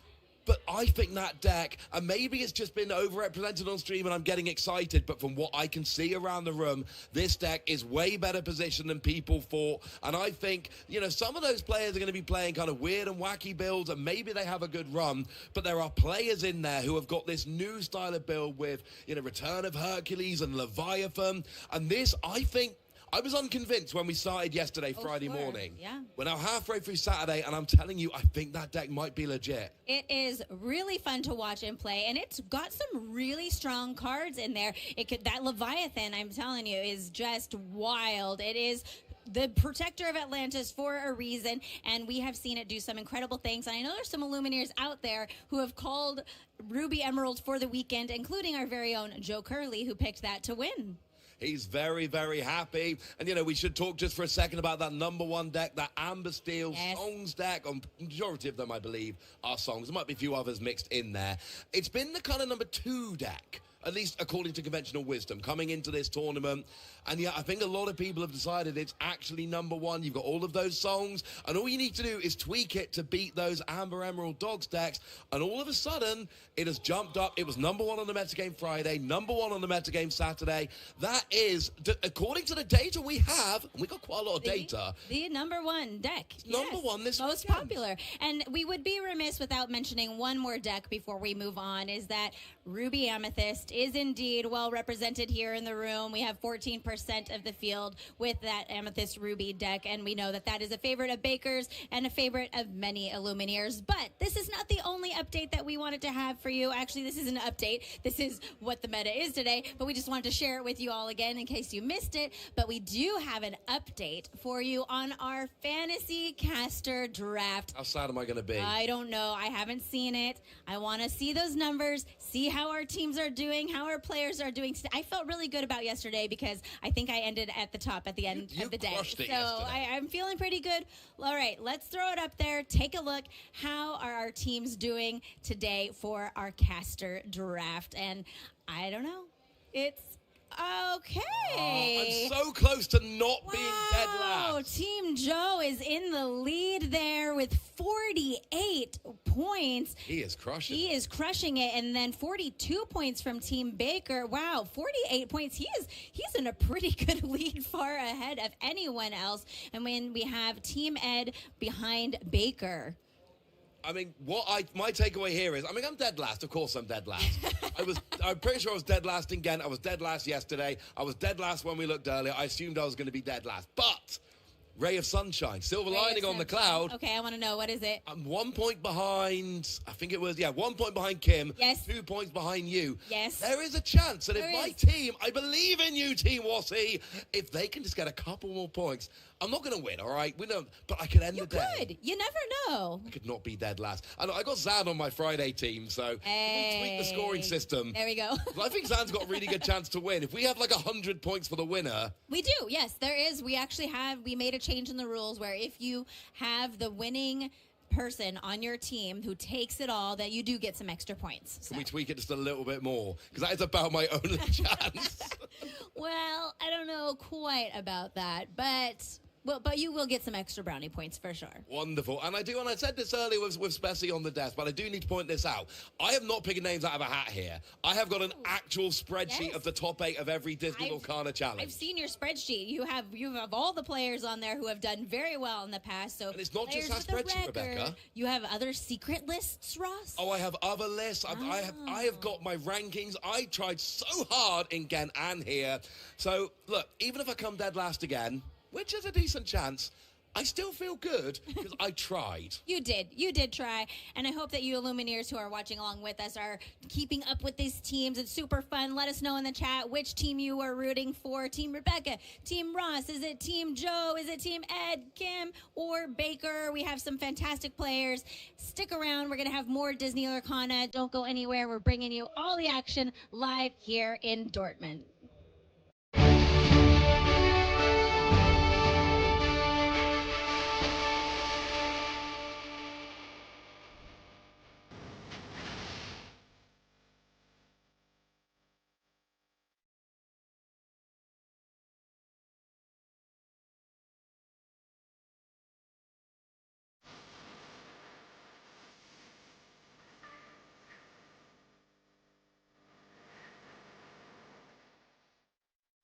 Welcome to Dortmund, ladies and gentlemen. We have got wonderful players, we have got designers, we have got a lot of people here. We've also got some of the artists. What is that like meeting people here and seeing the excitement about your artwork? It's actually a very, very unreal. You can see like the passion in people's eyes when they come up to you. It's heartbreaking, to see people who love your art and just tell you so. So take us back to the beginning then. You brought on as an artist for this wonderful game. What was the first card that you had the chance to illustrate? If I'm not wrong, I think I illustrated first Prince Eric, if I'm not mistaken, but I worked on 2 cards at the same time. So I think it was Prince Eric and King Triton, for what I remember. The very first card was Belle. I don't remember if it was Belle or Ariel, because I got them at the same time. So while I was doing one, I was also drawing the other one, so they cannot come at the same time. So you can choose your own artwork, you can choose somebody else's. Open floor here. What is your single favorite piece of Disney Lorcana artwork? And I know I'm asking a mean question to an artist here.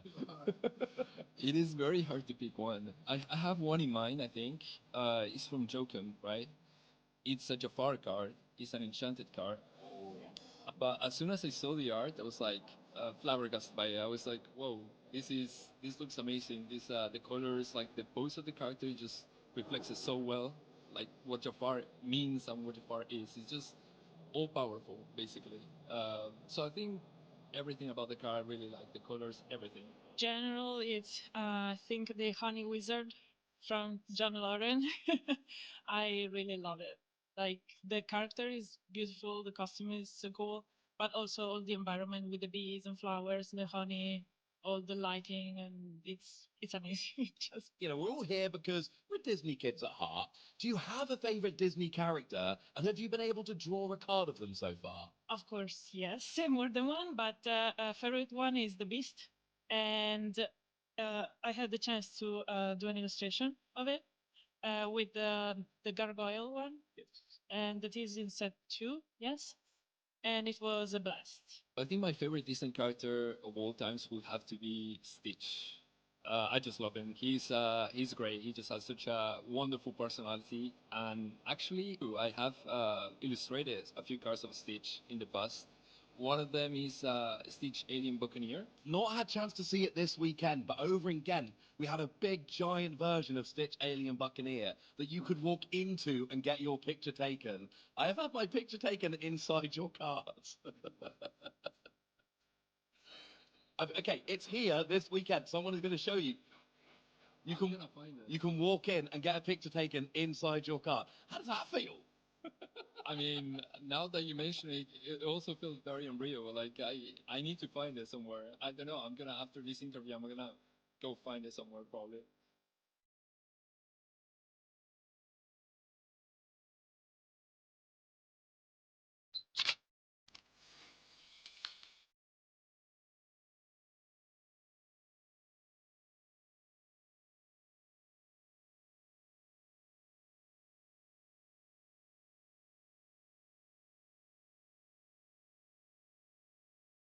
Hello, Lumineers, and welcome back to the desk here. I am so excited to be joined by Ross, and what an incredible interview that was with the artists that are here this weekend. Talk about some Disney magic. Watching him walk into his own card and being able to take a picture was wonderful. That was so good. Well, I did the interview yesterday, and it was really fun chatting to the artist. But you saw in the interview, when I mentioned to him, he had no idea we had that thing here. And like when I left the interview, I was just thinking, like, I really hope someone actually takes him to find it. Yes, and then they did. And I just found out for the first time watching that clip, seeing him inside his own car. That must be such a rush. Like he said, unreal. It's unreal. And I'm so glad that we have the Disney Lorcaana artists here at these events for Illumineers to meet, chat with, get maybe a card signed, or those wonderful artist posters that have the art featured on them. I love those. I have a bunch of them from different events, and I need to figure out a way to display them because they are just incredible. The art in this game, of course. I mean, we have these beautiful playmats here displaying some of the wonderful challenge art for this season.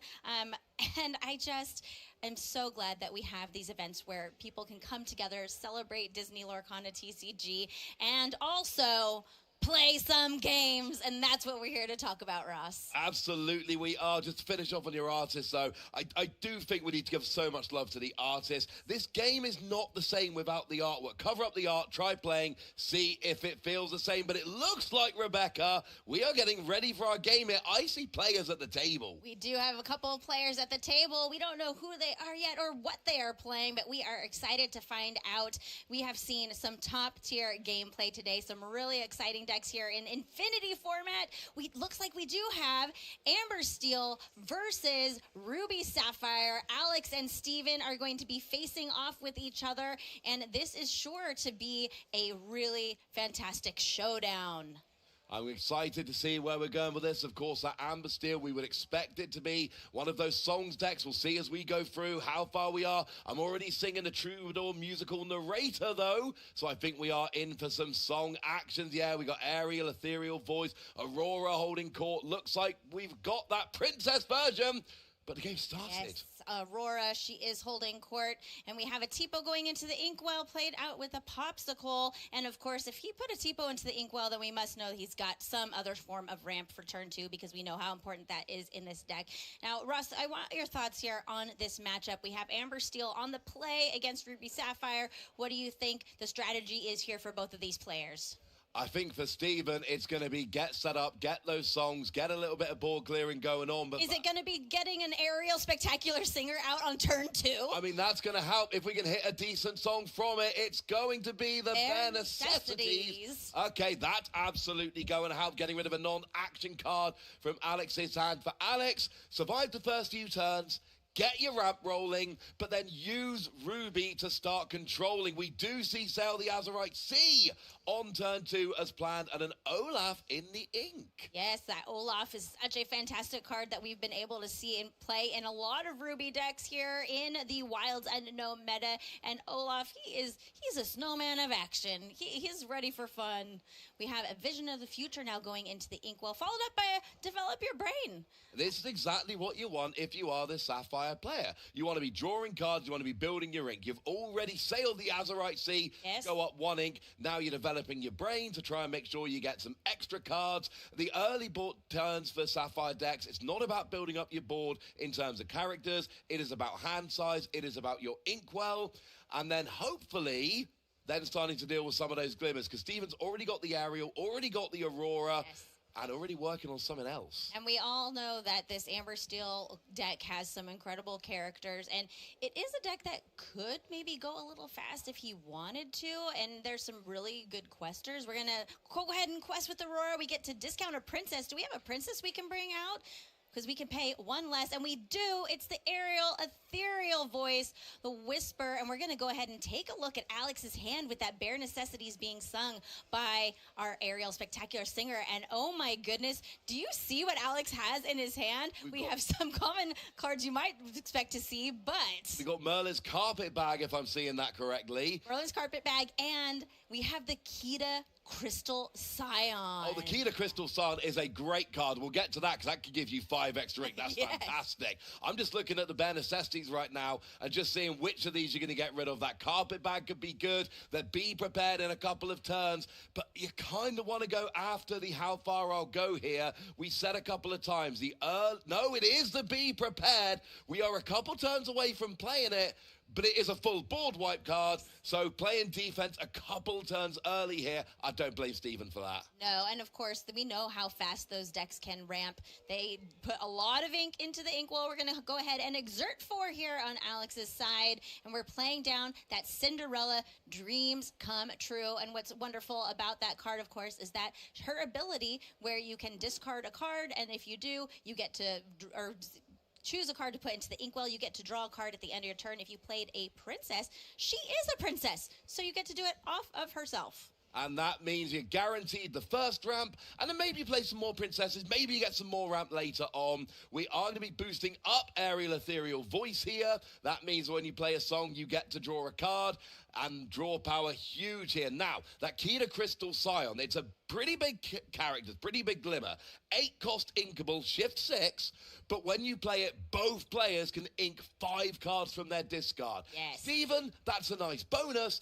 Alex, that completely unlocks the top end of their deck. It really does. And we have Akut Edamudi was being sung over on Steven's side, and we get to have a discount on the next character we play. I think there was a question here on if we drew off of the Ariel Ethereal Voice, because she is a whisper that has that ability where she gets to draw a card. So we're taking a look at that and finding out what's going on. Ethereal Voice, she's a really fantastic whisper in this Amber Steel deck, a really wonderful draw engine, because you have so many songs that you can sing. And you're singing most turns. It's a once per turn ability, but you play it down, you boost it once, and then it's one of those glimmers you can kind of just leave there. Yes. And you play a song, you draw a card, play a song, you draw a card, and dealing with active characters, ready characters, it can be done. We got plenty of cards in Amethyst, like Elsa the Fifth Spirit, or Demona, Scourge of the Wyvern Clan, that can exert those characters and go after them. We've got plenty of songs that can be sung to remove characters, but that's asking a lot of your opponent, more than just you're exerted, I'm going to challenge. So you can, here it is going to be questing for 2 or singing.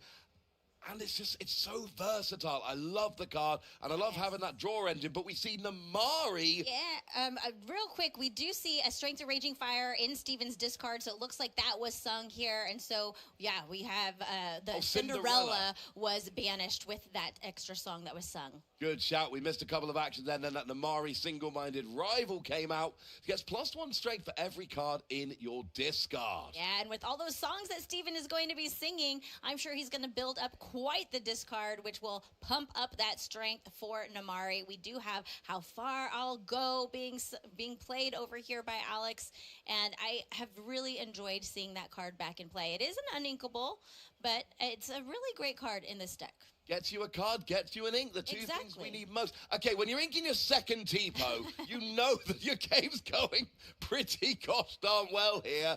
And the thing is, Stephen's only on 3 lore right now. Sure, he's put up a decent board of glimmers, but Alex has kept the lore quite low. Yeah, something I do want to point out here is that Alex is on 7 ink, if you notice. And if that Be Prepared was still in hand from earlier, all of these princesses you see would be gone. So really heads up play by Stephen to get rid of that early on. No, you're absolutely right. It was a couple of turns before it needed to be gone, but now it is gone. It gives that protection. Akuda to Muti is going to allow a character to be played a little bit more cheaply here. Yep, 2 less that ink that you have to pay for the next character, and you get to draw a card, and it can be sung. It is a fantastic card from Winterspell. Namari is going to be questing here for 2 very safely because Alex doesn't have anything on the board here to challenge, though he does have that Vitalis Sphere that could give something a rush if he wanted to. And +2 strength while you're there. And this is a point in the game where Stephen needs to start pressing his advantage in terms of lore. We know these Ruby Sapphire decks are slower, but we know that when they get going, they really get going. We expect to see things, you know, these bigger characters, maybe Tamatoa, maybe Maui, maybe something like a Sisu or the Snowman of Action. Here comes Maui Half Shark, and we are using Vitalis Sphere. Yep, we're going to pop that. We're going to give him that extra strength. We're going to give him Rush. You know, a Maui Shark on its own is quite scary, but a Maui Shark with Rush is even scarier. Luckily, the Namari did have enough strength to get rid of him off the board in that challenge. We're getting an action card back from the discard pile, and it's going to be Sail the Azurite Sea. It's going to be Sail. You know, that's a good one. We like sailing across the Azurite Sea. It helps us to find things that we might need. But we're just inking it. We're just inking Just got it back and immediately inked it. Never mind. The good news is we still got ink to play with here, and we are now starting to go after Stephen's board a little bit. That Maui Half Shark did some damage. Yep, Stephen is taking a look at his hand here. It is over to him. Looks like he maybe drew Along Came Zeus for turn. No. I can't tell. It's a shiny card. At the front? It's tucked behind Aurora there. Sometimes those shiny cards are hard to see what they are. I believe it's a Cinderella. Oh, a Ballroom Sensation, perhaps. Yes, I think so. That is a beautiful card illustrated by Casey Robin. And we are going to play another aerial ethereal voice here. We're going to exert all 4 of our ink. And like you said, Ross, you called it. He's starting to press on the gas here. We're in a quest for 4, pushing our lore total up further and saying, Alex, you got to catch up. Absolutely. We see Aurora getting ink there so that we can boost up Ariel. Stephen is up to 9 lore. Alex has none. But this is the point in the game. We've already seen Maui Half Shark on the previous turn. This is where we expect to start seeing some of those bigger characters. I'm seeing some fairly low willpower out here. I'm seeing some things that can be taken advantage of. But what has Alex got in his hand? We're inking a Japanese version of Popsicle. Why not? But we're playing Maleficent Monstrous Dragon. That is going to allow you to banish any character, and this is the kind of thing I was talking about. Stephen needs to start really getting as much lore as he can, because that Maleficent's hard to deal with. Truly. And there could be something just as punishing coming next turn and the turn. Oh no! No, we're not going to let that dragon stay around. That was disappointing. Along came Zeus and said, sorry, Maleficent, you've got to go. Luckily, Alex did get that on-playability to banish one of Stephen's glivers, but a perfect answer to get rid of that monstrous dragon. And we're going to go ahead and keep questing and go ahead and exert. Because we quested with Aurora, we get to pay 1 less and bring Namari back out. And we are building our board back up again. And are we at game here? We are very close. We got 12 We're going to go up to 18. Yeah, we're up to 18 next turn. There's 6. Yeah, 18 next turn, thank you. That is what we're going to be going up to if we're Stephen. So Alex has a bit of time. But the last 2 turns, you played Maui Half Shark and you played Maleficent Monstrous Dragon. Each of them took out 1 glimmer. That was it. That was all you managed in the last 2 turns, was take out 2 glimmers. And Stephen is very close to game. It's another Maui Half Shark with a How Far I'll Go. Is this going to be enough? We're not giving the Maui Half Shark rush. Yeah, what cards do you think we need to find here, Russ? I feel like there are a couple answers. I mean, I feel like a Be Prepared, but are we going to have time to play it? Is the issue here, because you can get it back with Maui Half Shark now, but you got to wait till next turn to play it, and then you're still giving Stephen the opportunity to rebuild his board first after playing it. We certainly don't have enough ink to do it this turn. We surely do not. In fact, he is going to pass turn back. We have Namari's ability triggering to be able to draw and discard a card, which is just another great way to filter through your deck, find the answers you need. Cinderella Ballroom Sensation. That's the one. That's the one, that shiny card. I couldn't quite tell what it is, but it is that enchanted card there going into the discard. And we're going to be questing it. Oh, no, we're going to be singing. It's actually Storm Rage on. And then we're going to be drawing, of course, with Ariel. Steven here in a great position. He can play a little bit of keep away, go after that shark. But honestly, what you can do here, you can just start questing and playing glimmers. And unless your opponent drops a be prepared, you're going to win in a couple of turns. And he does have a bare necessities, which means he could choose to play that out possibly. Or we could play a Pete Games referee and say, no, be prepared is happening next turn. And this is even better, because now if be prepared is top-decked by Alex, it cannot be played. So Steven's basically turned off the board wipe and put enough glimmers. The game is on board. We have 18 lore here for Steven. He is one turn away from winning unless Alex can find the right answer here, but I'm not sure. But outside of be prepared, what else can he do? Leviathan, if we're seeing that in a bunch of decks. Maybe if Leviathan comes out. In a Pirate's Life? A Pirate's Life, even that I don't think is going to do enough, because there's too much lore represented on the board, unfortunately. We have a Tamatoa, which is going to get a couple of items back from our discard. That's not doing it, Rebecca. You know, he's happy as a clam, but I don't think Alex is feeling happy as a clam right now, because he is facing quite the board on Steven's side. We're going to go ahead and exert one. We are digging here for answers. Play that popsicle out and draw a card. We're going to play one, put out another popsicle, look at another top card, and see if we can find what we need. Alex, what have you got? He hasn't got that much ink to play with. Oh, we had a spooky sight in hand, but that was not going to help us, and what we've got is we've got a game too, Ross. Yeah, absolutely. Unfortunately, Alex didn't have the answers. And this is what I'm playing, Sapphire decks. And they stress me out, frankly. They do. Yes, truly. It's not my natural kind of play style. I like fast and aggressive decks. Yes. And what stresses me about playing Sapphire decks is your first couple turns, it's Tipo, it's Sail the Azurite Sea, it's Develop Your Brain, it's Visions of the Future, it's I am going to tutor my hand. When we say tutor, we basically mean selectively draw one from the top 5 or one from the top 2, etc. Build up your hand the way you want.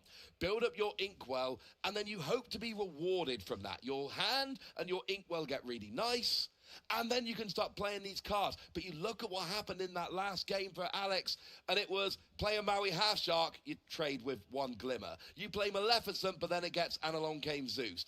And you never end up actually, you know, you're playing these big glimmers and you're not getting anything back from them. Yeah. The setup seemed to go okay.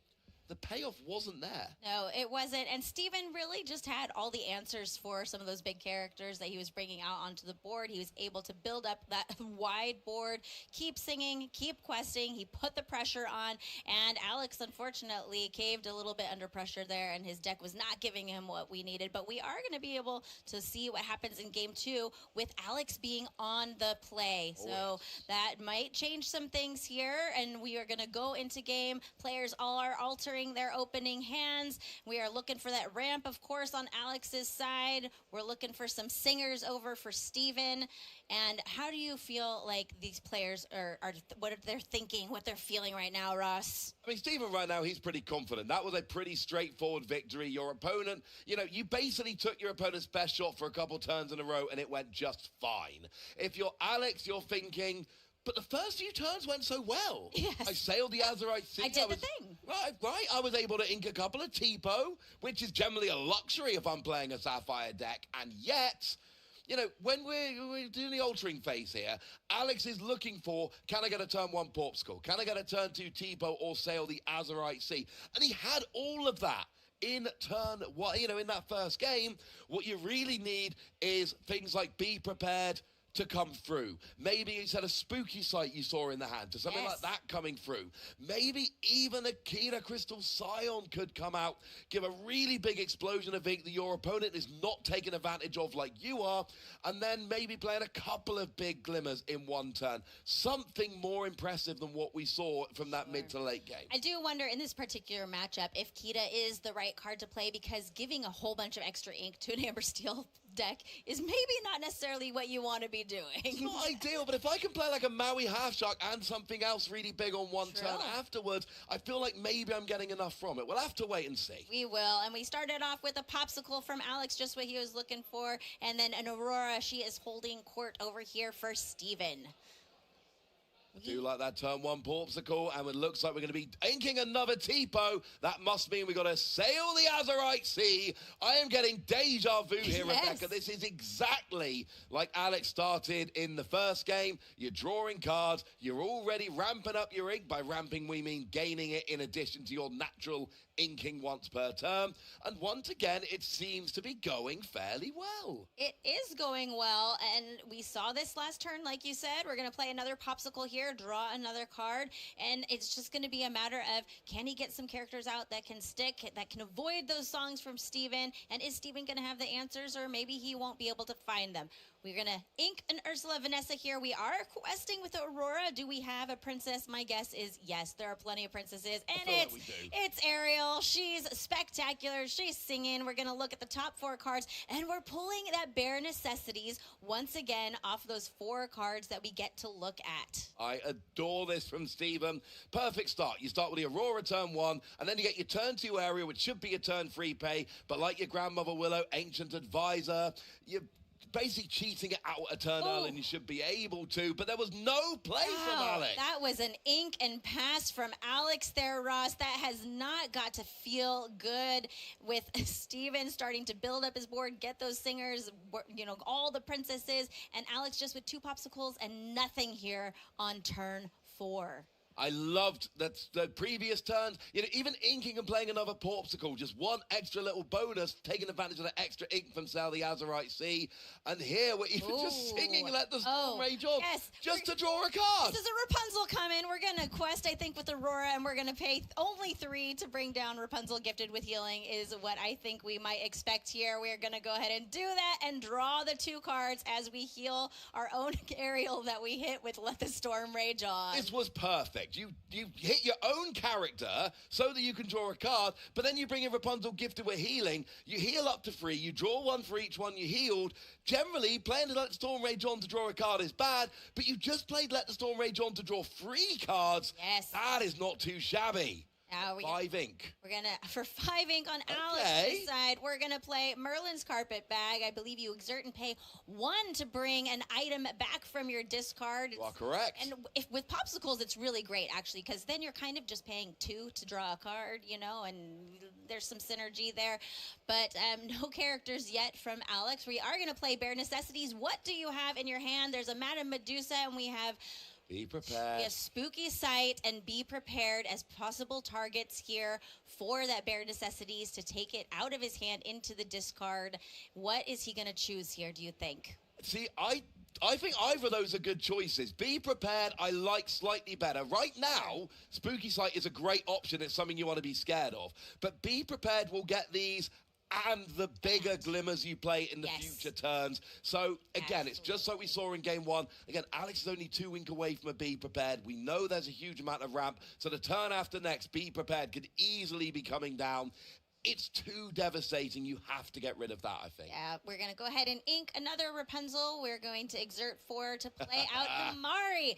She's a single-minded rival coming out, and we have another princess in play who can quest for 2. She has 5 willpower. She's going to have all that strength buffed up from every card in Steven's discard and handing it back over to Alex saying, how many cards do you have in your discard? It looks like just 3 right now, so she's a 3/5 character. And this is wonderful. Stephen played that Aurora holding court on turn 1 for 1 ink. Yes. Has it gotten 2 or 3 ink back now? It's more than paid for itself. Yeah, definitely 3. We do have Madame Medusa being played there. Unfortunately, Namari did not have enough strength to avoid being banished by that lady in red.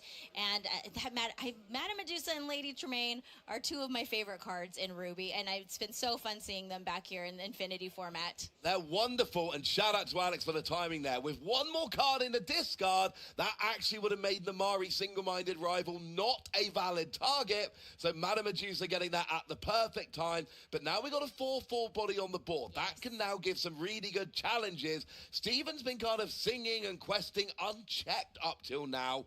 But these glimmers that Stephen's got, they do not go favorably against Madame Medusa. Oh, do we have another Rapunzel? We have to. I thought that we have to. I thought maybe strength was going to be going towards Medusa, but we're going to draw.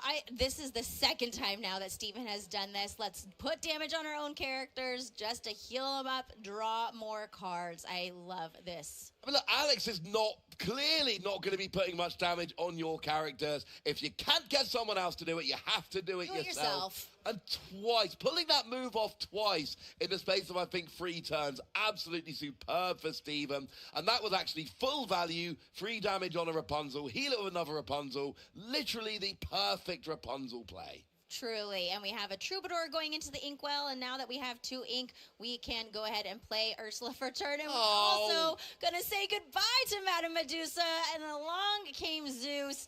And man, every answer that Stephen could want, he is finding them again here in game 2. Essentially, every reason that I used to pick this as my prediction for the tournament is exactly what Stephen's doing here. What I love about this deck is you've got things like Along Came Zeus and Strength of a Raging Fire. When your opponent's not putting many glimmers on the board, you've got the answers. It's an ink and pass again from Alex. And at this point, Stephen is going to be running away. He can quest now up to 13 lore and actually have game on board next turn. Truly, I mean, you've got to feel for Alex right here. This is not what this deck is meant to do. Ruby Sapphire can be a powerhouse, but we just have not seen it as another Namari comes down from Stephen. This one definitely having quite a lot of strength from all of those cards in his discard.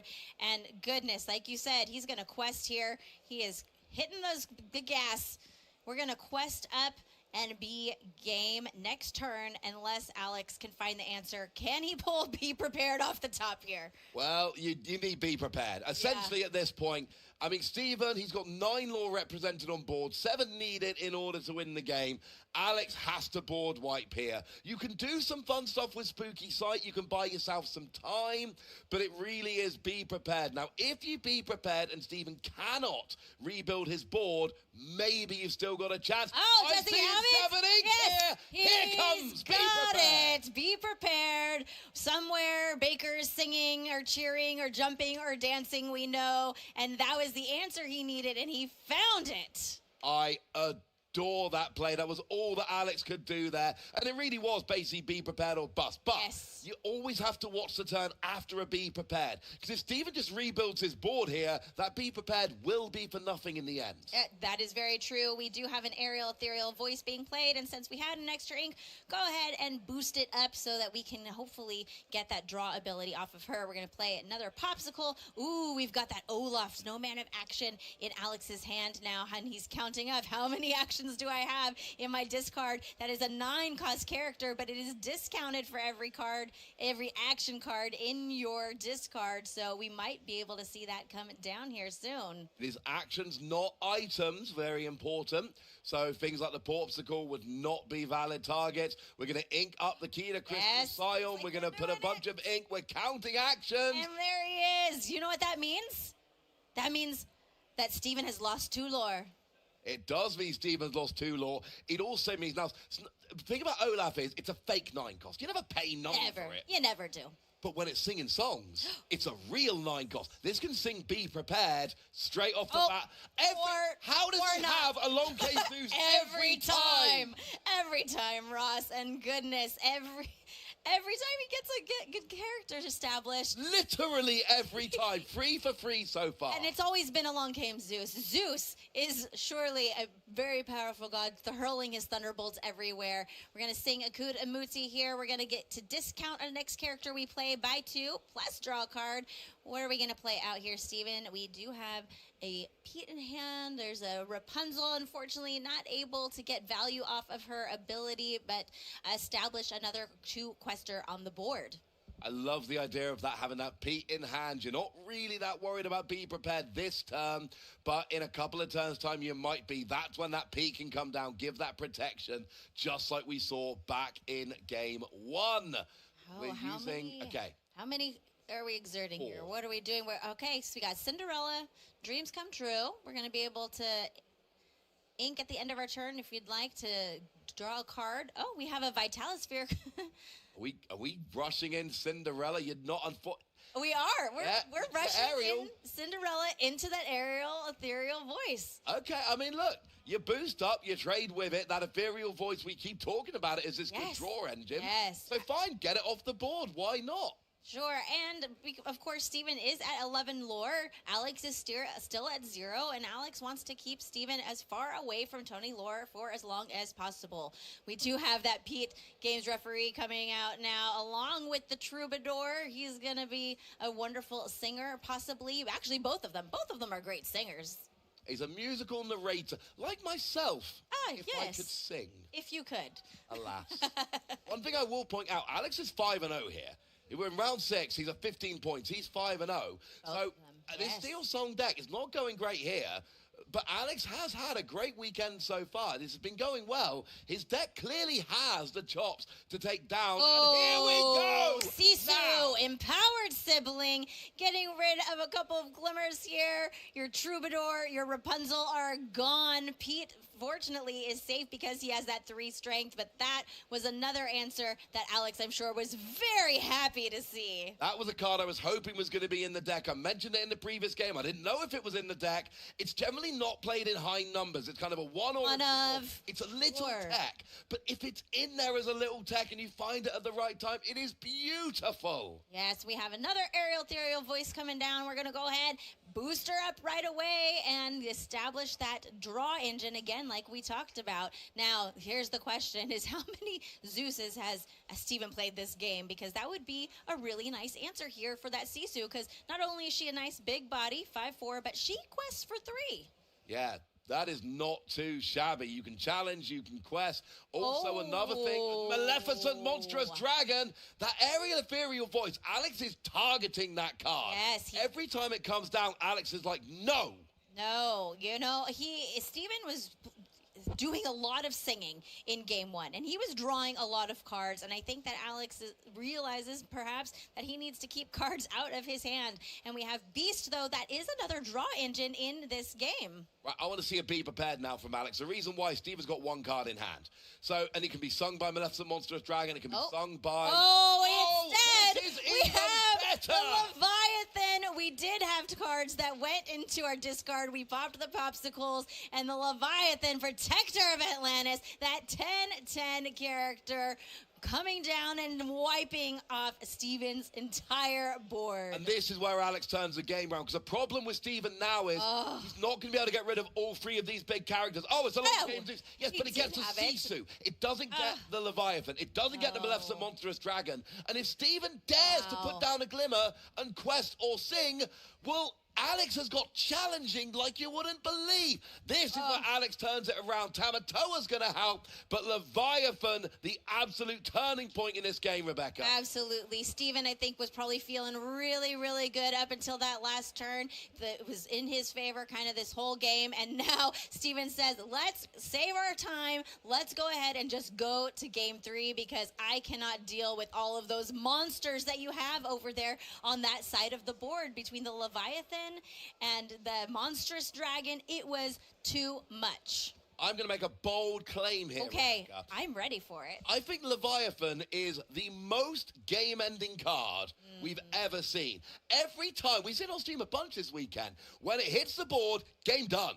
I know we kind of did a few more. No, the game was done. When it Yeah. hit the board here, the game was done. When we see it hit off a Return of Hercules, game is done. Now here, we're actually ramping in and playing it naturally as a 10 cost, but when Leviathan, Guardian of Atlantis hits the board, that's it. The game's over. I can't argue with you much about that. I think we've seen it in game after game after game. You can't along came Zeus a Leviathan. You cannot. You know, I mean, you could monstrous dragon a Leviathan. You could, or you could be prepared a Leviathan, but not a lot of decks have answers for that huge guardian. And it was looking so bad there for so long for Alex. Game 1 really did not go his way. Game 2, it was a bit of a slower start, as we expect, but it was even a slower start than normal. There were, I think, 2 turns where he inked and passed. Yes, which, when you think about that, is kind of wild. Yes, that that's what I mean by it wasn't going well. I mean, that was a wild come-from-behind comeback for Alex. I think he's probably feeling pretty good going here into Game 3. Of course, Alex is going to be on the draw. However, Steven is going to be on the play here in Game 3, and we are ready for some action, altering our opening hands here. And the good news is, like, both players have shown us how they want to open. Alex wants a Popsicle into a Tipo or sell the Azurite Sea. And Stephen here really wants to get... the Aurora Holding Court is probably better on turn 1. You do have that Cinderella Ballroom sensation. Yes. But the Aurora Holding Court, we saw in the last game, the reduction in cost of your future princesses. And in the early game, it's basically all princesses. You've got a couple different Ariel. You've got your Cinderella. You've got your Namari coming out as a 5 cost. So having that Aurora... And the other thing is, you know Alex puts on almost no pressure. Right, exactly. You're playing the popsicles, you're playing the sails, you're doing a lot of ramping. Like we talked about, that Ruby Sapphire deck does have a little bit of slower start because you're doing the setup for the late game. So getting all your little characters out there early. Well, it's Aurora I'm looking at. Yeah. That means you play it. Play Aurora and there's no threat. And you get 2 or 3 uses of it. Yes. Whereas in a lot of other matchups, you play Aurora, you quest of it once, and your opponent's like, sweet, I'm taking it out, obviously. Yep. Goodbye. Your holding court no longer here. No one cares what you have to say. Well, here, Steven's going to make Alex sit and listen. Yes, unfortunately, we don't have Aurora this game, but we do have that Cinderella Ballroom sensation that you mentioned. She is a Singer 3, however, which means perhaps if we had an Akudamudi in our hand, we could still discount the next character we play, and it's going to be Develop Your Brain here from Alex.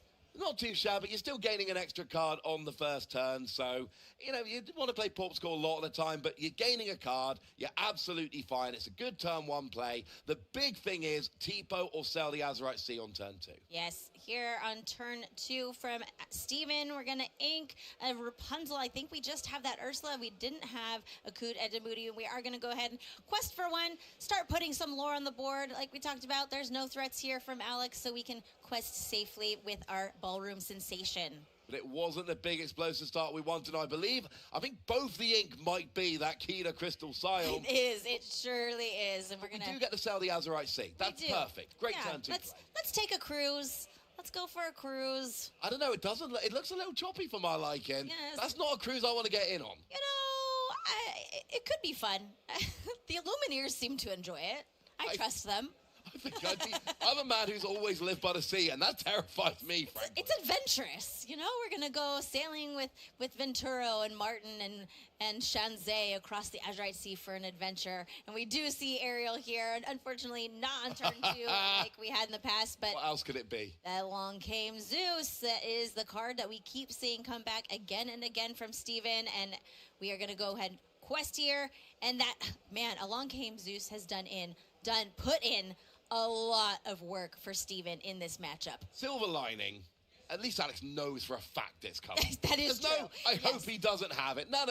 He's got it. He's got it. Here we are on turn 4. We're going to go ahead and exert all 4 of our ink, and we're going to bring out a Cinderella Dream Come True. Here we are going to go ahead and trigger it, add to the inkwell, and draw a card off of her ability. You're okay right now. There's only 3 lore represented on the board for Steven. There's only 3 lore on the lore tracker next to his lovely picture there. So the good news is you got a bit of time. You've ramped up a couple of times, and your opponent hasn't really run away with the game.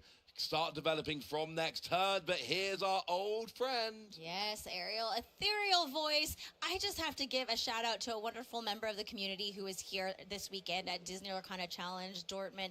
She did a full costume version of Ariel ethereal voice, fully with like a necklace that lit up under her to like make it look like her voice was glowing. It is absolutely incredible.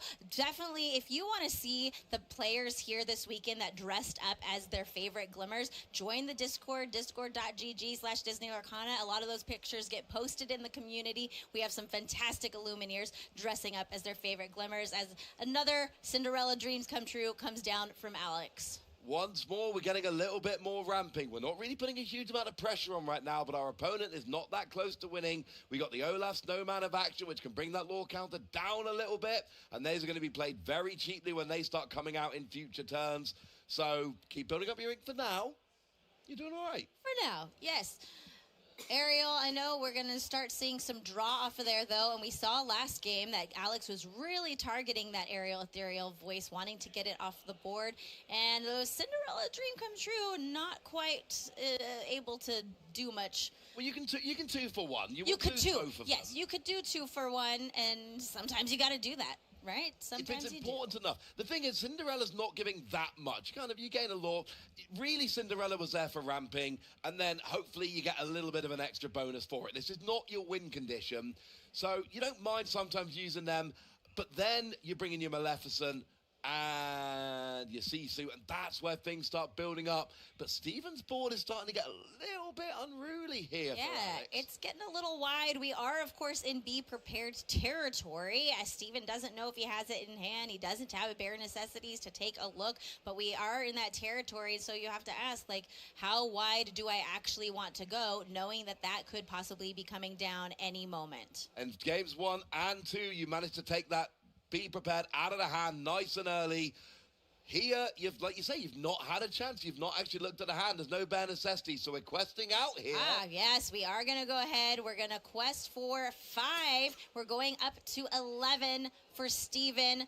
Going ahead and saying, well, if you have Be Prepared, I'm going to get as much value out of these characters as I can and hope for the best. Maybe some of them will stick around. Maybe you don't have it. I mean, you're not being pressured much by Alex's board. So save a couple cards in hand to rebuild in case Be Prepared comes down. Quest out for now. He does have it in hand. He does have it in hand. He just drew it off the top. I don't know if he already had one in hand or not, but he just drew it off the top. Now, if it was a sing together 7, that would be lovely for Cinderella. But I do think here, quest with a 2 Cinderella. Play them.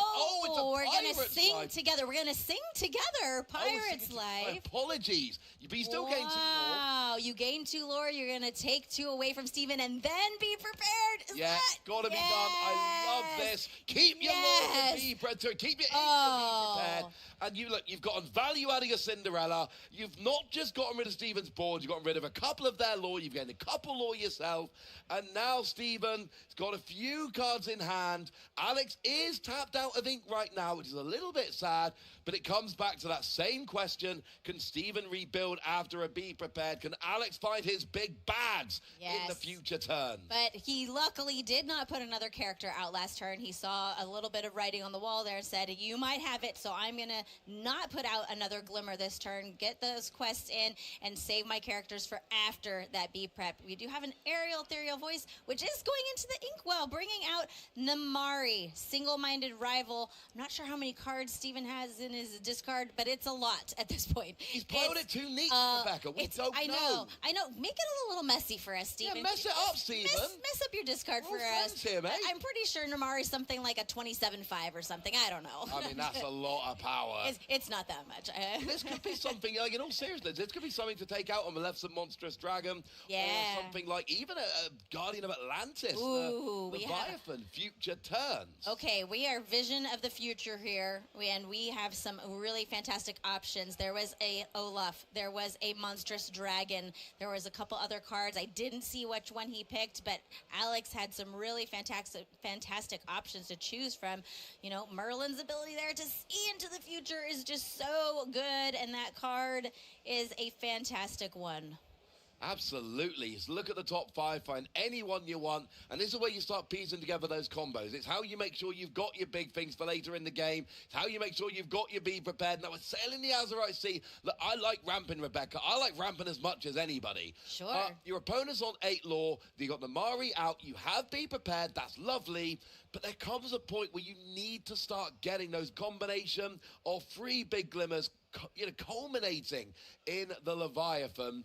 And right now, yeah, we're just... He may have enough to play out Olaf, and he does. Now I'm happy. This is Yes. what I wanted. Yeah, I was kind of wondering. I'm like, okay, maybe he has enough actions there. We can't quite see it's hidden down there at the bottom of the screen, but he did have enough actions in his discard to discount Olaf, which means we've taken away another 2 lore from Steven. That is 4 lore between Pirate's Life and Olaf that Alex has taken away from Amber's Steel player. And look at the lore count here. Alex is on 2, Steven is on 6. The relevance of that is we are getting into the mid to late game. This is where Steven is supposed to have a lead, yes, and Alex is supposed to be coming back. But there's not that much difference in the lore value. There's 6 difference here. Alex can start building that up and closing the gap. Now, one thing you always need to remember when Olaf is on the board, it can sing Be Prepared whenever you like. So Steven really needs to go after that Olaf and get it on the board. Keep Alex honest. Basically say to him, if you're going to be prepared, I'm at least going to make you use the ink. Yeah, and Steven does have a Long Came Zeus in his hand, so he could get rid of Olaf next turn if he wanted to. I think he wants to. I think he wants to, but I think what you're saying, Ross, like the ability for Olaf to sing Be Prepared is huge. Normally in these decks, you are having to use all of your ink or most of your ink to play Be Prepared, and then maybe you can play out something for 1 or 2 costs, but being able to use Olaf to sing it leaves you your entire inkwell available to then play out characters onto the board. It looks like he is looking between a Sisu. He has a Sisu and a Be Prepared. And he puts 1 in his hand, 1 in the inkwell. I'm not sure which one he took, but both of those really fantastic. Maybe not the Sisu, since both of these characters on the board have... Sisu's not going to do that's it. not going to do it. unfortunately. And there it is! Be prepared, There it is! Olaf. He wants to know what happens to frozen things in summer, but right now, he's got a different song that he wants to sing. I love this. You didn't pay any ink for it. That is wonderful. Olaf, when did you become the villain? Oh, man. Found out what happens to frozen things in summer. Yes, Maybe indeed. that's what turned him. That's what turned him into. Oh no, goodness, no. We love Olaf. We love that snowman. But man, that Pete came down 1 turn too late for Steven. I bet he wishes he could have played that last turn. Absolutely, but these characters aren't doing that much on the board. They're questing for 1. You know, Pete as a free body is quite nice. You can challenge into some things, but you're down to 8 lore. Merlin's carpet bag is hitting the board here, and that's going to be able to get you back things like Vitalisphere. So you can all of a sudden start giving rush to all of your characters if you so wish, and then actually going far more board control. This is where Alex wants to go. Yes, absolutely. And we are back over to Steven's side of the board. So anything big, anything impressive. It's an Aurora holding court in the ink. I think there might be another. Yes, shockingly, there's an Along Came Zeus in his hand. Who could have predicted that?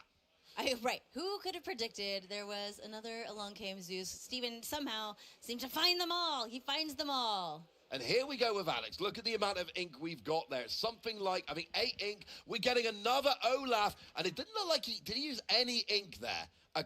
No. Was that completely free Olaf's no man of action? No. Okay, I think we're paying a little probably bit. Just, it might be free. Might actually have been free. Alex has quite a lot of actions in his discard. So being able to play so Merlin's carpet bag, the ability there is that you pay 1 and you can bring an item back from your discard. Yeah, it's not too shabby. Here we are doing 6 ink. Okay. We got Maui half shot. Okay, half shots come down. This is where I would have liked to have something like a Vitalisphere, but it doesn't really matter. You're now starting to build up a board of characters, because Along Came Zeus can take out one of them, but it can't take out the other one, and that is where Alex wants to be, in a situation where he can start keeping characters on the board. Along Came Zeus does take out the Maui half shark, but the Olaf's no man of action remains, and look at Steven's hands. Yeah, Steven is turning Pete sideways here, not to sing. We're going to go ahead and quest and get 1 more lore. back over to Alex's side of the board. He now has that Olaf snowman of action. We have all this ink available to us. He's sitting here 9 ink, or 9 lore to 2. We are going to go ahead and challenge. And that is what Olaf wants to do. You challenge, you take out the Ursula here, and... take out the Peak Games referee, and we get to heal. We get a Popsicle back, and we get to heal. Now, we are using that Merlin's carpet bag there. And then we are going to be using another ink. We're going to be playing that Popsicle. We've got 2 Maleficent Monstrous Dragons in hand. But there's not really a good target for going after with the Monstrous Dragon. So we're paying 4 ink for how far I'll go.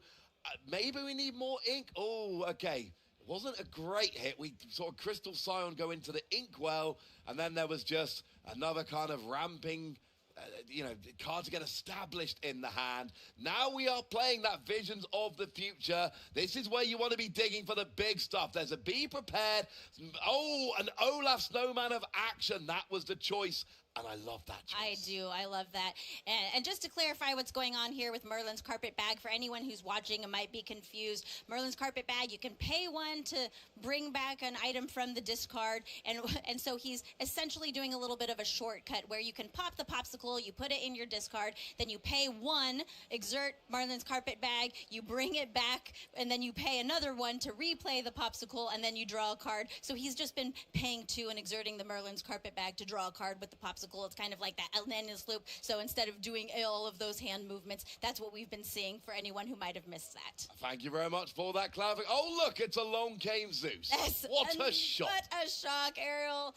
A spectacular singer getting us that song card, and then we do have the ink to go ahead and sing it there. But here's the thing. Stephen now is playing a little bit of keep away. He's got 2 fairly weak glimmers on his board. He's playing keep away, playing things like Along Came Zeus to get rid of these glimmers, but he's not building up his lore. And Alex's ink is starting to balloon there at the bottom of the playmat. And that means we're going to start seeing these big things. Characters, he's exerting a lot of ink, and it's a Sisu, which is going to go ahead and take care of both Ariel and Ursula. Remember how I said those glimmers weren't that big? Yes. Yeah, Sisu loves that. Sisu absolutely loves that. Steven does not love that. And the other problem for Steven right now is he is down to 0 cards in hand with just a tiny little Aurora and the Troubadour on the board. And this game might be going to Alex.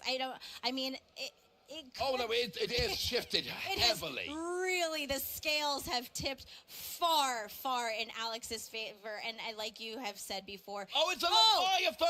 What does Leviathan do, Rebecca? That's a game-ending card, Ross. We were just talking about it. I don't know that Steven will be able to come back from this. This might be it. GG's. We've got Leviathan. I mean, there's 8 lore just between those 3 characters represented. Yeah. Came on board in 2 turns fairly easily.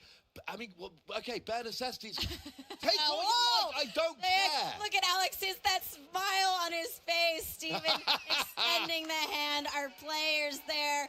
Alex on his Ruby Sapphire deck, able to take it here in game 3 against that Amber Steel. What an incredible game. Did you see the hand? When he looked at the hand, there was dragon. Maleficent Monstrous Dragon, Maleficent Dragon. Big thing. He had a herd of big things. So many big things. And I think that game 3, and game 2 as well, we saw this deck. We saw why I would never take this deck to a DLC. I could not play a DLC. Like you said, it's stressful. I'm going to use a cat analogy. Great, I love cats. A lot of people at home are probably watching with their cats. Hello to anyone watching with their cats Hello. at home. For the first 8 turns, you're like a cat hanging on a screen door. It is going very badly. You are struggling to hang on. Okay, Russ. This analogy. But then I'm gonna stick with you though. But then you get to the point where you start playing your big things, and then you're like the cat just kind of stretched out on the windowsill. You're sunning yourself. It's a lovely day. You're having a wonderful time. I see where you're going. You're waiting for that point where that deck switches. It is terrifying in the first few turns. but when it starts humming like it did in those last 2 games, I mean, like, when you get to that point, it must be the most fun deck ever to play. Oh, you dealt with my Snowlaugh, boom, Maui Half-Shark. Yeah. Oh, you dealt with that, boom, Maleficent Monstrous Dragon. And then at some point, Leviathan. And some point, Leviathan. It has big thing after big thing, and as long as you can keep the game going long enough to get to the big things, then it's a big thing for you to take the big W, and that's exactly what Alex did here. And, you know, Leviathan, we see these people have been, cheating it out with the, Return of Hercules, playing it as essentially a 5 cost rather than a 10. But in these Sapphire decks, if you ramp enough ink, you can legitimately just play it as a 10 cost. You've got enough ink, play it out as a 10 cost. And see, I don't even really worry too much about the taking out the characters. I've got a 10-10 that quest for free. Yeah, it's incredible. Congratulations to Alex, who is now undefeated on the day, and he has secured those 18 points that he needs to go to day 2. So that's fantastic. And I am ready to get into our next feature match. How about you, Ross? I mean, yeah, he's going to day 2. Let's go to game 2, see what delights are in store for us here. Let's see what players we have. We have Lunar on Emerald Steel facing off with Alessandro on Amber Steel. We get to see that Amber Steel again, but this is a completely different matchup here, Ross. Yeah, this is going to be a very different game because, we've got that Emerald Steel, which we are not expecting. And look, Amber Steel songs, that is the biggest deck around. We're going to see a bunch of that on stream. It is the most popular deck. It's like a quarter of the metagame. But Emerald Steel? That's one we do not get to see nearly as often, so I'm excited to see what tricks we've got. Yes, and one of the tricks that we have in that deck, of course, is shifting Diablo on turn 2 by discarding an action from our hand, which we have done here, and that is what this deck likes to do. And then we are going to go ahead and play out that Diablo Stone Servant. This is a new card in Wilds Unknown that I know has been a favorite of a lot of Steel players. It has synergy with your villains, and this Emerald Steel deck has quite a lot of villains. Absolutely. It gets a stats boost when you've got your villains, but more importantly, when it's exerted, your villain characters cannot be challenged. It is a great way to play keep away. However, in this matchup, we just saw it, Alessandro doesn't necessarily need to challenge to take out some of these villains, and that's going to be a little bit of a problem. And hey, if you like Diablo Stone Servant, how about another one? I love the Stone Servant because also if you get a villain in play, he will quest for 2.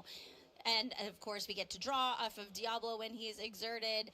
That is a flock of birds there that Lunar has. If you need to remember the boost Diablo gets from a villain being in play, just remember free strength, free willpower. And only quest for 2, though. That's a little bit sad. But still, turned into a free that quest for 2. Not too shabby indeed. Alessandro got a couple of singers. We've got Cinderella Ballroom Sensation, the Troubadour musical narrator. So the question is, do we have any songs to sing? Oh, we do. And that is the perfect one to take care of that Devoted Herald. Let the storm rage on. It's going to do 2 damage, which is the perfect answer for that evasive bird. We're going to go ahead and also sing Akut Edamudi, playing that to reduce the cost of the next character we play by 2. Plus, we get to draw a card. Anytime a card says draw a card, Ross, I love it. Oh, yeah. There's so many of these actions that we see that just draw you one as a nice little bonus. Ooh, a lot of times. yes. Yeah, I love Cinderella Stout-Hearted. Oh, my goodness. We are here. It is turn 3, Ross. It is turn 3, and we have shifted Cinderella Stout-Hearted onto the board using Akut Edamudi in this Amber Steel deck. This is honestly one of my favorite things to do. That Cinderella is huge. She has 5 strength, 5 willpower with resist 2, and she quests for 3 and has a wonderful ability where she can challenge ready characters if you've played a song that turn. Well, speaking of songs, we just saw Max Goof Rebellious Team come down. That lets you get a song back from your discard. What does Luna go for? Keep the Ancient Ways. It stops actions and items. Yes. Like a super-powered Pete Games referee. Yeah, and it's something that you can sing, right? Pete is great. It gets you a body on the board. He is a character, and Keep the Ancient Ways is a song, so your characters could sing it. And against this Amber Steel deck, I'm sure it's going to come in quite handy. And now we're pulling Beyond the Horizon off the top here with our Ariel Spectacular Singer. I love that. That can make your opponent discard and draw 3 cards. It can wreak havoc with their hand if it's starting to get out of control. Strength of a Raging Fire is going to take out one of those Diablo Stone Servants. Cinderella Stout-Hearted. Oh, look, I've sung a song. That means I can challenge ready characters. I love it so much. That's Goose done gone. Goodbye. Goodbye. I'm asking. Yeah, and it's really great, actually, in this matchup. I hadn't thought about this until just now. We do see Keep the Ancient Ways being played.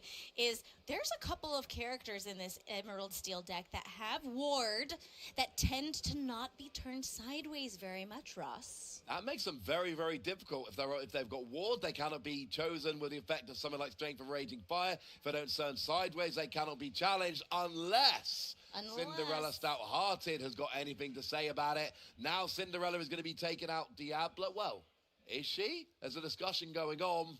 Well, Cinderella won that discussion and won the challenge. Yes, and because she has resist 2, she doesn't take any damage because that Diablo right now is only 1 strength. There's no villains to buff him up. And Alessandro's board, man, is looking really healthy right now. That Beast Tragic Hero is going to get Lunar an additional card into the card that he draws for turn. We have a Lenny now coming down. This Lenny is a brand new card from Wilds Unknown. You get to take a look at your opponent's list. not their list. That would be nice. That would be a broken card. But you get to take a look at their hand, and then they choose a card, a non-character card, to discard. And he had 2 Beyond the Horizons in hand there.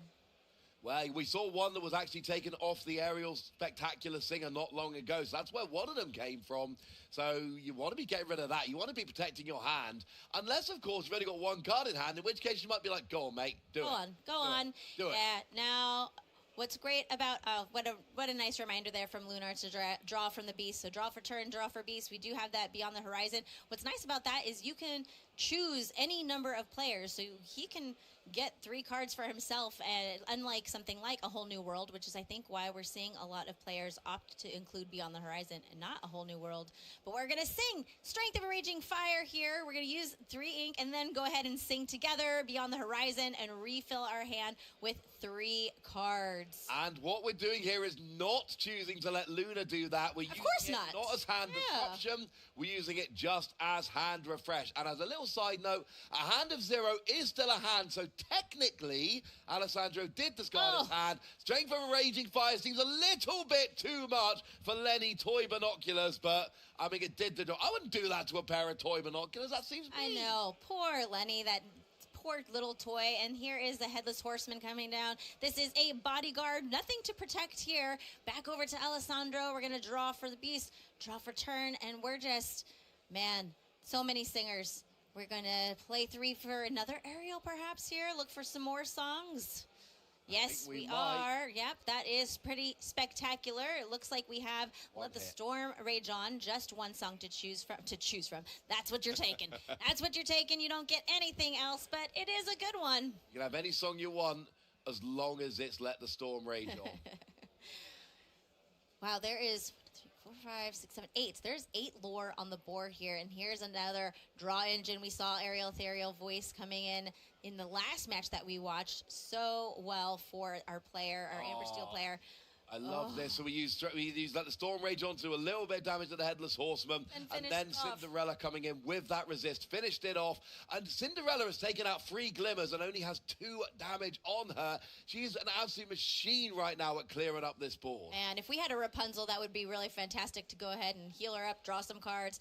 We do have an Ethereal Voice coming down, though. Are we going to go ahead and maybe boost? Yes, we are. We're going to boost Double both of them. boost. Double boost. We're going to maybe sing a song here, which means we will get to draw 2 cards. Go ahead and get rid of that Diablo. Get out of here. And along came Zeus doing the work. And then we're going to go ahead and do keep the ancient ways to keep Lunar then from singing any songs or doing any actions next turn. And then you're questing out. So you're going up to 13 lore. Game very much on board, and 15. that is the game. You're going up to 15. Wow, yes. Lunar says, I can't deal with that wide board. I can't do it. So let's go ahead and move on. Absolutely. And look, what we saw there was an Amber Steel Songs deck just absolutely rolling.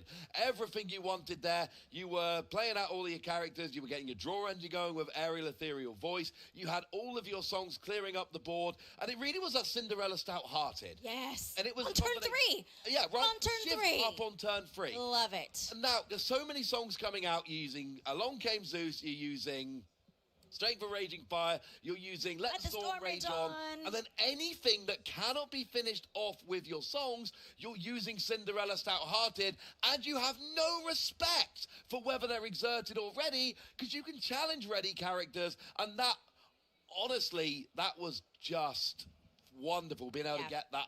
That was like textbook Amber Steel, what you want to see. But you want to know one of the things that I actually love most about the Amber Steel deck? Tell me. Is it's really a princess's deck. Oh, 100%. Right. And this is a Disney card game. When I made my prediction, I made it very clear. I want the princess-heavy version. Yes. That is the version I think is the best deck around. Yes, and I love to see that. I love to see when a deck has some really fantastic synergy like that with the classifications or maybe around a franchise, you know, that we can play with these characters that we know and love from Disney, using all of those glimmers, and this princess deck doing so well here at Dortmund. These have been some fantastic games, but we have some more fun games for you over in the lounge. So we're going to throw it on over to Baker and see what they have for us. Throw it.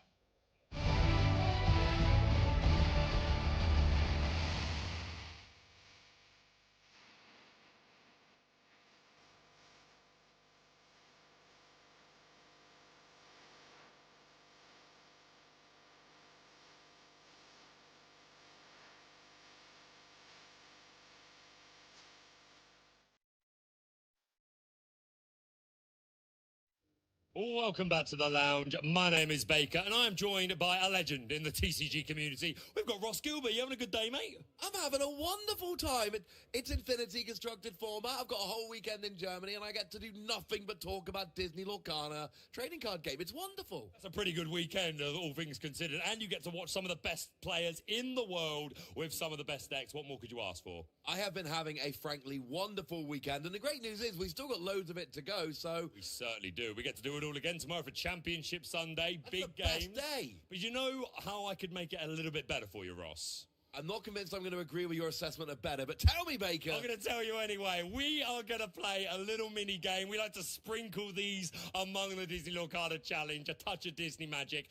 And we're going to test our Disney knowledge, well, our Disney Lorcana trading card game knowledge in general with Guess the Card. It's a super simple one, Ross. We're going to take it in turn to take one of this random assortment of cards that was prepared by Rebecca Quest. We have not... Have you seen these cards, Ross? No, they were sitting next to me. I was a very good boy. I didn't peek, and I'll look straight into which camera? I'll look straight at one of the cameras. I promise you there was no peeking. And I can absolutely promise you I'll look into the camera. I peeked. I'm joking. I didn't peek. I have no idea what's there. But yeah, we're going to pick one at random, and we're just going to play 20 questions. Guess it's wrong. You lose the game. Wow, you're strict. I care about rules, man. Man, rules help enforce the fun. Rules make the fun more fun.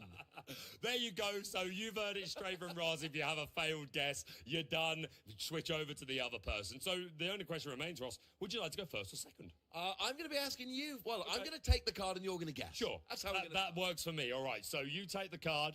You make sure I can't see it. I want to still be able to open my body language to the camera. There we go. Hi, how are you doing? Well, thank you for joining us at the Disney Lorcana Challenge. Right, you ready? I'm ready, man. Okay, so yes or no questions. Is this card from sets 1 to 4? Oh, they're all from Wilds Unknown. Okay, there we go. We've narrowed it down straight away. I assume someone had told you that. No one had told me that, but I'm glad we have clarified that. Okay, I will change my question. Does it have the toy classification? It does not. Does it have the super classification? It does. It does. Is it from the film The Incredibles? It is. Is it a male character? It is. Is it a father? Not that I'm aware of. Not that you're aware of. Okay. Is this an amethyst card? It is not. It is not. So, okay. So no amethyst. We're not sure they're a father. Are they the son or daughter of another character in that film? No. No. Is this character from the principal family of The Incredibles? The mum, the dad, the 3 kids? No. It is not. Is it we've established it is from The Incredibles. I asked that, right? The Incredibles. Okay, but if I wanted to guess, but then if I get it wrong, then I'm done. That's how you said it to me. Right. Rules. I didn't make the rules of 20 questions. You're just here to enforce them. Okay, so we've got... so it's from The Incredibles. It has the super classification. It is not one of the 5 primary members of the super family. You know what? I'm just going to go for it. If I get it wrong, It's I a get it male wrong. character, remember? Is it Frozone? It is not Frozone. It's not Frozone. Well, you've heard the rules. I lose. I can let you have another guess if you You're like. going to be kind to me. Okay, so it's not No, Frozone. you've lost, but I'm going to let you I'm guess not it. going to get the point, but just to see if I can get there. A male character. Oh, is this a villain? It is a villain. Is it my absolute boy, Syndrome? It is, in fact... Do I need to get the right one? Syndrome. It is Oh, Syndrome. no. So you just have to guess the character. Look, Worlds Unknown is a new set. We've all been prepping for Core Constructed. We've been prepping for Infinity Constructed. I think we should, if it's a playable card, I would expect us to know the subtitle and all of that. I'm not expecting everyone to be an expert on every facet of the card. Okay. I know this is Syndrome. Syndrome Spoiled. out for revenge? Yeah, I couldn't have told you that. And I just wrote an article about that, which you can check out on the official Disney Lorcana website. There you go. Go see how I like to build a Syndrome deck. Okay, and it's foil as well. All right, I did okay. I didn't get the point. I think I did okay, though. I think you did very well. I did all right. Not You bad honed at in all. quick. There we go. Right, I'm going to pick one now for Ross. I'm going to take this one here. If it looks unfair, switch it. I don't know what classifies as unfair for you, though, Ross. I don't know. I don't have inside knowledge of your Disney knowledge. Right, okay. Right, okay. This is an interesting one. Okay, I'm good. Let's go. Is it from a Pixar film? Yes. Is it from Brave? Yes. Okay. I did watch Brave. As soon as they announced it back for Disney Lorcana, I'm like, sweet. It's got a Blu-ray right in there. Okay. Is it a bear character? No. Okay. When I say bear, if it's 3 bears on one card, I would count that as a bear character. Still no. Okay. How's your Brave knowledge? Okay. Okay. Is it from a character who is either courting Merida or the father of someone courting Merida? No. Okay. Is it from Merida's immediate family? Yes. Okay. Are we talking Merida's mum? We Eleanor? are talking Merida's mum. That is technically a question I could say yes to. Yes. Okay, so we have got Eleanor. We do have Eleanor. When you asked about the bear, I was like, not on this one. Oh, renowned diplomat. Now we saw that representing in some games this weekend, and I'd expect to see it a bunch more. That came out of nowhere. Absolutely, yeah. It was a team over in Canada at a CCQ recently that really cracked this card open and demonstrated just how powerful it can be in that Amber Emerald Lady in the Tramp Dogs deck. So, yeah, a card we expect to see a lot more today and probably even post-rotation. Indeed. Now, there is a bear version of Eleanor in Worlds Unknown. That wasn't the bear one. No, absolutely. There we go. All right, so you're on the board. I am not on the board, which is pretty embarrassing, but I'm going to get there. Okay, I'm going to give you a tiny little clue at the start of this Loves a clue. If you don't get this one, it will be pretty embarrassing. Oh, dear.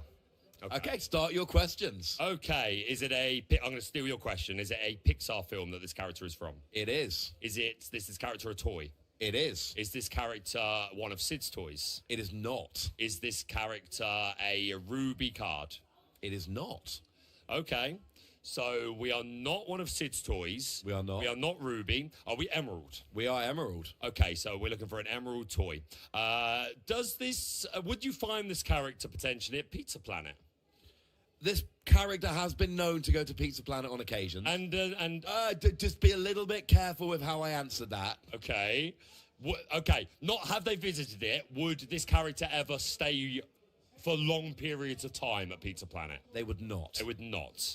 So Emeralds, they might have visited Pizza Planet, though. When they visited Pizza Planet, were they trying to get home? They may have been on a journey of some description. Of some description, okay. Is this character hovering right behind me? He may or may not be hovering. Is it Buzz Lightyear? It is. You also could have asked, is the artist of this card in the room this weekend? Yes, they are. It's Buzz Lightyear Space Ranger. I actually picked up the epic version of this card to be signed when we got our chance to meet the artist tomorrow. It is one of my favorite cards by Juan Diego Leon. An absolute legend. I'm getting him to do my SIDS. Very nice. Bumped into them yesterday when they arrived in the hotel bar. Yeah, 33-hour journey to get here. That is Fun dedication. fact for you, an artist came 33 hours from New Zealand just to get here today. So shout out to Juan and, of course, our other incredible artists, Kristen Romero, Alice Pisoni, absolute legends. But I'm on the board now, Ross. You're on the board. I'm on the board. Right, okay, I'm going to take another one and let's push on into our next one. Okay, that's a pretty cool one. All right, I'm ready. Well, I know these were picked out by Tim, our game dev here, so I'm hoping he's been Tim. fairly nice to us. Okay, a standard starting question. Is it from a Pixar property? It is. Okay, are we talking superheroes? Sorry, does it have the classification super? It does. Okay. Would you describe this character as principally a hero? I would. I certainly Okay. Is it from the principal family of the Incredibles? Yes, certainly is. Okay, whenever I play 20 questions, there's a question I always ask of my kids, and it drives them crazy. Okay. Could I beat them in a fight? No. Okay. No. So I'm guessing we're talking about... This could be really insulting if it's... Are we talking about the father? This man is a father. Okay, so is it a one-cost inkable card? It is not. Is it a legendary card? It is. Okay, so we're talking about Mr. Incredible, but that would be super strong. Absolutely nailed it, Ross. Mr. Incredible, super strong. This is also a very cool card that in Core Constructed is already seeing some play. We had that on stream this weekend, and it was repping. And I think post-rotation, Incredibles is looking like a really synergistic deck. And again, great to get the IP in the game, right? Oh, and there was a really fun combo. Somebody was rocking with that and Maximus. Because when you've got Mr. Incredible, Maximus, and one other Glimmer, that puts Mr. Incredible to 10 strength. So, Maximilian gains 5 lore at the end of the turn. So good. That's disgusting. Right, okay, we have time for one more each. We have time for one more each. Let's do it then. One more each. And I need you to lose and for me to get it right then it would be a draw, right? Yes. Yes, okay, so I can't win, but I can keep my pride. Let's Penalty go. shootout rules. Penalty shootout rules. I'm down. Okay, are you ready? I'm ready. Okay, let's... Low-hanging fruit. Is it from a Pixar film? No. Okay, very nice. Is this the first time that this Glimmer has appeared in Disney Locana trading card game? It is not. It is not. Okay. Does this character... is it a character? It is a character. Do they have a keyword? So rush, evasive, boost? No. No. Okay. Wilds Unknown, that is not Pixar. That's completely thrown me immediately. Is this a legendary card? It's not a legendary. Is it a super rare? No. Okay. So there's no keyword. It is not from a Pixar property. I will say I don't consider this an unfair one. This is a gettable one. Good to know. Good to know. Would you say that this card traditionally sees meta play? Top meta game. I have seen this in a number of deck lists in my preparation for this event. Put it that way. Is this a ruby card? No. A sapphire card? No. An emerald card? No. A steel card? No. An amethyst card? Yes. Oh, wait, no, sorry. Amber? Yeah. We're an amber card. Okay. I heard the and I said yes, and then you went the wrong way. So we're amber. We are not Pixar. It is a character. We do not have a keyword, and it is seeing play. Would this card see play traditionally in a dog's deck, the Lady in the Tramp deck? It could see play in a dog's deck. It could see play in that. Would you also see it in another deck potentially, or have you been seeing it in other decks this weekend? I've seen it, but I haven't actually seen it this weekend at all. Sure. But I did see it a fair bit in my prep for this event. Okay, and traditionally in a dog's deck? It could be in a dog's deck. It could be in a dog's deck, okay. So we're a character, we're amber, we are probably of a lower cost. Oh, wow. This is going to absolutely throw me in. It's not Pixar, so stop going down that line of thinking. Chat, I hope you're doing better than me already. It's a character. It's an amber character. It is not from Pixar. It might see play in amber emerald dogs. And they're all Wilds Unknown, just to clarify. You said that. Do you want a really weird clue? I'd love a weird clue. There was only one of this character. This character had one Glimmer until set 12 and got 2 in set 12, both of which have been seeing play. And the old one saw a bit of play as well. Oh, my goodness me. I promised you it was a weird clue. There was only one before Wilds Unknown. Yep. And then we got 2. In Wilds Unknown, both amber. Oh, both see a bit of play. Gracious. How annoyed am I going to be at myself if I don't? Not hideously annoyed. It's not low-hanging fruit like Buzz Lightyear or Mr. Incredible. It's forgivable. Okay. Think of properties that are in set 12. Is it from Tangled? No. Is it from Beauty and the Beast? Think older. Is it Renaissance era? Pre-Renaissance era? Think as far back as you can go. Fantasia? Older. Snow White? Yes. That film. That film, and it's Amber, and it's a character. So all of the Seven Dwarves and the Snow White are all amethyst. Correct. The evil queen is emerald, unless there's also an amber one. Snow White. Oh, wait. Is this an uninkable card? It is an uninkable card. Is it card. a 0-2 quest for 2? It is a 0-2 Is it the quest for prince? 2. It is the prince searching for his love. We got there. Let's go. We've also got the bodyguard prince in the same set. And, of course, we did have the steel version of the prince with bodyguard and resist. You are correct. Way back when. I was weirdly looking up the prince earlier. I do that weirdly often. And I realised there's only been 3 cards. They've all been playable. But we had 1 until Wilds Unknown and 2 in Wilds Unknown. All right, well, I'm glad I got that one. I would have felt bad about that. Okay, last one. This is for you, Ross. You've already won, but you're going for the full marks. I'm going for the sweep, man. You're going for the sweep. Okay. Is it fair? I think it's less fair than the others. So I'm guessing not Pixar property. No. Not Pixar, okay. Has it seen meta play as far as you're aware? No, but it could. It could. It has not been seeing meta play, but it is a half-decent card. Okay, are we talking legendary? We're not talking legendary. Oh, I'm going to struggle on this one. If it's not legendary, Or are we not talking Pixar. rare? And okay, so if it's not legendary, it's not Pixar, and it's not seeing meta play, I may well have not looked at this card all that much. I'm assuming we're not talking about Snow White and the Seven Dwarfs? We are not. No, much later film. Much later film. Did the film in which this card appeared, was it 3D animated? Yes. Okay, so talking 3D animated film, non-Pixar. Is it from Tangled? No. Oh, is there any chance it's from Zootropolis? Was there any of that in Wilds Unknown? No. I don't think there was much of that, if was any, not, in the and set. No. What are we looking at from Wilds Unknown? Not. I would say this particular card is different from all of the cards we have seen so far.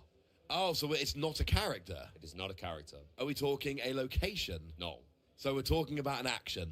Yes. Is it also a song? It is also a song. Oh, is it from Encanto? It is from Encanto. Did I pull, and this will see if you're paying attention to me, did I pull the enchanted version of this card from the trove that Ravensburger sent to me? It's a bit embarrassing, Ross, but I didn't watch your Trove opening video. I'm sorry. A little bit upsetting. Is the song sung by Isabella Madrigal? It is. So it's What Else Can I Do? Bring it in, And Ross. the answer is yes. I did pull that Enchanted. I pulled that and Miss Incredible, and I was delighted. Very good. So there you go. Full marks for Ross. I unfortunately wasn't able to get Syndrome. I'll shake your hand. That's good knowledge. I'm proud of you, Ross. I've been prepping for this event for a long time, and I'm kind of obsessed with Disney Lorcana, which also helps. It does help. And you'd think with Syndrome, I just wrote an article about it. I really have no excuse for not getting that one. But that was just a nice little bit of fun to break up the action. A bit of, how many did you get? Let us know in chat. Don't go anywhere. We've got more action coming up. What else can I do? By the sounds of it, watch more of Ross's Trove unboxings so that we can keep up to date with the kind of enchanteds he's pulling. But forget about that. There's no more guessing of cards going on here. Because it's time for us to get into another feature match. I am joined once again by Joe. Joe, hey. I can tell you we've got quite an exciting thing. Do you want to play a guess the card? Do you want to guess the decks that we've got? Well, I kind of already know the deck. So okay, thanks for giving it away. Work. So, guys, one of the people that we're featuring in this upcoming feature match, someone we've seen earlier on quite a fun deck, actually, had some spice to it that Kim and I really enjoyed, and that is Ruby Amber, Dewey on Ruby Amber against Eros on Dogs. So we're going to see how that works. One of the meta decks versus a slightly off meta deck that is just immensely fun. Now, because this is a deck that we've actually seen a lot of play today, and I think even got to a game 3, I can tell you how it works. It runs cards like Mulan, Injured Soldier, Beast Wounded, Mother Gothel, Withered and Wicked, and even Ohana Means Family. All cards, well, that plus the Rapunzel gifted with healing. So all these cards enter play with a bit of damage on them, as you can see with that Mulan injured soldier right there. And then that's going to get healed with the Rapunzel. You're going to draw off a load of that, and that is how we're going to kick things off. And looking at that lady decisive dog, the gorgeous art on that, making its way, showing off what dogs really do. Yeah, and it's pretty terrifying to see this Lady Decisive dog come down on the first turn, right? But then an enchanted Lady Decisive dog, that's how you know you're against a real big fan of this Amber and Emerald Lady and the Tramp deck. And look at that, loads of damage here. Mulan, Mother Gothel, Ohana means family, as well as that Rapunzel gifted with healing. There's going to be an abundance of card draw potentially. Now, Mulan, resourceful recruit. This one, I don't think so far today, at least in any of the games that I've casted, I don't know about you, Joe, but we haven't seen the ability rigorous training pop off. So whenever this character quests, gain lore equal to her strength to a maximum of 6 lore. Now, if that does pop off, goodness me, that's going to be intense. We are going to see that Mowgli man cub come down, but there are no targets in hand to get rid of. However, that is very useful information to see what the next few turns are going to look like. Do you know what? You don't always have to hit one of those cards, the non-character cards with these kind of things. It's just information, and information is power, Joe. Yeah, it certainly is. Could have, of course, tried to have, I mean, if they have Ohana means family, could have gone to remove the damage from the Mother Gothel and draw some cards, but, of course, could also do that with Rapunzel. Mowgli Man Cub probably looking to discard the Snow Fort before it comes down, but that is a big wide board for Andrioli. That Eleanor in hand could make use of it. Here is that Ohana means family, but it's not a song, it's an action. It's going to cost you 3 ink, but 3 ink to draw 3 cards and remove 3 damage from Mother Gothel seems pretty good to me, Ed. Suddenly that Mother Gothel is a 3/4 2-cost character. If you compare that to a vanilla card, right, it would be a 3/3. So you're getting that extra bit of willpower and turning that damage into an advantage. Now, we do see that Daisy Duck Donald's date come down. This is always good because right now, obviously, we know there's currently nothing in hand, but every time we draw, we might be getting into Snowfort. We might be getting into Under the Sea. So if you can quest with that Daisy Duck, snipe one of those top ones off the deck and get it to the bottom of the deck, you might just be able to prevent an Under the Sea, prevent anything else. But we see that Eleanor come down. This has been seeing a lot of play over the last week. Eleanor, renowned diplomat, at the end of your turn, if you have 3 or more exerted characters in play, deal 1 damage to chosen opposing character, gain 1 lore, and draw a card. And with dogs, the synergy of this is incredible. You're going to be doing a lot of questing. Ed, this is such a risky challenge, though, because look at that Mulan 1-cost character on the board. Whenever you're playing against this Mulan, you've got to consider that Floodborn shift potential. It's a 6-cost character, the Archer, but it is a shift 5. So as soon as I'm seeing this Mulan, I'm going to be absolutely terrified at the potential of that shift. So it's big and it's bold from Andrioli because that Mulan 1-cost for Doi is a big potential threat. It absolutely is, and we need to see what else is going on with this game, because at this point, Dewey likes taking the time to just think these things through. There's also a lot of healing that can be done on his next turn, but Andrioli has to figure this next bit out. Do we go for the quest? Do we go anywhere else? Keep it ready so we can keep it there? No, we are going to quest, so that's going to get Andrioli up to 3. They're just figuring this out. They're going to put that damage onto the Mulan. No healing for Mulan today. We're not getting any more draws off any of these abilities. So that's a pretty good one for Andrioli. Just preventing Dewey from filling that hand out with more of what this deck is capable of. Yeah, and that is exactly why Andrioli is questing that 1 damage from the Eleanor, removing the Mulan 1-cost from the board, and suddenly that elite Archer threat, that shift 5, is no longer an option. Andrioli really showing how powerful this Eleanor can be. It's going to be bare necessities put into the inkwell, and then it's going to be 5 ink for the Headless Horseman, removing that Mulan. getting rid of that quickly, because that can be really brutal. If you do get up to that 6th law, just a couple of those over a couple of turns, that's going to be pretty brutal. Mother Gotha got a challenge into that Lady Decisive Dog there, and we do see in Andrioli's hand, for coming up a bit later in the game, of course, Dale ready for his shot from the new set. Mowgli Mancub going to challenge into the other Decisive Dog, leaving just Eleanor and Lilo. Escape Artist there, but Dale ready for his shot is a very, very dangerous card in this deck, especially if you run any cards like Nala or any of those sort of low cost but high willpower. Even with the Mulan, that's going to be pretty good for just challenging, because you use your willpower in challenges instead of your strength. And even with the Dale itself, pretty brutal. And it was Nani added to the hand there, Ed, from this Daisy Duck Donald State, the Headless Horseman, giving that extra 2 strength to Mowgli, allowing Mowgli to take out the lady. So Doi now 2 law on the board, 4 law to 2 in Andrioli's favour. It's going to be that Lilo Escape Artist found from Nani. Lilo and Nani working together. Just want to get that out there, because you can just keep recurring it. It quests for 2. It's a really useful card to have, which is why it sees play in all of these decks. Never mind, it's going to get inked instead for the Ursula. Can we snipe anything out of here? Yes, we can. There's a Bare Necessities in hand that's going straight to the discard. Plus, we get to see that Maui and that Giulietta Madrigal. Excellent cook. So we've got a little bit more information about what's going on. Remember, Giulietta still has a similar sort of thing. You remove up to 2 damage and you draw a card. So it's basically the diet version of what Rapunzel does, essentially.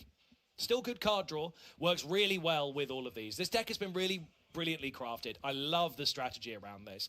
And from when we saw Dewey in the feature match before, really good synergy and really works quite consistently. So will that continue going? We are going to see the Horseman strikes. Yep, just being played to draw a card. Could have inked it instead, just paying 3 ink basically for a fresh new card. But there is that Mulan back again. And while it is not the Elite Archer itself, the threat here of the Elite Archer is absolutely huge. But again, that Eleanor is still down on the board, and Mulan only needing 1 damage to remove it from the board. The Eleanor might be feasting on poor old Mulan here. Well, here's the thing. At least from the ones that I've seen, all the matches that I saw Dewey play, I don't think the shift is there. I don't think that's how this deck works. I don't think that's what Dewey wants to play into. I might be wrong, and it might just be deep in the deck and we never saw it in any of the games. But I'm thinking this actually isn't how the deck works. But we'll have to see what happens, because you never know. And that's what's really interesting, though, right? Even if Dewey doesn't have the card in his deck, Andrioli certainly is not going to know that, and you have to respect that potential, because if that Elite Archer comes through, that's going to be 3 characters gone at once. But Eleanor is just meaning that Andrioli suddenly doesn't have to respect that shift line from Dewey, because they can just remove it from the board entirely. Very true. And with 2 Eleanors, passing over. I would thought there might be an excerpt there, but maybe in this it's best not to overextend yourself, putting yourself a bit too vulnerable, because actually even 2 damage wouldn't really get rid of an awful lot.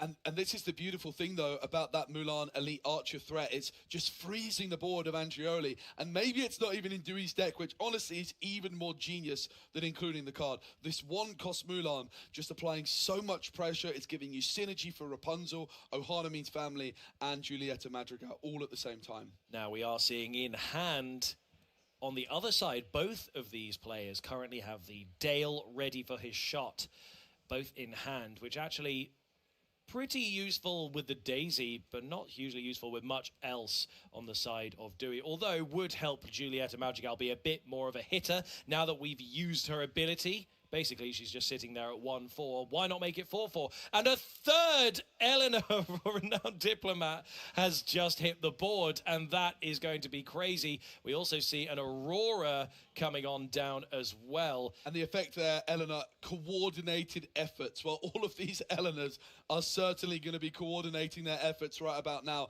as that is a big old quest from Andrioli, leaving 3 characters exerted. That means that it's going to be 3 cards drawn, 3 law, and as well as 3 damage from 1 of each of these Eleanors. Which would you get rid of? Would you get rid of Horseman? Would you get rid of Mulan? I would go for that Mulan. I'm going to be terrified of the Elite Archer. I want that gone.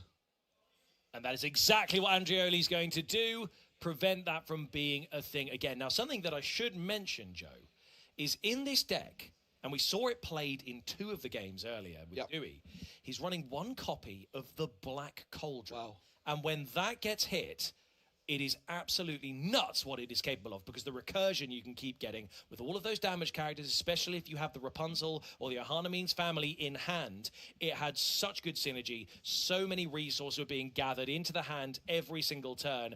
But Dewey wasn't up against a board as formidable as this. So we are going to see that Dale ready for his shot come down, which, as you know, is now going to make that Giulietta a lot more brutal. Get rid of that Nani. And now we've got a little bit of damage there. And we do actually have an Ohana family in hand, I think. Can we use it? Are we going to sing it? That's not a song even, so we can't do that. But we're just going to challenge with the Mowgli man cub, getting rid of that Lilo. We might see that coming back next turn. Oh, my goodness. Mother Gothel getting rid of the Ursula. This has been a mighty fine board clear, but it's not going to be enough because of those 4 ready characters. So even next turn, Eleanor could pop off again. Yeah, and a huge congratulations really to Andrioli for the way that they've played this, because I was thinking they're just going to quest with everything, but they respect the threat of that Dale. It's going to be Rapunzel being added into hand there for Andrioli. Still with those Eleanors, they've got 3 queens and a princess in the form of Aurora. Now, Eleanor, despite wanting to keep them around, is actually still pretty formidable with 3 strengths. So you can actually clear a lot of the board, still have them exerted, and then still get all of the extra benefits. Yeah. There is also a Nala, I think it is, for Andrioli, right at the top of the screen there. That's not so easy to see, just being moved into frame. Really also worth noting that this Headless Horseman, if challenged, is going to be a 2-2 because of that Dale effect. It's not only positives, but it can sometimes be negative. It can, and now we're seeing that Grandmother Willow, Ancient Advisor, a card very popular in this Emerald Amber deck that's going to reduce the cost of the next card played every single turn. And this card facilitates so many plays in this deck. Now, are we going to see that be used to fill the board with even more lower cost characters, or are we going to get that Dale out to really facilitate some challenges? Let's see what Andrioli decides to do here. We do also see that Tramp Street Smart Dog in hand. We're going to see an Ursula get inked. What is going to happen here?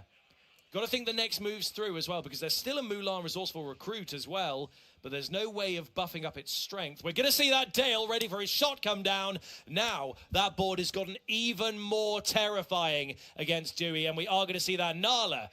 Is that going to challenge into something? What are we going to do? We've lost Aurora underneath the Eleanor. Yeah, and of course you've got to leave that Ursula, that ink face up. That is a new ruling that came into play very, very recently. You have to leave your ink face up until the end of your turn. A rule that I am a huge fan of, but with a Dale in play either side of the board, there is a whole lot of calculations needed. Andrioli, let's not forget, only 9 law away from a potential win, and I do believe they might have enough characters on the board to play that Tramp Street Smart Dog for free right now. 1, 2, 3, 4, 5, 6, 7 characters. So that's Tramp Street Smart Dog. I think is going to cost 0 ink, which, Ed, that's not a lot of ink. I don't think that's a lot of ink at all. So let's see what the decision is here. We are going to use that Nala to get rid of that Mother Gothel, Withered and Wicked. Quite a formidable one to have on the board there. We're going to use that Eleanor there to get rid of that Mowgli as well. That's fine. Take a little bit of damage. It doesn't matter, because we are going to end up with that still being an exerted card on the board. And then we're probably going to do the same thing with both our other Eleanors, or just quest. Looks like we are questing for 2 by the looks of it. And that means the 3 exerted cards have been placed. Are we going to see that Tramp? Are we going to quest with the Eleanor, with the Aurora? And we are going to quest with that. That's pushed us 1 bit further. And remember, at the end of this turn, we might indeed get an entire extra thing going here. Yeah, and removing the Giulietta, removing the Headless Horseman, and a lot of people are going to say, why is Andrioli not just slamming down that Tramp Street Smart Dog? But let's not forget, they are playing against the Ruby color, and there is a 7-cost Ruby song that you've always got to be cautious of. You cannot overextend into the possibility of a be prepared. You always want to have cards in hand. You want options for the turn after that. And there goes one Eleanor. And you know what? It won't matter at this point. Unless you can clear some of those off the board, it is currently game on board. Even with the Grandmother Willow and the Dale up at the top, that is still going to be game. We're going to see that Eleanor disappear there. And that's probably not going to be enough. Dewey just thinking this through. We might see a scoop in the next few seconds, but Dewey still has some choices. There is a shake of the head there saying, I'm not sure there's anything I can do. By the looks of it, he's figured out that there is probably game on board, but he's going to try and just trade into that Eleanor, get rid of that. But you know what? Questing at the start of this next turn for Andrioli, that's going to be it. Dewey knows, and he's scooping. The first game goes to Andrioli on Amber Emerald here in our round 7 feature match. And it was all about Eleanor, wasn't it, Ed? Eleanor was so impressive. It was absolutely brilliant how much work that put in. It was just doing so much work, drawing cards, gaining lore, but most importantly, it was actually that 1 damage, just removing threat after threat, being able to clear that Mulan 1 cost off the board, and suddenly, if the Mulan 1 cost isn't there, you don't have to fear the elite archer. You don't, but you always have to fear the be prepared, and that is something that you always have to keep in mind against these Ruby decks. Infinity is scary with that format because a lot of those cards that we no longer think about in the way we play, they're back, and they're back with a vengeance. In a Ruby deck, you could have 3 or 4 copies of it, which means at any point you could still be drawing into that, and that is something to keep in mind at all times. You mustn't overextend. You must keep those cards on the board, but you need to have something to play for that turn after the board wipe. And heaven forbid they have another in hand, and we have seen that happen a couple of times.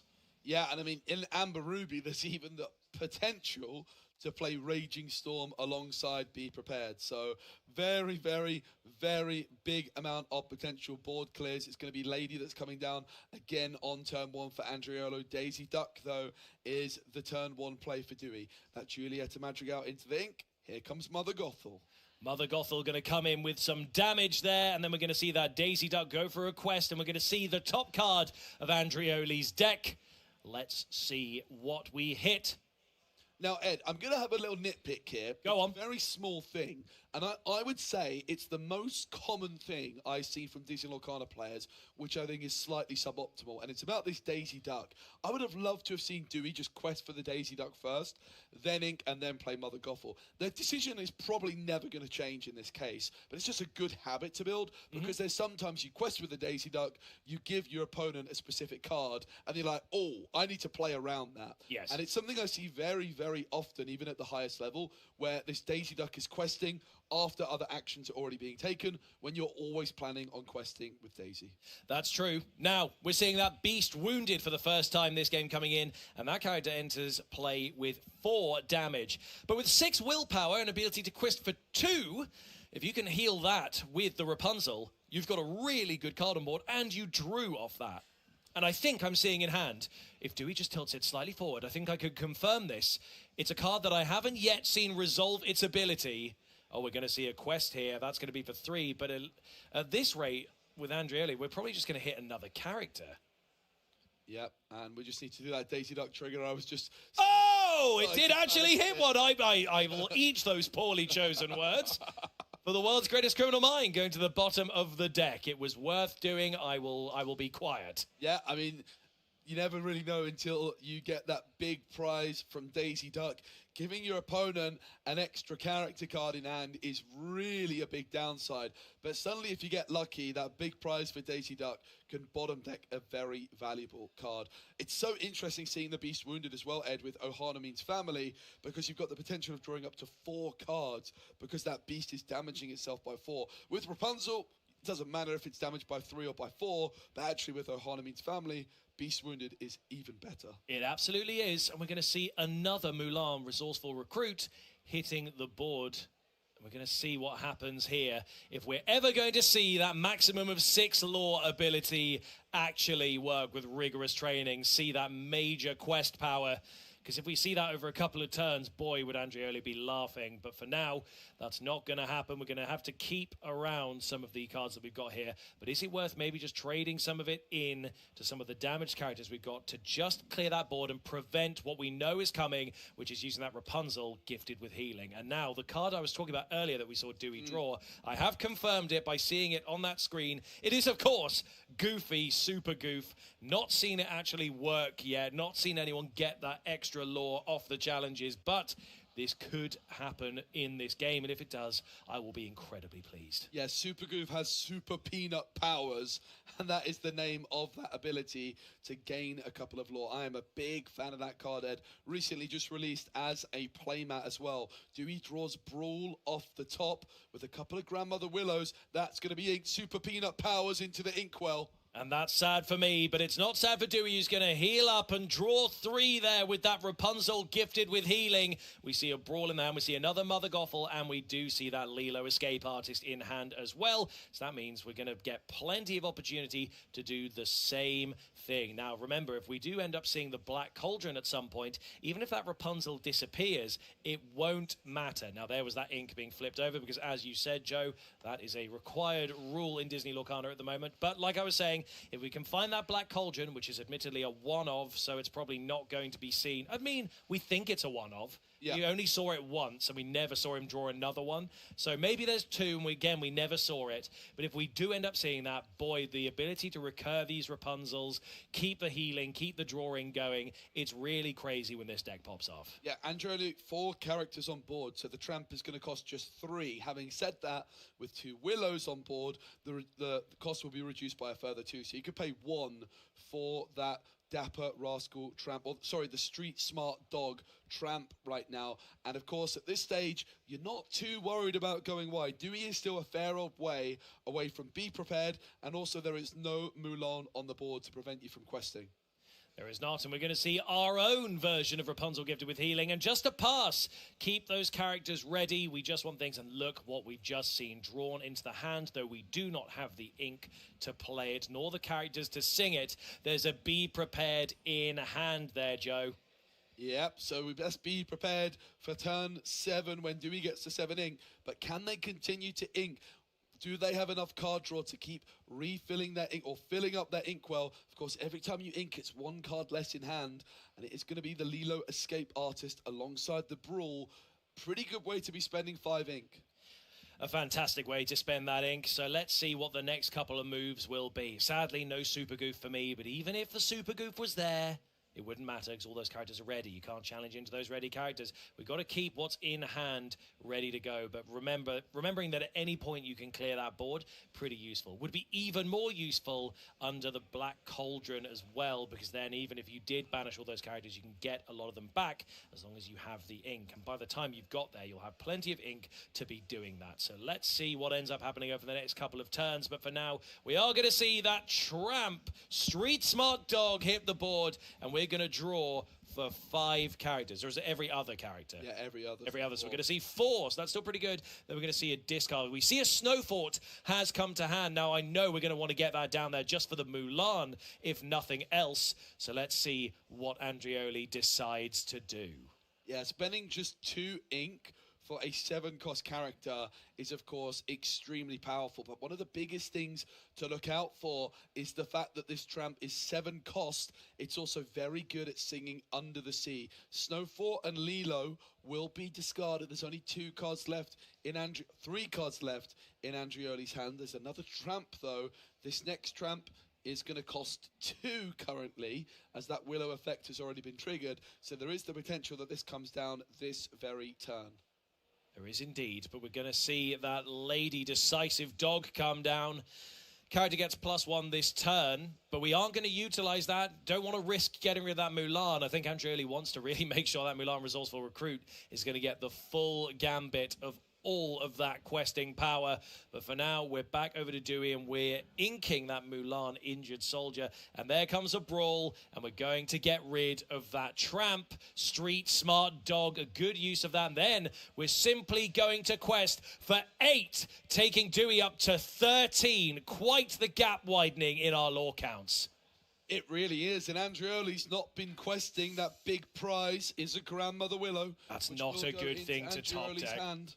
That's not what you want to see, because that's just going to make everything a lot easier for Andrioli to play. So that is some of the downsides of that quest, and it's not an optional effect either. It has to trigger. It certainly does. 7 lore away from Dewey. Can Andrioli stop the questing power? Right now, each glimmer quests for 2, with 4 being aboard. That is 8 lore on Dewey's board. If you can remove just 1 character, you bump that down to 6. Here comes the Tramp Street Smart Dog. Now, is Under the Sea found? Because all of these glimmers on Dewey's side of the board could be swept up. There it is! Great call there, Joe. It was called, and that is what we're probably going to keep in the hand, just to get rid of everything on that board in its entirety. Like you said, that can be sung together with quite a few things that are on the board right now. If you have that Street Smart Dog from the previous turn. Oh, a Genie of the Lamp. Yeah, Genie of the Lamp discarded. Nala being discarded as well. Now, Genie of the Lamp has really good synergy with that Mulan Resourceful Recruit. It certainly does, yeah, giving all your other characters +2 strength when exerted. Also really interesting in, like, Under the Sea mirrors, being able to give all of your characters extra strength. Are you surprised Under the Sea's not been discarded? Because I'm not, Ed. I'm not either, so we're going to see Ursula come down for that too. Oh, my goodness. And we're going to get rid of the board wipe from there, and then see a board wipe of our own from Andrioli. We are seeing a Under the Sea hit the board, all of those characters going straight into the discard, banished in fact.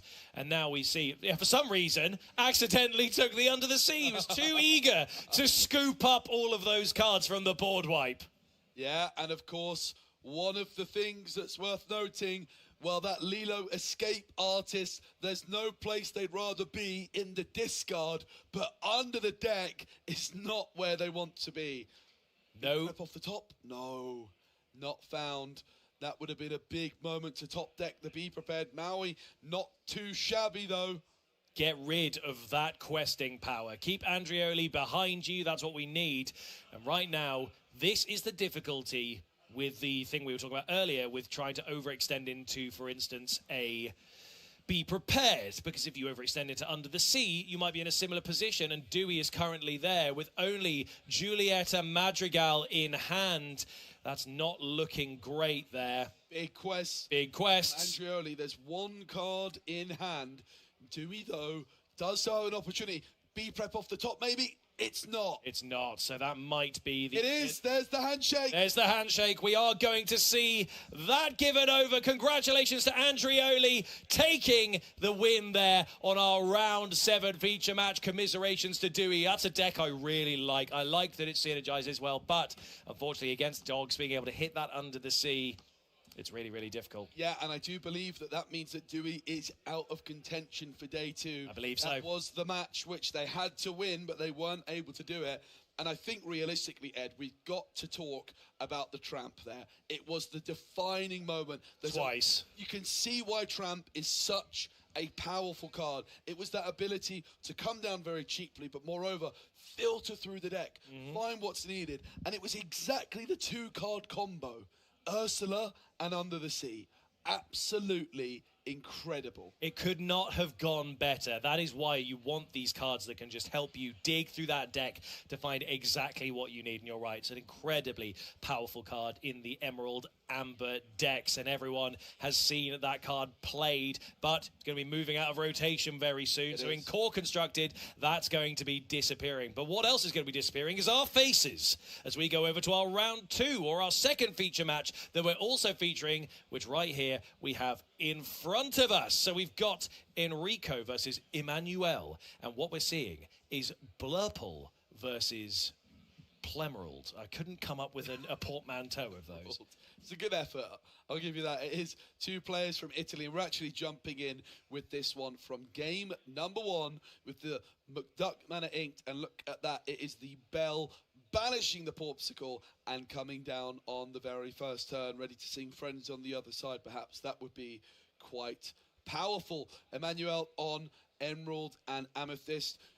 You know what? It's going to be an uphill battle for Emerald Amethyst. Usually here in these Amethyst mirrors, it is going to be the Blurple player that is favoured because of that extra ramp that you get on turn 2. You just find yourself being one turn ahead almost every single moment. But there's no guarantee you find that turn 2 ramp.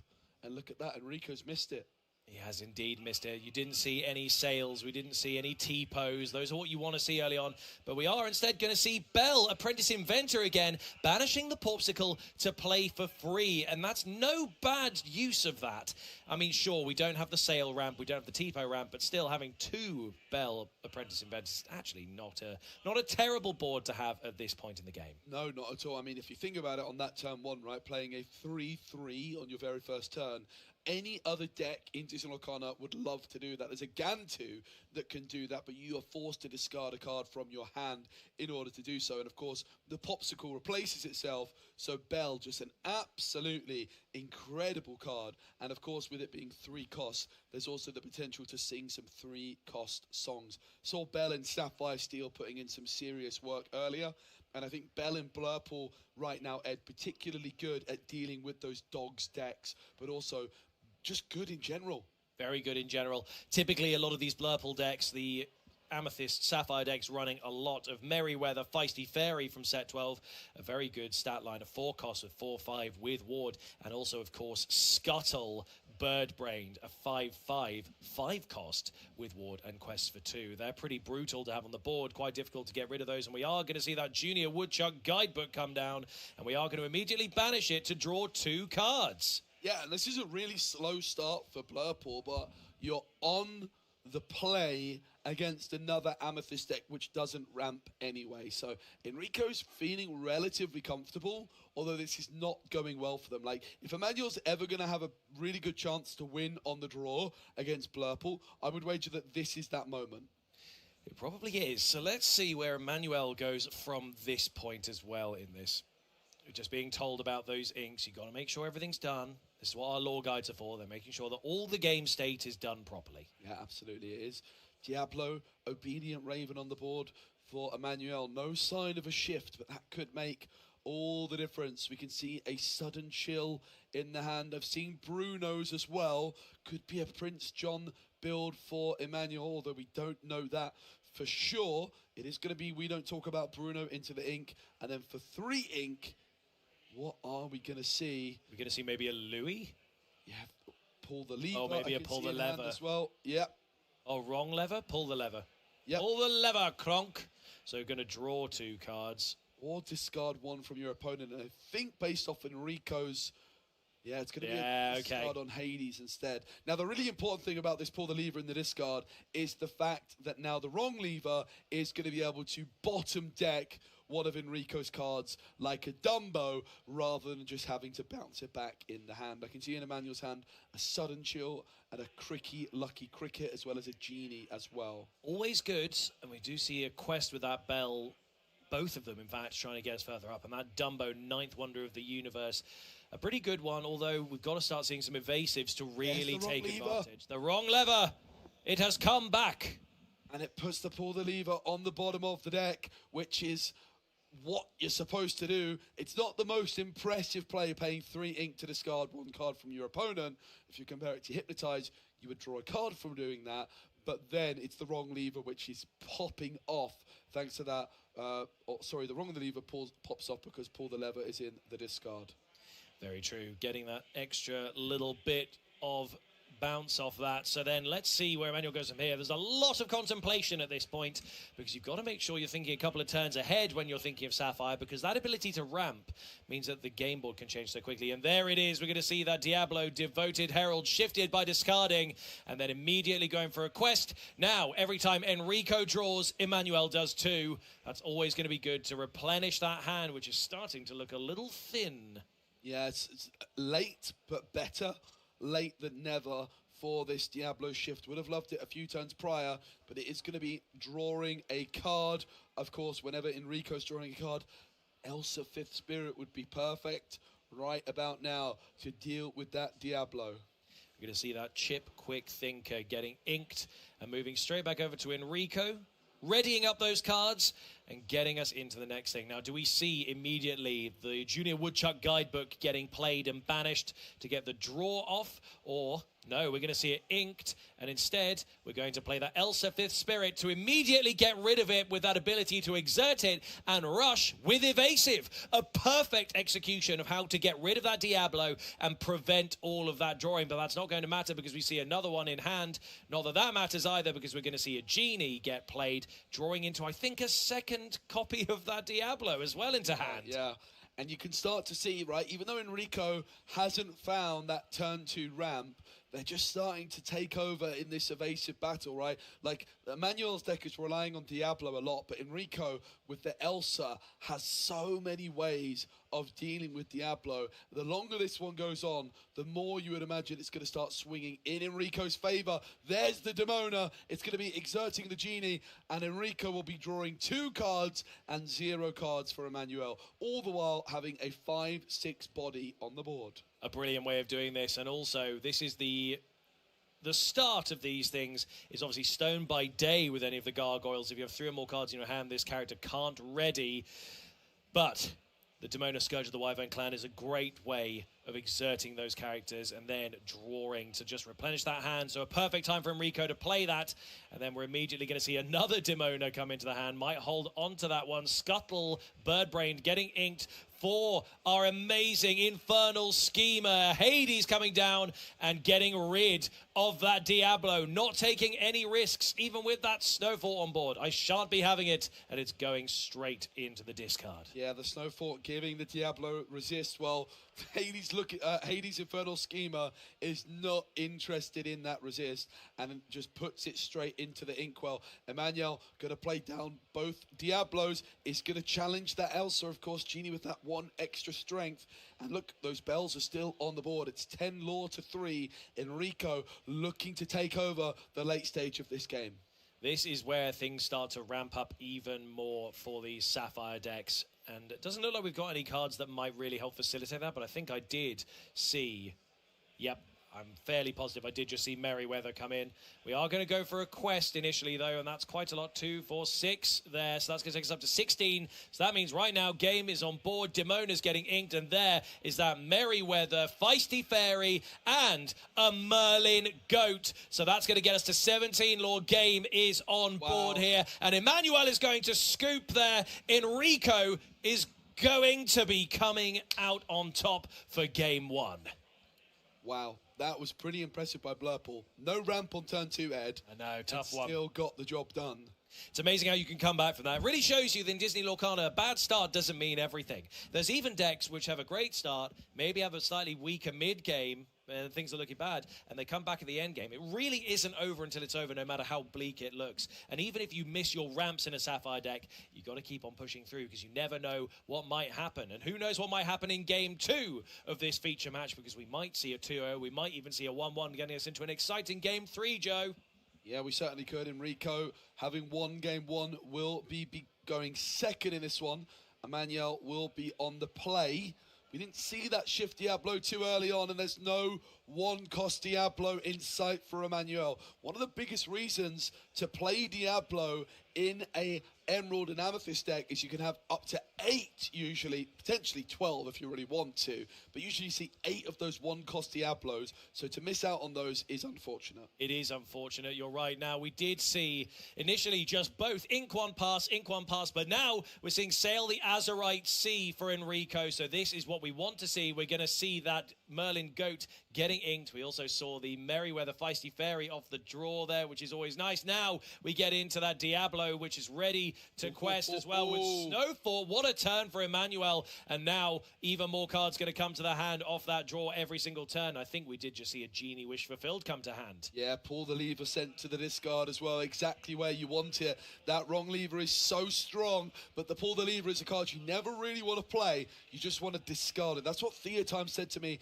in my interview with him yesterday, a former Disney Lorcana Challenge champion. How about a second Snowfort? A second Snowfort? Why not? How big is that Snowfort? It's going to turn into sort of a snow castle at this point.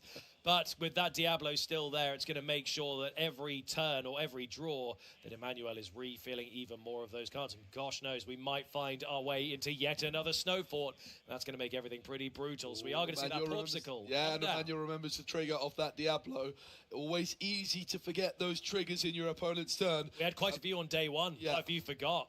Manuel paying attention there, though. And it's going to be the hideaway, Oh! putting one of those snow forts into the ink. The snow fort is a snow castle once again. And then the Dumbo can trade for Diablo. That is absolutely brilliant use of item removal. The hideaway tech card probably aimed at exactly the snow forts. We do see that Bell Apprentice Inventor being used by just discarding that item or banishing it even, but we do see Genie Wish Fulfilled coming down, getting that draw, and then it looks like we're going to start getting some more stuff going on. What are we going to ink? It's always the card flicking. It makes it harder to predict which one's going to be done, but it looks like it's going to be the Diablo Maleficent Spy for a Diablo Obedient Raven. Yeah, and it's looking pretty tough for Emmanuel with that Diablo being gone. I love the line for the double snow fort. That hideaway, though, really, really disrupting Emmanuel's game plan. Haven't seen any evidence of Prince John just yet, and Enrico is starting to get into that very healthy ink count with another Dumbo coming down onto the board and a Junior Woodchuck guidebook to join it. Junior Woodchuck Guidebook has already put in quite a bit of legwork in this match, so let's see if it can still start pulling in some of those other cards. Going to go for the draw here with Emmanuel ready up that ink. We do see the Prince John there. Is that what we're going to play? No. Possibly not. We're going to instead see another Genie Wish Fulfilled, get another draw there, ink that Bruno, and there's the Prince John. That is a great move there, just to be able to get that out there and prevent any of those discards from going to waste, because now you can draw a card for each card discarded. Let's hope we see some of that work for Emmanuel. Yeah, and I think Prince John has got to be one of the best cards against Blurp. It's got Ward, it's hard to deal with. You keep discarding the hand and it can be your draw engine and your path to victory. The problem is Demona is the best way of bypassing this Prince John, because it will exert all characters bypassing that. There's another card that can get rid of John as well, and its name is Spooky Sight, and Enrico has just drawn into it. Now, that's going to be a good thing to use, because that's quite a formidable board that Emmanuel's got at the moment, and you don't really want all of those questing or getting draws off your discards. So we're going to ink our Bell Apprentice Magician, and then we're going to quest for one there. Yeah, it looks like Spooky Sight might be coming. There it is. You were right, Joe. Spooky Sight's going to put all of those into that inkwell, except for our genies. Yeah, Spooky Sight hitting every character with cost 3 or less. So Emmanuel gets a bit of bonus. Prince John into the inkwell, but I think it's fair to say they would rather have it on the board. Quite right. That is where its effect is probably most prominent. We are going to see that Elsa getting discarded as well. And then we're going to see, we don't talk about Bruno putting that card back to the hand. Now one card gets discarded. This would have been great if the Prince John Greediest of All was still on the board. Sure would have been. But it isn't. So we're going to choose that card. 6. That card over on that side. Oh, and there we go. That's that Tamatoa, happy as a clam, going into that discard. What a shame. Yeah, Dumbo, the other option there, but look at these genies combining with the Snow Fort. It's not a Snow Castle anymore, Ed. There's only one there, but a Snow Fort might just have to do. And look at that Elsa not going to challenge at all. It would have only dealt 1 damage. Prince John, greediest of all. He's back in the mixer. And there's We Don't Talk About Bruno. Oh, gosh. Now, what's going to get picked this time? We're going to see it disappear. See that Elsa come back, because it coming back to the hand might actually work in the favor. Oh, it's been discarded. That could have been really good to get rid of some stuff. Now, Elsa's effect can't work on Prince John, right? Correct. So that would have not worked anyway, which is always a nice thought, but that ward is a pesky thing to get around when some of those abilities simply cannot work on it. So instead, we are going to see Let It Go to get rid of that genie. Yeah, the Let It Go. Ursula then from Emmanuel. It's going to be Dumbo in hand, so no discard, but it's going to be a quest 4-4. Big top deck moment for Enrico. Something with Rush maybe to take out the Prince John, although Elsa won't do it because of the resist. It's really been the story of the snow fort. It's going to be a scoop. It's a scoop, so that means Emmanuel is going to take game 2, and we're going to an exciting game 3 in our round 7 feature match. Who doesn't like a game 3, Joe? It all comes down to the wire. Who gets the best draws, who manages to hit their ramp and their tech and their lines, and also who can outmaneuver the situations on the opponent's board. Yeah, and I think we have to go back to that alter stage, right? I mean, in game 1, when you're altering, you do not know what you're playing against. So you do what we call a blind alter. You do a generically good alter.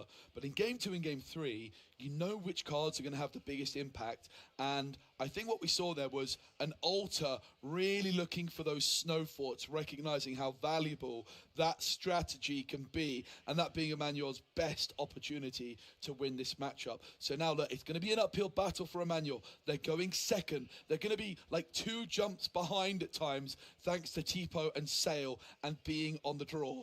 But can they find that Diablo shift, and can they find those snow forts? Well, let's find out, because we do see in hand for Enrico exactly what we've been talking about, the Tipo and the Sail the Azurite Sea. So we're going to get that Diablo out there first for Emmanuel. And there's another Tipo getting inked for a Sail the Azurite Sea, drawing into a McDuck Manor. What else is going to get inked on this turn? We'll have to see. Do we see that Diablo shift, the Devoted Herald, in Emmanuel's hand? I don't think so. We're going to ink a Merlin Goat, and I think we just drew it. Yeah, we drew into a chip, but we do see another Diablo there. There it is, the Devoted Herald getting that pull the lever or wrong lever into the... Oh, it's wrong lever. Oh, the irony. It's actually pull the lever, which is even more... Is it? You got the wrong lever. Oh, the bittersweet irony. I had the wrong lever. Okay, so we see the Dumbo, Ninth Wonder of the Universe, come down. Obviously, having that is pretty useful in a way to try and get rid of that Diablo on the next turn if it's exerted. But we might see the snow fort come down. Diablo now with 3 strength and resist 1. It might actually be a take back, though, and we might see the wrong lever instead. There is the wrong lever. Pull the levers in the discard, so that Dumbo is going to go on the bottom of the deck. Emmanuel deciding now is not the time for Snow Fort. The problem is, if Elsa 5th Spirit is in hand for Enrico, the Diablo will be able to be taken out. But Ed, I don't think it is. I don't think it is either. Top deck moment incoming. Enrico just checking the wrong lever text. He's got to make sure it's not the wrong lever, like I keep mistaking it for. It's either pull the lever or the wrong lever, but you've got to read the card to make sure you know. But you're right, we do see a Merryweather and a Scuttle. No, 2 Merryweathers in hand. Or is it Merryweather and a Scuttle? Keep the card still, darn it. We need, well, Enrico needs right now that Elsa the 5th Spirit off the top. Let's see. Big moment. Emmanuel hasn't quite past the turn yet. We haven't seen the card drawn for Enrico, and I am really on my edge of my seat waiting to see what Enrico's going to top deck. Oh my goodness. Oh, the gorgeous version of that card as well. Another Diablo shift. Emmanuel is about to draw 2 cards. Enrico needed Elsa, and they need it now. No way. Was it? It was. No. It was. My gosh! Look at that! And there goes one of the Diablos on that amazing top deck of the Elsa the 5th Spirit. Wow. I cannot believe that we got that call there. I think wait, is there another one in hand? Yeah, there is. Oh, maybe it was there all along. Oh, we couldn't tell because the cards were moving. The Snow Fort comes down now. That is going to give this Diablo a lot of help with that resist 1. Resist 1, 2 strength. Going to be difficult for Elsa to deal with. 2 Elsas, though, will be able to sink this Diablo. That's very useful. What a thing to have in the hand. Right now, we're going to see that Scuttle Birdbrain getting inked for that Elsa to do exactly what you just said, challenging in that, getting rid of some of that. Trading, always nice, but obviously that Snow Fort makes that a little bit harder. Resist +1 and an extra strength. You have to use both rather than just the one like normal. Yeah, this was really huge for Enrico. being able here to remove the Diablos as quickly as possible and really ensuring that Emmanuel's card draw doesn't run away with the game. Enrico with a spooky sight, uninkable in hand, but that Junior Woodchuck guidebook is going to start refilling Enrico's hand. And importantly, the draw for Enrico will not be draw for Emmanuel thanks to those Diablos being removed. So we've got that Ursula down, but at this point, it's not going to do an awful lot. Are we going to banish? We can't. So we've still got that Junior Woodchuck guidebook, though, so that's going to help with some card draw to refill that hand. But right now, Emmanuel's got to figure out what's going on here. Checking that discard, seeing what's available. Yeah, and it's four Lord to 0. It's going to be pull the lever again, but being used to draw 2 cards on this occasion. Emmanuel knew what was in hand, right? And knows if I go for the discard, they're going to discard the uninkable spooky sight. I'd rather just draw 2 cards. And speaking of drawing 2 cards, there comes the Junior Woodchuck guidebook. So both players paying 3 ink to draw 2 cards here in a different way. And we also saw a Porpskull come to hand, so we might even see that come down just to try and get even more options, which is never a bad thing, considering the board right now is nothing too intimidating. Oh, instead, we're actually just going to see a Merlin Goat. We're going to ink said Porpsicle, and we're going to quest with that Elsa 5th Spirits. That's an extra 2 lore this turn, which is always nice. Ed, that is the goat right there. That is the goat, mate. Quite literally the goat. And it's so nice to see goat back in this. This is why I love Infinity format. Seeing all these cards that we got to cast during the first season, Be Prepared, all the Merlins and the Madam Mims and the interactions they have. I've met Prince John. I've missed all these cards quite a lot. Yeah, and it's back on over to Emmanuel. 4 lore to 2. That Elsa and the goat, the first lore for Enrico. Cards in hand. There's another pull the lever. There's a sudden chill. And I think also that Genie comes through now, drawing a card for Emmanuel. And again, that Snow Fort makes the Genie quite difficult to deal with. Ursula going to be probably looking to see if they can find a Let It Go. But it's Dumbo and Spooky Sight. Spooky Sight, a brutal one to be seeing in hand because we saw what it can do. Oh, we're going to see a sudden chill here. It's got to be the Spooky Sight, right? Spooky Sight's got to go. Never going to be discarding Dumbo at this moment in time. Emmanuel, I'm sure, would love that one other discard card right now to get rid of both Spooky Sight and Dumbo. But wasn't a possibility. No surprises to see what comes down here. It's going to be Dumbo. And it's a Demona as the other card in hand for Enrico. But they're now going to draw for that Dumbo ability. That is a great thing to have when you've got those evasives on board. Dumbo's cheeky ability making history. Your other characters with evasive gain exert and pay 1 ink to draw a card and gain 1 lore. Hey, look, if you're only going to quest for 1, why not get a card out of it?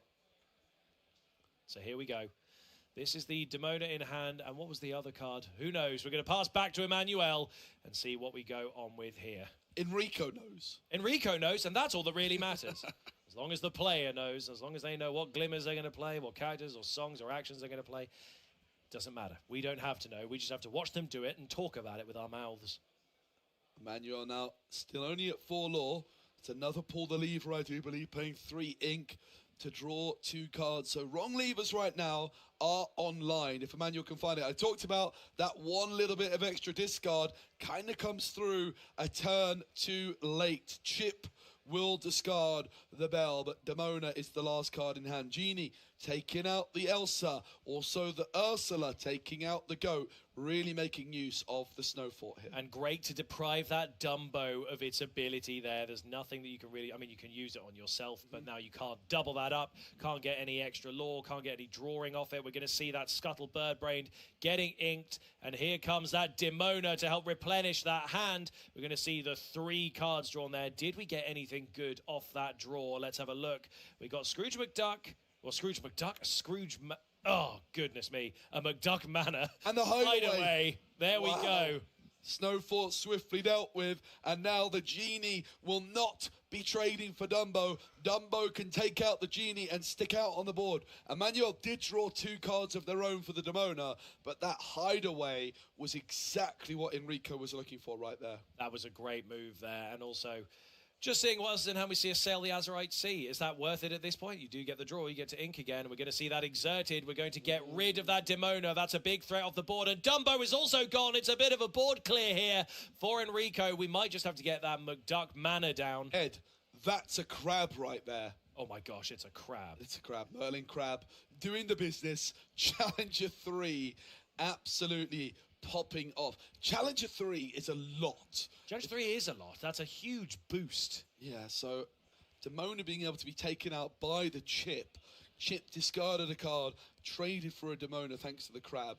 Really efficient plays from Emmanuel. The scores on the doors, it's 4 law a piece. It is a nail biter here. It is a nail biter, and still 30 minutes remaining on that timer as well.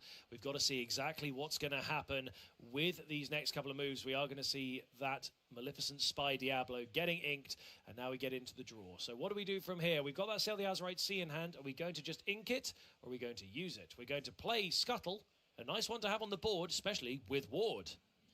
Yeah, with Sail, there's a good chance you just play it to cycle it. But nope, shows what I know. It's going to be the McDuck Manor. Enrico values getting down both the Scuttle and the McDuck Manor this turn. Sadly, not enough ink to move into the Manor. Well, that is not going to do anything, that Elsa the Fifth Spirit, because of Ward on Scuttle. Also, it's quite frightening stats, would mean it would be a trade either way. But even with that, Merlin Crab probably can't really do anything because it needs to leave play to apply it. We're only going to get 2 measly damage onto that McDuck Manor. 4 measly damage. Still would require a couple more turns at that rate. Are we going to bother with the Merlin Crab? Going to leave the crab ready, not wanting Scuttle to challenge into it. I'm really impressed by Emmanuel's play here. I thought Enrico was going to have a real easy time in this game 3. They found the ramp, but Emmanuel's found a way to really stick it out in this game, and the Snow 4 has caused a lot of problems. Now at this stage though, Ed, in the later stages, I would expect this to be where Enrico starts to take over. With cards like Hades, but we also need to see the Tamatoa, happy as a clam, to start refilling the hand for Enrico. That would be great. We are going to see that crab get put into the inkwell. That is still going to have Challenger 3, but at this point, that doesn't matter. Nobody minds, because now that Challenger has disappeared. And even if both of these Elsas were to go into this, we're going to see that Bruno bounce that all the way to the discard. That Hades Infernal Schemer is gone. It's Dunyan Rings. And now we're going to quest with those Elsas. Oh, no. Going to challenge into them, try and just get it as close as they can. One more turn of that. That's still 2 more law at the start of Enrico's next turn. That's still a pretty useful one to have. Up to 10 law now. The gap is widening even more. We're going to see a Popsicle for the draw. We get a Merlin Goat. That's perfect. Get a quest in there for 2. We're getting up to 12. Then that Merlin's going to come down, and that's going to be 1. This is great stuff. This is what you want to see from this deck. Yeah, but it is certainly not over just yet. If Enrico can draw into that Tamatoa, happy as a clam soon, they can really start refilling their hand many times over potentially. But right now, Emmanuel has got Enrico on the ropes in top deck mode. Can they just manage to refill their hand with the friends on the other side? Is going to be certainly a good start. But the 5-5 of Scuttle is not easy to deal with. Genie will draw a card. More ink now played. I think it's 5. On Cricky. Oh, that's going to be great. And then we are going to challenge and trade with that Elsa into the Scuttle. Get rid of McDuck Manor. That's a really good turn there from Emmanuel. When you play this character, your other characters get +3. So that's perfect. That's how we managed to trade. But we are going to see that Merryweather Feisty Fairy come down. Going to quest with Merlin for 1. Always good. That Merryweather's a wonderful card from set 12 that people are really enjoying play. Really good stats. Quite an affordable card in terms of ink. And also Ward. Yeah, Elsa and Elsa will deal with this goat, taking 4 damage back each. It's then going to be a big old quest from Emmanuel. The Cricky and the Genie that came down the previous turn, questing for 5 combined. Emmanuel could wrap this game up very, very quickly indeed. And Enrico is wondering, where are my Tamatoas right now? Yes, right now, I believe Enrico has no cards in hand, so that's a tough one. We've got to top deck something on that next turn, but for now, Emmanuel is going to quest for 6 right there, taking it up to 10. That gap is now narrowing. Let's see what Enrico gets off that top deck. This is quite a pivotal card. Doesn't look happy. He doesn't look happy, but he's also moving stuff around, which means he is going to play. It's a Tipo Growing Sun. That's not useful at this point. All we're getting is stuff on the board. That's not going to do enough, though. Are we going to see a quest with this just to edge a bit closer?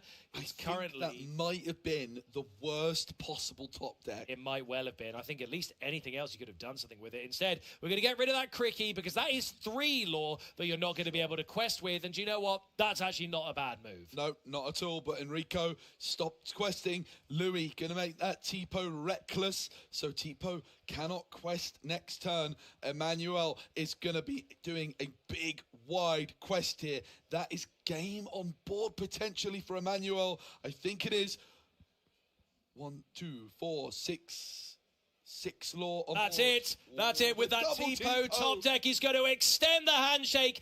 And that means Emmanuel has taken that round 7 feature match. That was a great display of both of those decks. In fact, from both of our feature matches, those have been incredible. What a thing to cast, Joe. Yeah, the double Tipo top deck. When you need something good, so bleak. Tipo is on top. Oh, gosh, that was really tough to watch. What would you have wanted to see in that moment, realistically? Spooky Sight?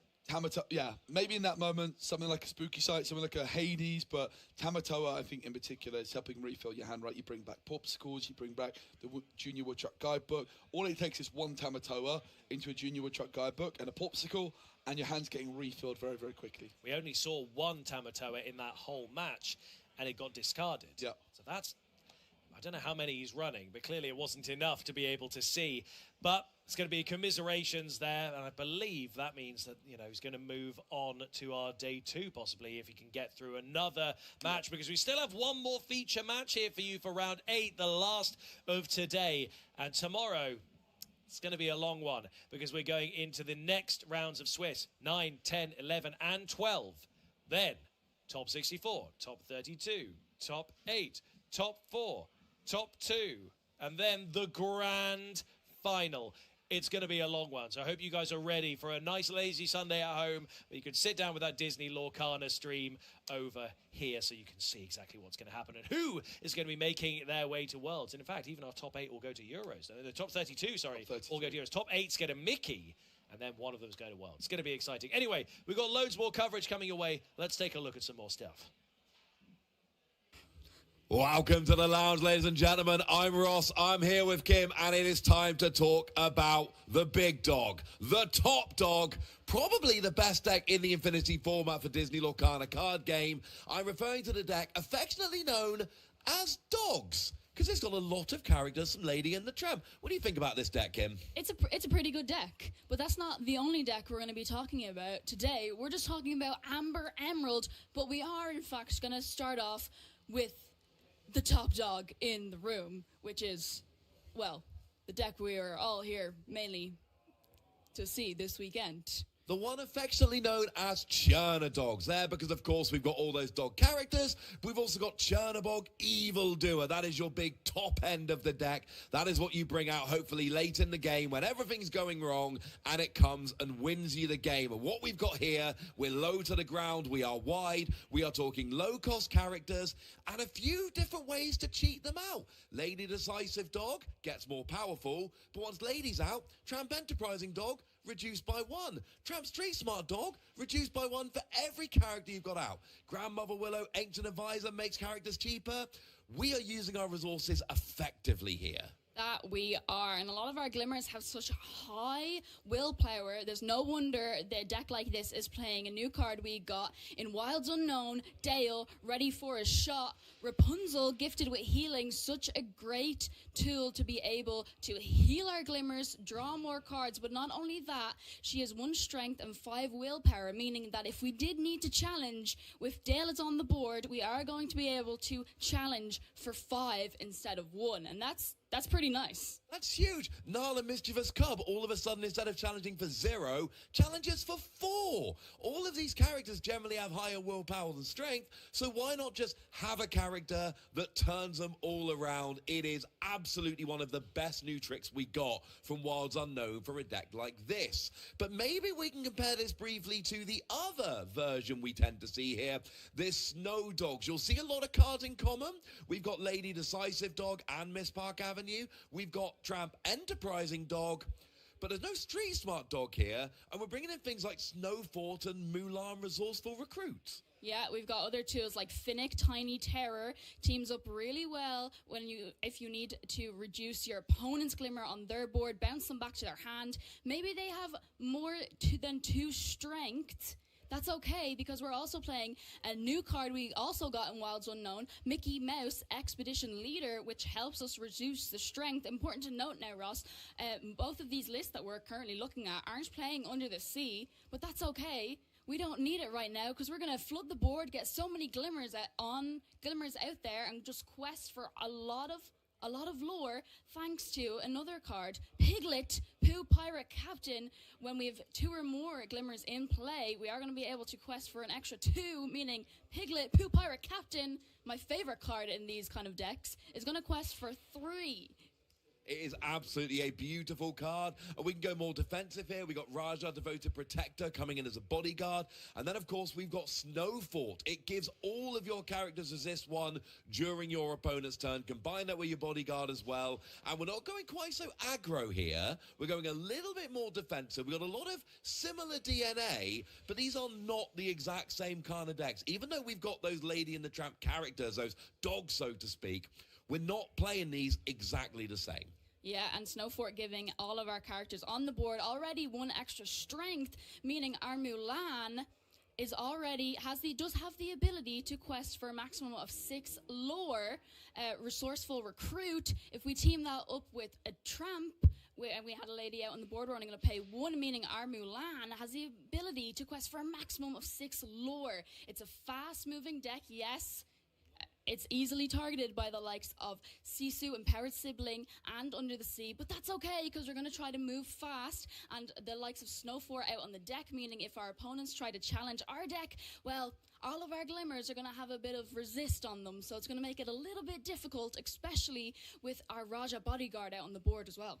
Going to be a lot more difficult. Now, we talk about these Amber Emerald decks, and, we talked about these new tricks, like, for instance, Dale ready for his shot, but there's another new card, which has been having a little bit of love since this CCQ in Canada recently. Tell us about Eleanor Renowned Diplomat. Eleanor Renowned Diplomat, another new card. We're all about our new cards because they're pretty wild, and they all come from the latest set, Wilds Unknown, and especially in decks like these, Amber Emerald, we have a lot of glimmers on the board. If our characters we're going to quest are going to be exerted, if we have 3 or more exerted, we can do basically 3 things with Eleanor. We're going to gain a lore, we're going to draw a card, and what's the last thing? It's pretty wild. We get to deal a damage as well. So you get damage, you gain lore, you gain card advantage. You can see why this is starting to become pretty popular. And in any deck where you're going wide and you're going to have lots of exerted characters because you're getting a lot of characters out for very little ink, it just seems like a wonderful idea. So it seems like these dog decks are a wonderful idea this weekend. How are they going to look? What is the makeup going to be? We don't exactly know, but we've got a whole weekend of Infinity format Disney Lorcana card game action. And you know what? I think we're going to figure it out. So stay tuned.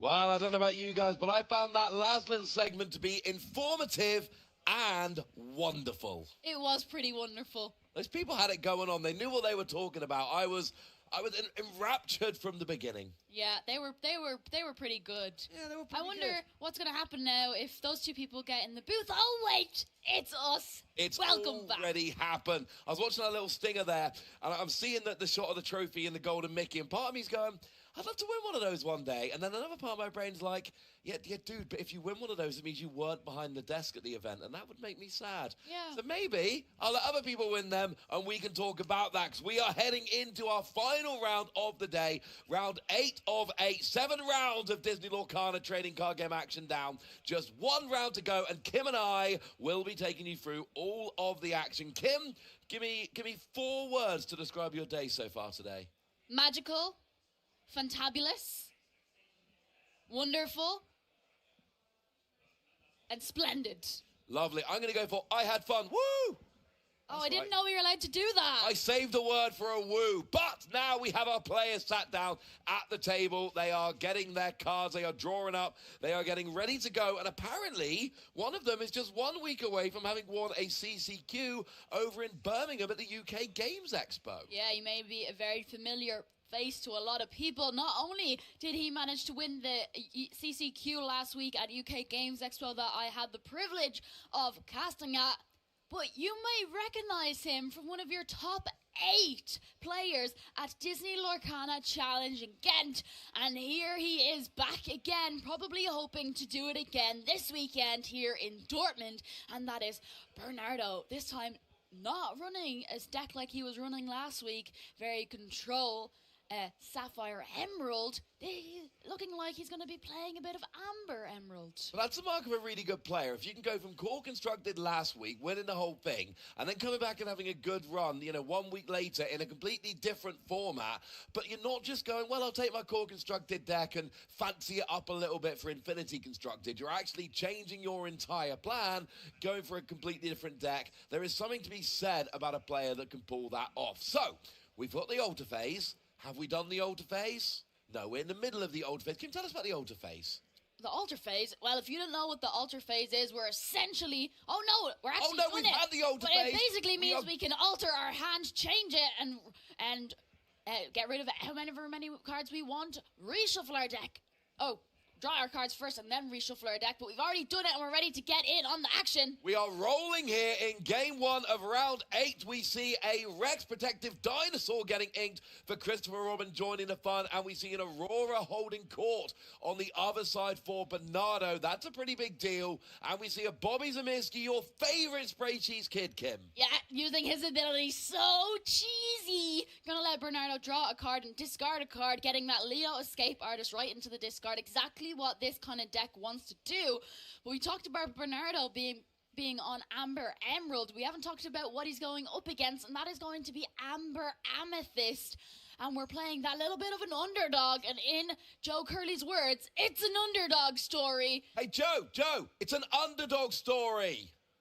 He heard me. Yeah, he's joining the fun. We're getting a 2-cost 1/3 with 2 lore out on turn 1. That's pretty nice, meaning now Greg has the opportunity to ink a card, and will we see maybe a 2-drop? Or hey-ho, there's 2 1-drops in the hand. Why not just play those and really start putting on the pressure against Bernardo playing Amber Emerald? When I see Amber Amethyst, I think, oh, we go and aggro here. Let's see if that is where we are going. We are just going to be questing with the Christopher Robin, going and getting a couple of lore to start us off. We got a couple of ink. We're paying 1 of the ink here. And is it going to be your dream of 2 1-drops, Kim? Well, we do have Daisy Duck Donald's date. There we go. And just for good measure, Daisy Duck Donald's date. Yeah, we like Daisy Duck so much we could do a big prize next turn, but why not do both? That's pretty fun. She's going on a very nice date, and well, just Bobby Zemirski and an Aurora holding court on the board for Bernardo. But 1 Under the Sea being able to be sung by Bernardo can definitely help him clear Greg's board. And that's 1 tool he does have. Greg looking like we are going to try and take a more aggressive route, flood the board with a load of glimmers, and try to quest 220 before Bernardo can. It's turn 2. He's got Christopher Robin and the 2 Daisy Duck down. I love how you say a more aggressive route. This is about as aggressive as it is, there we go, possible to be in Disney Lorcaner. But we seem to be having a little bit of a There's a bit of a break for a minute. We got Aurora and Bobby Zamirski there for Bernardo. On the sheet we've been given, it says Benny, so I think we're allowed to call him Benny. That's what it says on our sheet. No, apparently we're not. That is for the next game. We'll have Benny later. This is not Bernardo. I got confused, Kim. It happens occasionally. This is what happens It's been a magical day. It's okay, Ross. know. But we're in on the action. Bobby Zamirski still on the board with an Aurora holding court, and Nani, stage manager, our favorite stage manager, going to let us look at the top 4 cards, and we can put a 2 cost or less into our hand. We do unfortunately have to reveal it, but that's okay because we're getting another card into our hand. We are, and it is going to be a Lady Decisive Dog that comes into hand. One of these cards is great, seeing all over the place, but now we are passing back to Greg. We've already got those 3 cards. They're all questing for 2. We can get 6 lore without doing anything else this term, but Greg can ink up to 3 ink. And do we have any more lovely 1-drops? Dare we dream of going up to a 2-drop. I don't count Christopher Robin. He was played as an underdog. Yeah, that is true. He was played at an underdog, meaning we only played 1 for it. But hey-ho, Greg still has 2 ink to play with. We can ink a card, but right now Daisy Duck is going to be going for a big prize, and it does seem like it was a big prize. I'm not sure what it was. I can only imagine it was an Under the Sea going to the bottom of the deck, but the second Daisy Duck gets a big prize for it. Bernardo with a Rapunzel healing Gifted with healing going into the hand, and we are going to ink this turn. Do we have a 2-drop? It is Rex, our bodyguard, coming in to protect all our other glimmers. And one of my favourite old cards here, it is Maleficent. This is a very cheap 1-drop questing for 2. That Rex protective dinosaur with bodyguard, absolutely huge. You've got a bunch of glimmers at quest for 2. You don't want them going away, so Rex is here, and he's got that roar. He is protecting the board, and we got that Maleficent as well. There could be as many as 9 lore gained from Greg next term. This is as aggro as I've seen Disney Lorcana get in a long time. Yeah, and not enough glimmers on the board for Bernardo to be able to sing in Under the Sea, but we're not going to be able to get rid of that Rex protective dinosaur without an Under the Sea, unless perhaps we have a Dylan Moon's Lullaby or a Mickey Mouse Expedition Leader to be able to reduce the strength and then sing it. But just 3 glimmers on the board, we will be able to ink and play a Tramp Street Smart Dog this turn, but so many decisions to be made, and this is where it comes to inking the right card, or even just playing the right card. If we ink first and maybe we play something else that lets us draw a card, we might need that card later on, or maybe the other play is better, and Bernardo is a great player for knowing exactly the right play to play against these kind of decks. Now, Nani, stage manager, she has 3 strengths, 3 willpower. We would be able to challenge here and perhaps get rid of our Christopher Robin, but we can't at the minute because our protective dinosaur is in the way. That is a problem. That is why that dinosaur is there protecting. So, Bernardo has set his ink aside. We're going to see some cards in his Grandmother Willow Ancient Advisor. Once per turn, that's going to allow you to reduce the cost of your next glimmer by 1. We can now ink up to 4 if we so wish, and it looks like we might be doing so. It's a Mulan Resourceful Recruit. We can quest with Aurora holding court, get Bernardo off of the schneid here, getting that first lore, and what is going to be using the rest of that ink? Oh, Bernardo's thinking about it, but he hasn't quite decided. Very measured, very careful play from Bernardo here, making sure it's a right call. It is the Eleanor, Renowned Diplomat. I adore this card. Yeah, really nice card to get down on the board, choosing to challenge with our Bobby Zamirski, getting rid of that Rex protective dinosaur, and well, he ran away into the discard, and his ability to run away means, well, Greg's going to gain an extra lore, but it's okay because our Nani stage manager can still challenge here into our Christopher Robin, and Bernardo establishing Grandmother Willow Ancient Advisor on the board, meaning it's really going to help him get out some bigger glimmers later on if we want to, or even just more glimmers out on the board. But let's talk about Eleanor. or even just Eleanor this turn. When you have 3 exerted cards, you get to do everything. We talked about this in the segment right before this game. You get to deal a damage, you get to draw a card, you get to gain a law, you get all of that. The only downside is you must have 3 exerted characters, one of which can be Eleanor, of course. Now back over to Greg, and we are questing with Daisy Duck Donald's date. That is going to put a card into Bernardo's hand. We're already up to 11. We can quest with Daisy Duck Donald's date up to 13, but that is going to put another card in Bernardo's hand. We can quest with Maleficent biding her time. That will go up to 15. Wonderful news, will not put a card into Bernardo's hand. No, it won't, but it gets Greg another step closer to the all-important 20 lore. He needs to get this game win. That's what he's going to be looking for. 5 away, game on board right now, paying 2 ink, playing all. That is the Prince looking for his love, and Lilo making a wish. There are 5 glimmers on the board, all of whom are questing for 2 lore next turn. Bernardo has got to start playing some board control or keep away. It has to be this turn, or Greg will be winning when it goes to his next turn. Yeah, we will still be able to challenge all of these exerted characters on Greg's board.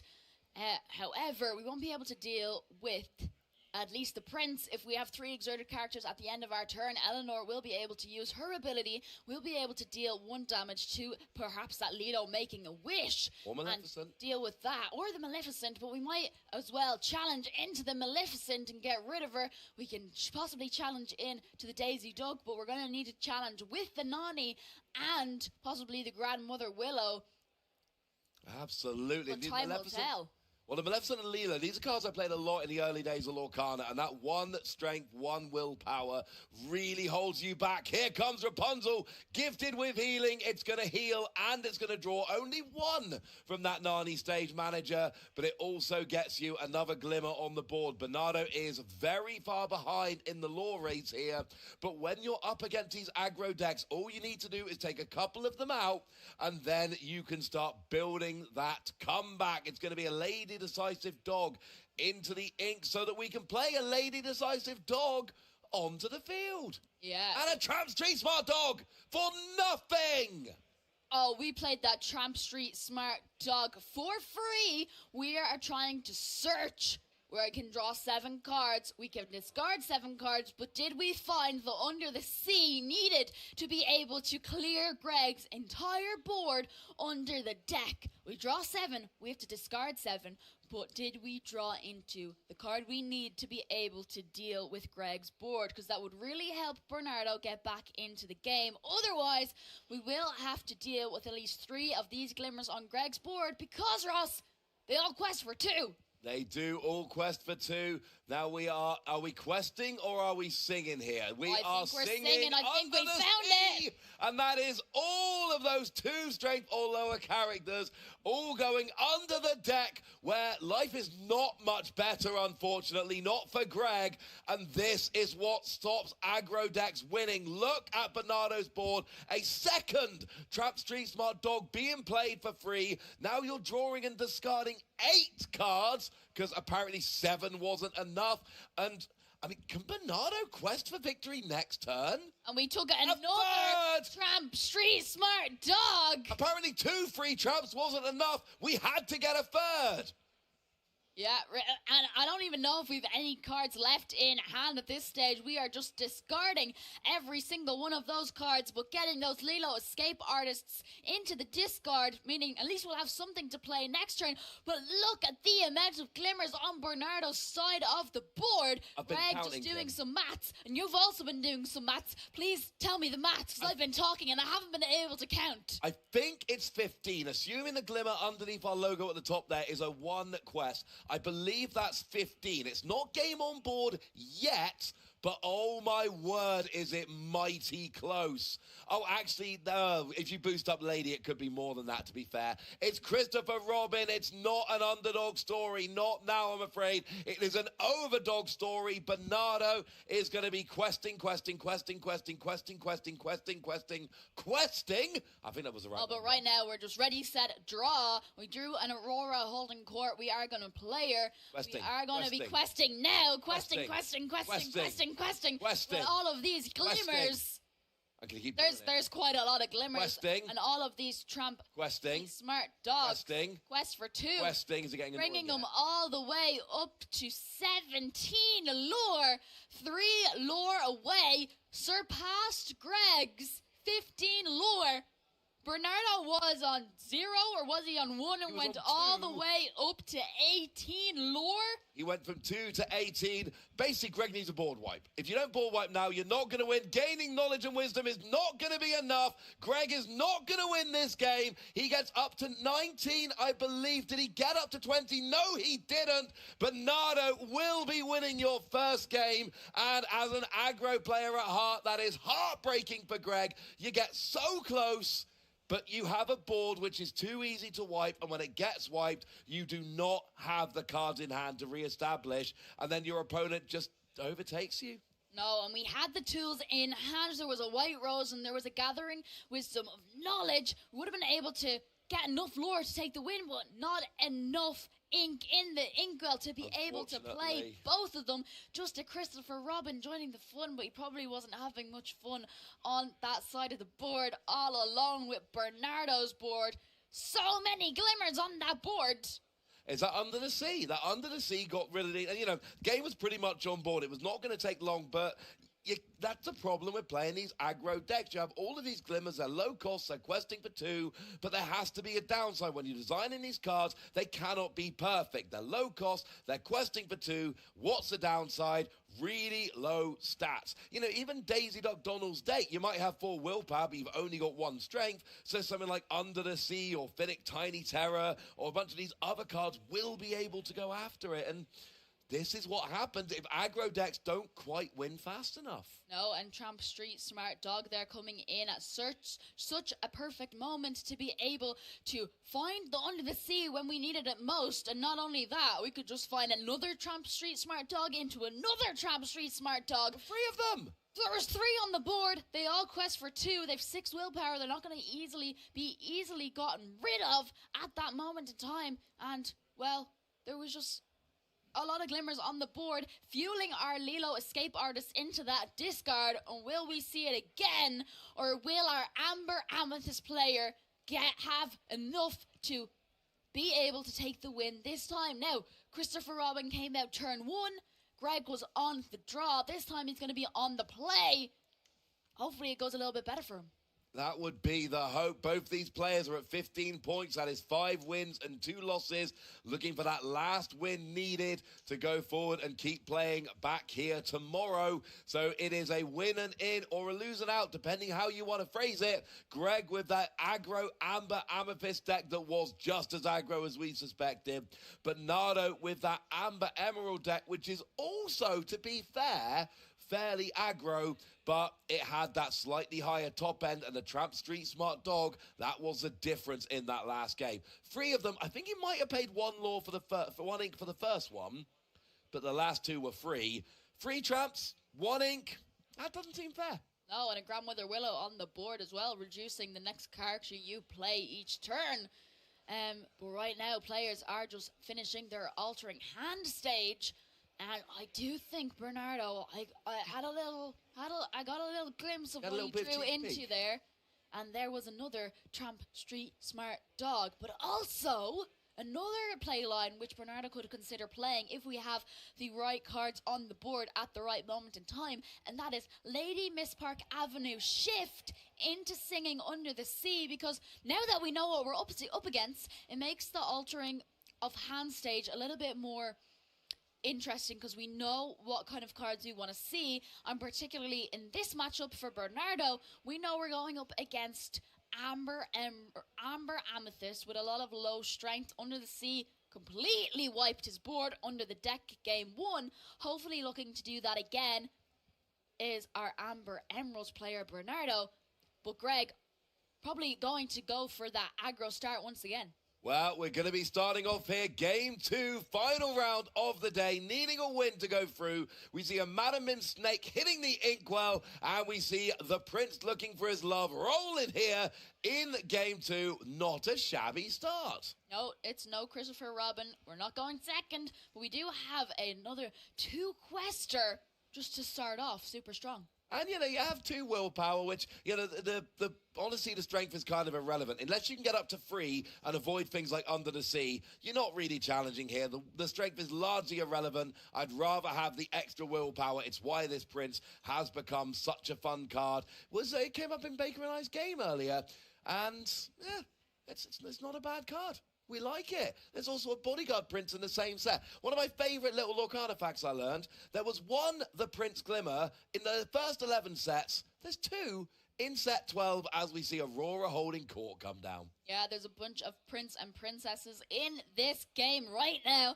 and I love a little bit of theme, and Aurora holding court when she quests. Well, she's got a little bit of a royal welcome, and you can pay 1 less for the next princess or queen character you play this turn. Synergizes really great with Eleanor, but not only Eleanor, our Mulan resourceful recruit. Well, you like Prince and Princesses. I've got wonderful news for you, Kim. There is a second prince looking for his love. There is also a Lilo making a wish. So, Greg, this is the game plan. He's following the same game plan he had back in game 1. Lots of low-cost glimmers at Quest for 2. Hope you get enough time to make enough use of them. Yeah, really going for that early aggression start. Getting to play 2 1-drops turn 2. Well, there's nothing better when they both quest for 2. But already off to challenging that. We've seen the power of how much lore Greg got game 1. And we're getting off to a good start already dealing with that prince. Tramp, enterprising dog coming down, giving Aurora a little bit extra strength to be able to challenge and get rid of that prince. So next turn, Greg only has the opportunity to quest for an extra 4 lore.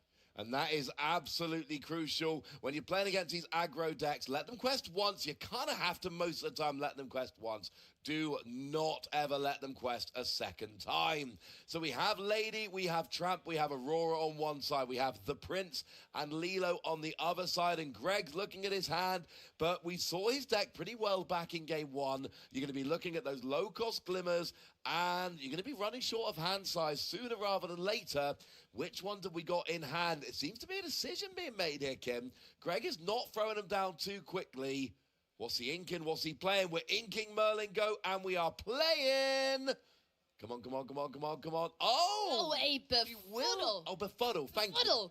Befuddled. Oh, you were a bit bewildered by that befuddle. Boom. Absolutely, I was. Which is sad, because pre-rotation, I loved this card. It's a 1 card that just returns a character or item with a cost of 2 or less back to the hand.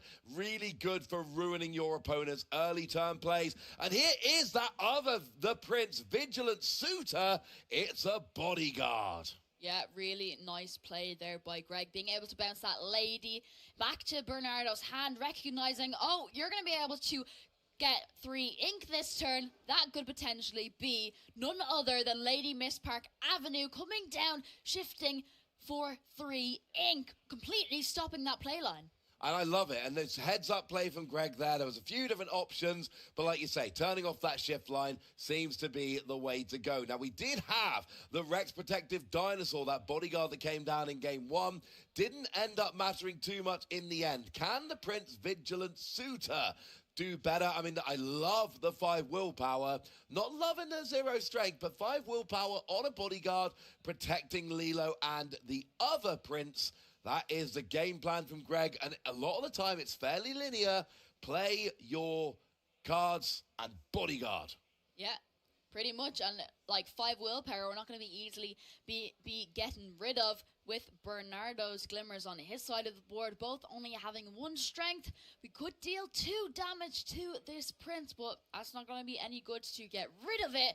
What is Bernardo going to be able to do? We can't play that Lady Miss Park Avenue. We could just replay our 1-cost lady, but there is also a Mulan in hand as well. We could see her come down, and then she has the ability to quest up to a maximum of 6 lore if she has enough strength. Yeah, strength, you get law equal to your strength, maximum of 6. Here comes your Lilo escape artist. Aurora into the ink. Aurora holding court is going to quest for 1, but that will, of course, reduce the cost of an incoming princess by 1.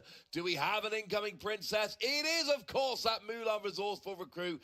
And we see Lady decisive dog. And because we got Lady in play, Tramp enterprising dog is 1 cost less. Look at this board and how it's transformed for Bernardo. He's only got 3 ink on the field, Kim. Yeah, and not only that, even though a lot of the glimmers in Bernardo's deck have such low strength, Tramp enterprising dog comes in, gives a little bit of extra strength exactly when Bernardo needed it to be able to deal with the prince. Is 5 willpower. We gave it to the Tramp, easily being able to deal with that prince. We challenged with 4 other glimmers on the board, giving Tramp 4 extra strength, easily dealing with that prince.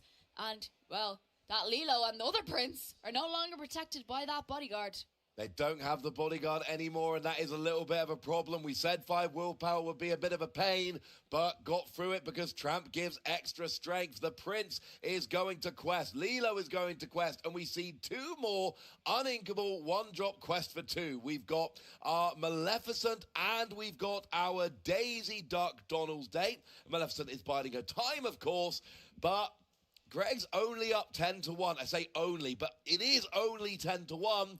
If Bernardo can start playing Tramp and Under the Sea, we are going to see a game 2 that looks startlingly similar to what we saw in game 1. Show me Tramp, show me Under the Sea. Yeah, 5 glimmers on the board. And here comes another one. That's not Tramp. That's not Tramp, but it comes another one, meaning we will pay 1. However. Another left. That is Tramp. Yes, it is. Tramp, street smart dog, cost reduced by 1 for each glimmer you've got in play. That makes it a 1 cost for those 6 other glimmers. And then you get to draw 6 cards. You get to discard 6 cards. Gee whiz, Kim, what do you think Bernardo might be looking for? Oh, gosh, I don't know. Maybe it might be a song. It might cost 8. It might be uninkable. It might send a whole bunch of your opponent's glimmers that have 2 strength or less to the bottom of their deck. Yeah, Under the Sea, and it is exactly the same game plan. This game is going like a carbon copy of game 1, except for Greg had less of an explosive start. The prince looking for his love, he's going to have to look in the discard pile, because that's where he has been banished to. Now we got Mulan resourceful recruit, taking out Lilo. She was making a wish to stay on the board. That wish was not granted, unfortunately. Mulan had no respect for that wish. We've got Tramp enterprising dog. We've got Tramp enterprising dog. Not repeating myself, there's 2 of them. Yeah. They are going to be questing. There's no Under the Sea this term, but the game does seem to be turning quick. Yeah, possibly didn't find it off that Tramp Street Smart dog, leading us to need to quest to compete with Greg's glimmers on the board. Still 2 of them there. Still going to quest for 2. Daisy Duck, Donald's Day, going to pull off a big prize, but that big prize is not going to be for Greg. It's going to be for Bernardo. 14 lore to 4. Does Bernardo have an Under the Sea that we're going to be able to use to deal with Greg's board? But maybe we don't even need it. I was going to say we have enough to be able to just challenge here. That's what I was going to say. We don't. I mean, if we got Under the Sea, brilliant, but honestly, it's not that important anymore. Take out those glimmers. All Greg did was question and passed, so this is a problem with aggro decks. You run out of cards in hand, you run out of steam, and Greg is not going to be close enough. I still want Under the Sea if I'm Bernardo so I can keep my glimmers nice and safe. But honestly, if I've got a challenge and take him out, I am fine with this. Yeah, I reckon so too, but depending on what Bernardo has in his hand, I believe we might have discarded that Lady Miss Park Avenue, but looking like we're first going to quest with Aurora holding court, or are we? We've 3 ink to play with. Are we going to play something else first? We are. It's going to be Grandmother Willow, Ancient Advisor. We're going to quest with both Aurora holding court. Gives me one idea of what we might have. Is it an Eleanor? It's an Eleanor, renowned diplomat, coming in as a 2 cost here. -1 for the Aurora questing ability, -1 for the Grandmother Willow. And if you've got 3 exerted characters, you deal a damage, you gain a law, you draw a card. And it's actually really nice because now you don't even need to challenge into Maleficent. That will be taken out by Eleanor's ability. So you double challenge here into Daisy Duck McDonald's date, quest with everything else, Maleficent will fall at the end of the turn, and Bernardo's comeback is on. Game on board next turn. Maleficent does fall to Eleanor, renowned diplomat's ability. And we got 1, 2, 3, 4, 5, 6, 7, 8, 9. Oh, game might not be on board yet. 9, but did oh, yeah, count Mulan. Okay. Did no, we count Eleanor's ability at the end of the turn as well? And also, I forgot about Mulan. So, yeah, we're good. And there is the fist bump. Bernardo takes it 2-0. Greg was aggressive, but his deck calmed down a bit too much in the middle. And that means that we see Bernardo going through into Sunday, 1 week after his CCQ victory over in Birmingham in the UK. Yeah, also previously made top 8 at Disney Lorcana Challenge. Ghent already secured his golden Mickey Mouse Brave Little Tailor, serialized golden Mickey Mouse Brave Little Tailor, by the way. Probably hoping to go all the way to the finals to compete for that all-important World qualification ticket. He already has his ticket to the EU Continentals. Absolutely. Well, hey ho, maybe we're going all the way to Worlds. I mean, that would be cool. And if you get your Worlds invite, then you can go along to Continentals in September in Disneyland, and then you can kind of just chill a little bit. Like, you play, you have fun, but you don't have that stress of, this is my last tournament of the year, unless I do well, I've got to qualify for Worlds. You've already qualified for Worlds, so go and have fun at Euros, knowing that your Worlds invite is already in the bag. That's such a wonderful feeling. I imagine I don't have my Worlds invite in the bag. No, I don't know about it. But nonetheless, congratulations to both players. But Bernardo securing his spot in day 2 tomorrow. And maybe we'll see him again on stream. We might well do. It was a very good deck, very well played. I liked how measured he was in his play. Thinking about his inking, thinking about the play, really making sure that every decision was made properly. But then at the end of the game going, right, I've sorted this out. Quick. Now I win the game. And that end of game 1 with the tramp and into the tramp, and into the tramp, and just playing so many glimmers. But it looks like we've got a second winner in. Here's Benny. He's got Emerald Ruby up against Christian's Ruby Sapphire, already rolling with a Gemini Farnsworth cookie into the ink. So a Diablo Maleficent Spy can spy the hand. I'm not seeing much of the early game there, Kim. No, not at all. No popsicle into a bell. It does seem like we're playing a little bit of an action version. I spy a little bit of a spooky sights against cards like Diablo and Prince John. That can be a great tool in these Ruby Sapphire decks, and we are joining this, it seems, in game 2. Christian taking the win in game 1.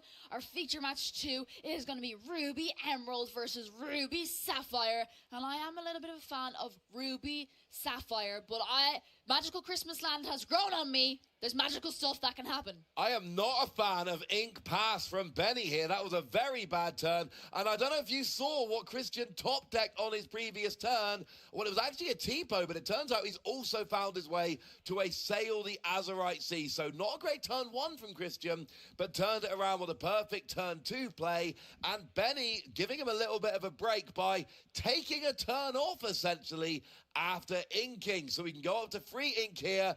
Oh, yeah, no. Can't shift Diablo. No, not what you want to see at all. Ideally, we can pay for Diablo. 2. Yeah, ideally, we want to be able to turn to shift Diablo, discard an action, and maybe even play an Ursula Deceiver to take a look at our opponent's hand. But here's one way we can have a look at our opponent's hand, and that is with my favorite toy binoculars, Benny. Absolutely, but still, not got that Diablo established. You really want to try and discard an action to shift up. No option here, apparently, so we are inking Tipo. We're playing Cinderella Dreams Come True. That is going to get you an extra ink at the end of the turn. So Christian already up to 5 ink, while Benny is still stuck on 3. So, still no action I'm seeing. Are we going to pay for Diablo, Kim? Yeah, we could very well pay for Diablo, knowing that Spooky Sight is in the discard. Lenny was able to get rid of that, and that is exactly why we play cards like these, to get rid of cards like Spooky Sights, because if that was able to come down next turn, which it could have, we would have had 6 ink available.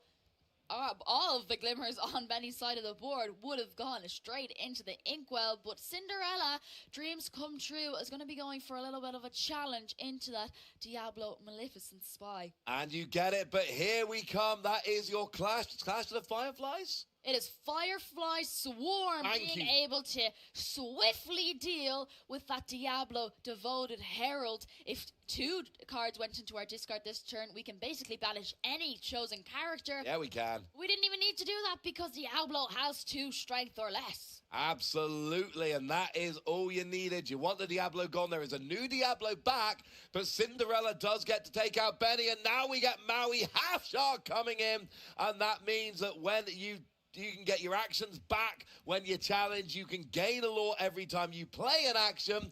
Christian is building up this top end, but here comes Prince John, greediest of all. Yeah, and not only that, but Maui Half Shark is evasive. So no wonder Benny decided not to quest with his Diablo Devoted Herald. Would have been swiftly gotten rid of by Maui Half Shark, who would have been able to use his ability, Chee-hoo, to be able to bring back one of the actions from the discard and even replay it once again. That would have been wonderful, and you get lore every time you play an action. Develop Your Brain does allow you to grab a card from the top 2. We see a brawl coming down that is taking out the other Diablo Devoted Herald, and then we're going to be questing with Cinderella. The rare quest with Maui, he's not there for questing, he's there for challenging. Well, with only a Prince John greediest of all on the other side of the board, he's not much of a threat to this Maui Half Shark. Well, he's not a valid target because he's not exerted. Yeah, and also, for every action we play, Maui also gives us the ability to be able to gain a lore, meaning Christian now matching Benny's lore at 4 to both players. This is not ideal. When you're playing against a Ruby Sapphire deck, they're supposed to be slow. They're supposed to go behind and make a comeback. Tied at 4 lore, Christian in a fantastic position here. But a Hypnotize has come down. That is forcing Christian to discard a card from his hand. Does he have a good option for card to be discarded? The way he's looking right now, I don't think he's got a card he's happy to discard. Bad news, Christian. You got to discard one. Oh, Merlin's carpet bag. Not the kind of card you want to discard. I really like Merlin's carpet bag, but we're not going to see it right now as it enters the inkwell. Is that a Leviathan left in Christian's hand? It is a Leviathan. Sure. I recognize that artwork. We've been seeing it all weekend. We are inking an Olaf Snowman of action, and we played a strike a good match, yes, I believe. And we got an extra card. We got another Diablo. We got that Sisu. But Sisu's not going to do much against the board that Christian is building. We don't have many 2-strengthers. Here we are questing with Maui, questing with Cinderella. There's nothing to challenge. Maui will get an action back when you challenge, but you can't challenge ready characters. But here comes Tamatoa. He's happy as a clam, and that is going to get some items back. Yeah, that Merlin's carpet bag didn't stay in the discard for long. He was able to bring it back thanks to his ability, Coolest Collection. And maybe now we'll get to see some Merlin's carpet bag magic. That is what we're looking for. Well, unfortunately not, because Chip came along. He's a quick thinker, and he made Christian rediscard the carpet bag. That's so mean. Yeah, forget everything I said. We won't get to see Merlin's carpet bag right now unless we have perhaps another Tamatoa happy as a clam. But right now, it's chilling in the discard thanks Chip. Yeah, this is the Chip. We see Dale ready for his shot in a lot of decks, but Chip Quickfinger is here. It's an Olaf Snowman of action coming in. Very cheap because it's reduced by 1 for every action in the discard. Tamatoa is going to quest. Maui is going to quest. Cinderella is going to quest. That is 4 lore if anyone's keeping count. Christian is up to 10, and because of Olaf Snowman of action, Benny went down from 4 to 2. Yeah, a bit of a chaotic collision thanks to our Snowman of action. And now Benny only left on 2 lore to 10. Christian, a Diablo Devoted Herald. Well, it can help us draw cards, but only when it's exerted during our opponent's turn. And our Chip is going to take a challenge into our Cinderella Dreams Come True. Not taking any chances with our Prince John. His ward can't be targeted, but can easily be challenged into if he's exerted. But Christian just taking it full. We're just going to quest. Questing up to 15, having game on up to 13. No, it is up to 15. Game represented on board right now. And the thing is, Diablo, yeah, let's be exerted to draw to... Oh, wait, no, Maui is just going to take you out. This is irrelevant. What Benny does here is irrelevant unless he takes out some glimmers, but he doesn't, and there is the handshake. Christian going. It was going to be Leviathan time. We didn't even need it. Christian wins his 2 games to 0. Leviathan would be a fun way to end the game. Didn't even need it. Nope. I asked Rebecca this earlier, but I need to ask you now. Okay. Do you know what Leviathan does? Yeah. What does he do? Well, if 2 or more cards of He ends games. Sorry, Kim. His ability is it's a machine, and he does in fact end games. I really do know that, and I was really excited to try and tell everyone. But okay then, Ross. Sorry, Kim. We weren't even going to need to see it that game because Christian didn't even need to get past 7 ink. Leviathan cost 10. Oh, yes. But we didn't even need it. Maui Half Shark came onto that board. Cinderella dreams come true. Well, she went away, but then he drew into another one. She came back, and our poor Ruby Emerald player not able to keep his opponent's glimmers off the board long enough, and that Maui Half Shark gaining so much just passive lore with all of those actions being played.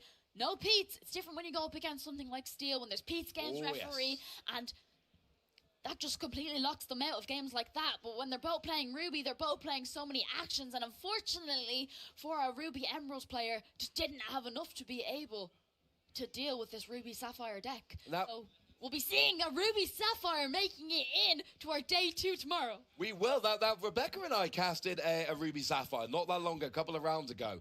And it was very much go behind, go behind, go behind, go behind, long slog back. Did win 2-1. What we saw in that last game was the real power from Christian of this deck. Leviathan never even needed to come out. And, you know, as much as a little bit flippant there in my answer, the point I'm making is that Leviathan, he's got his claws all over this weekend today. And I'll tell you what, Kim, I don't think I've seen a game yet where Leviathan hit the board and the game went on for more than a turn or 2. But I'm not going to go on for even another word or 2 because we need to say goodbye. We need to finish up the day, and we need to do it in style. Do you know where we do it in style?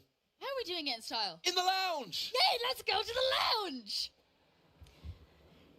And we're in the lounge, and I'm here with Lorcana Villain, Baker, myself here, ready to sign off for the day after an awesome day of Disney Lorcana games. We've had Leviathans everywhere. Ross is excited. Ross is excited. We've had Eleanor. We've had lots of songs. There have been all sorts of exciting games. The drama, Baker. I love a bit of drama in my Disney Lorcana, and I think we've served that in spades today. What a variety of awesome decks. Again, I say this a lot, but it's such a pleasure to see how the Lorcana community prepare for these events, respond to the meta game. We've had a lot of fun. We've had a lot of fun. I've also had a lot of fun following along with our fantasy draft teams this weekend. We have some amazing players, and all of us casters, of course, have our teams that we're following. You've been following along, and we have an update for you now on what the points are. What are the standings? Who's in the lead? Is Ross still in last place? He was hoping that he was just not in last. Who is in the lead? Are you ready to see it, Baker? I'm so ready for Ross to be in last place. Nothing would make me happier. So let's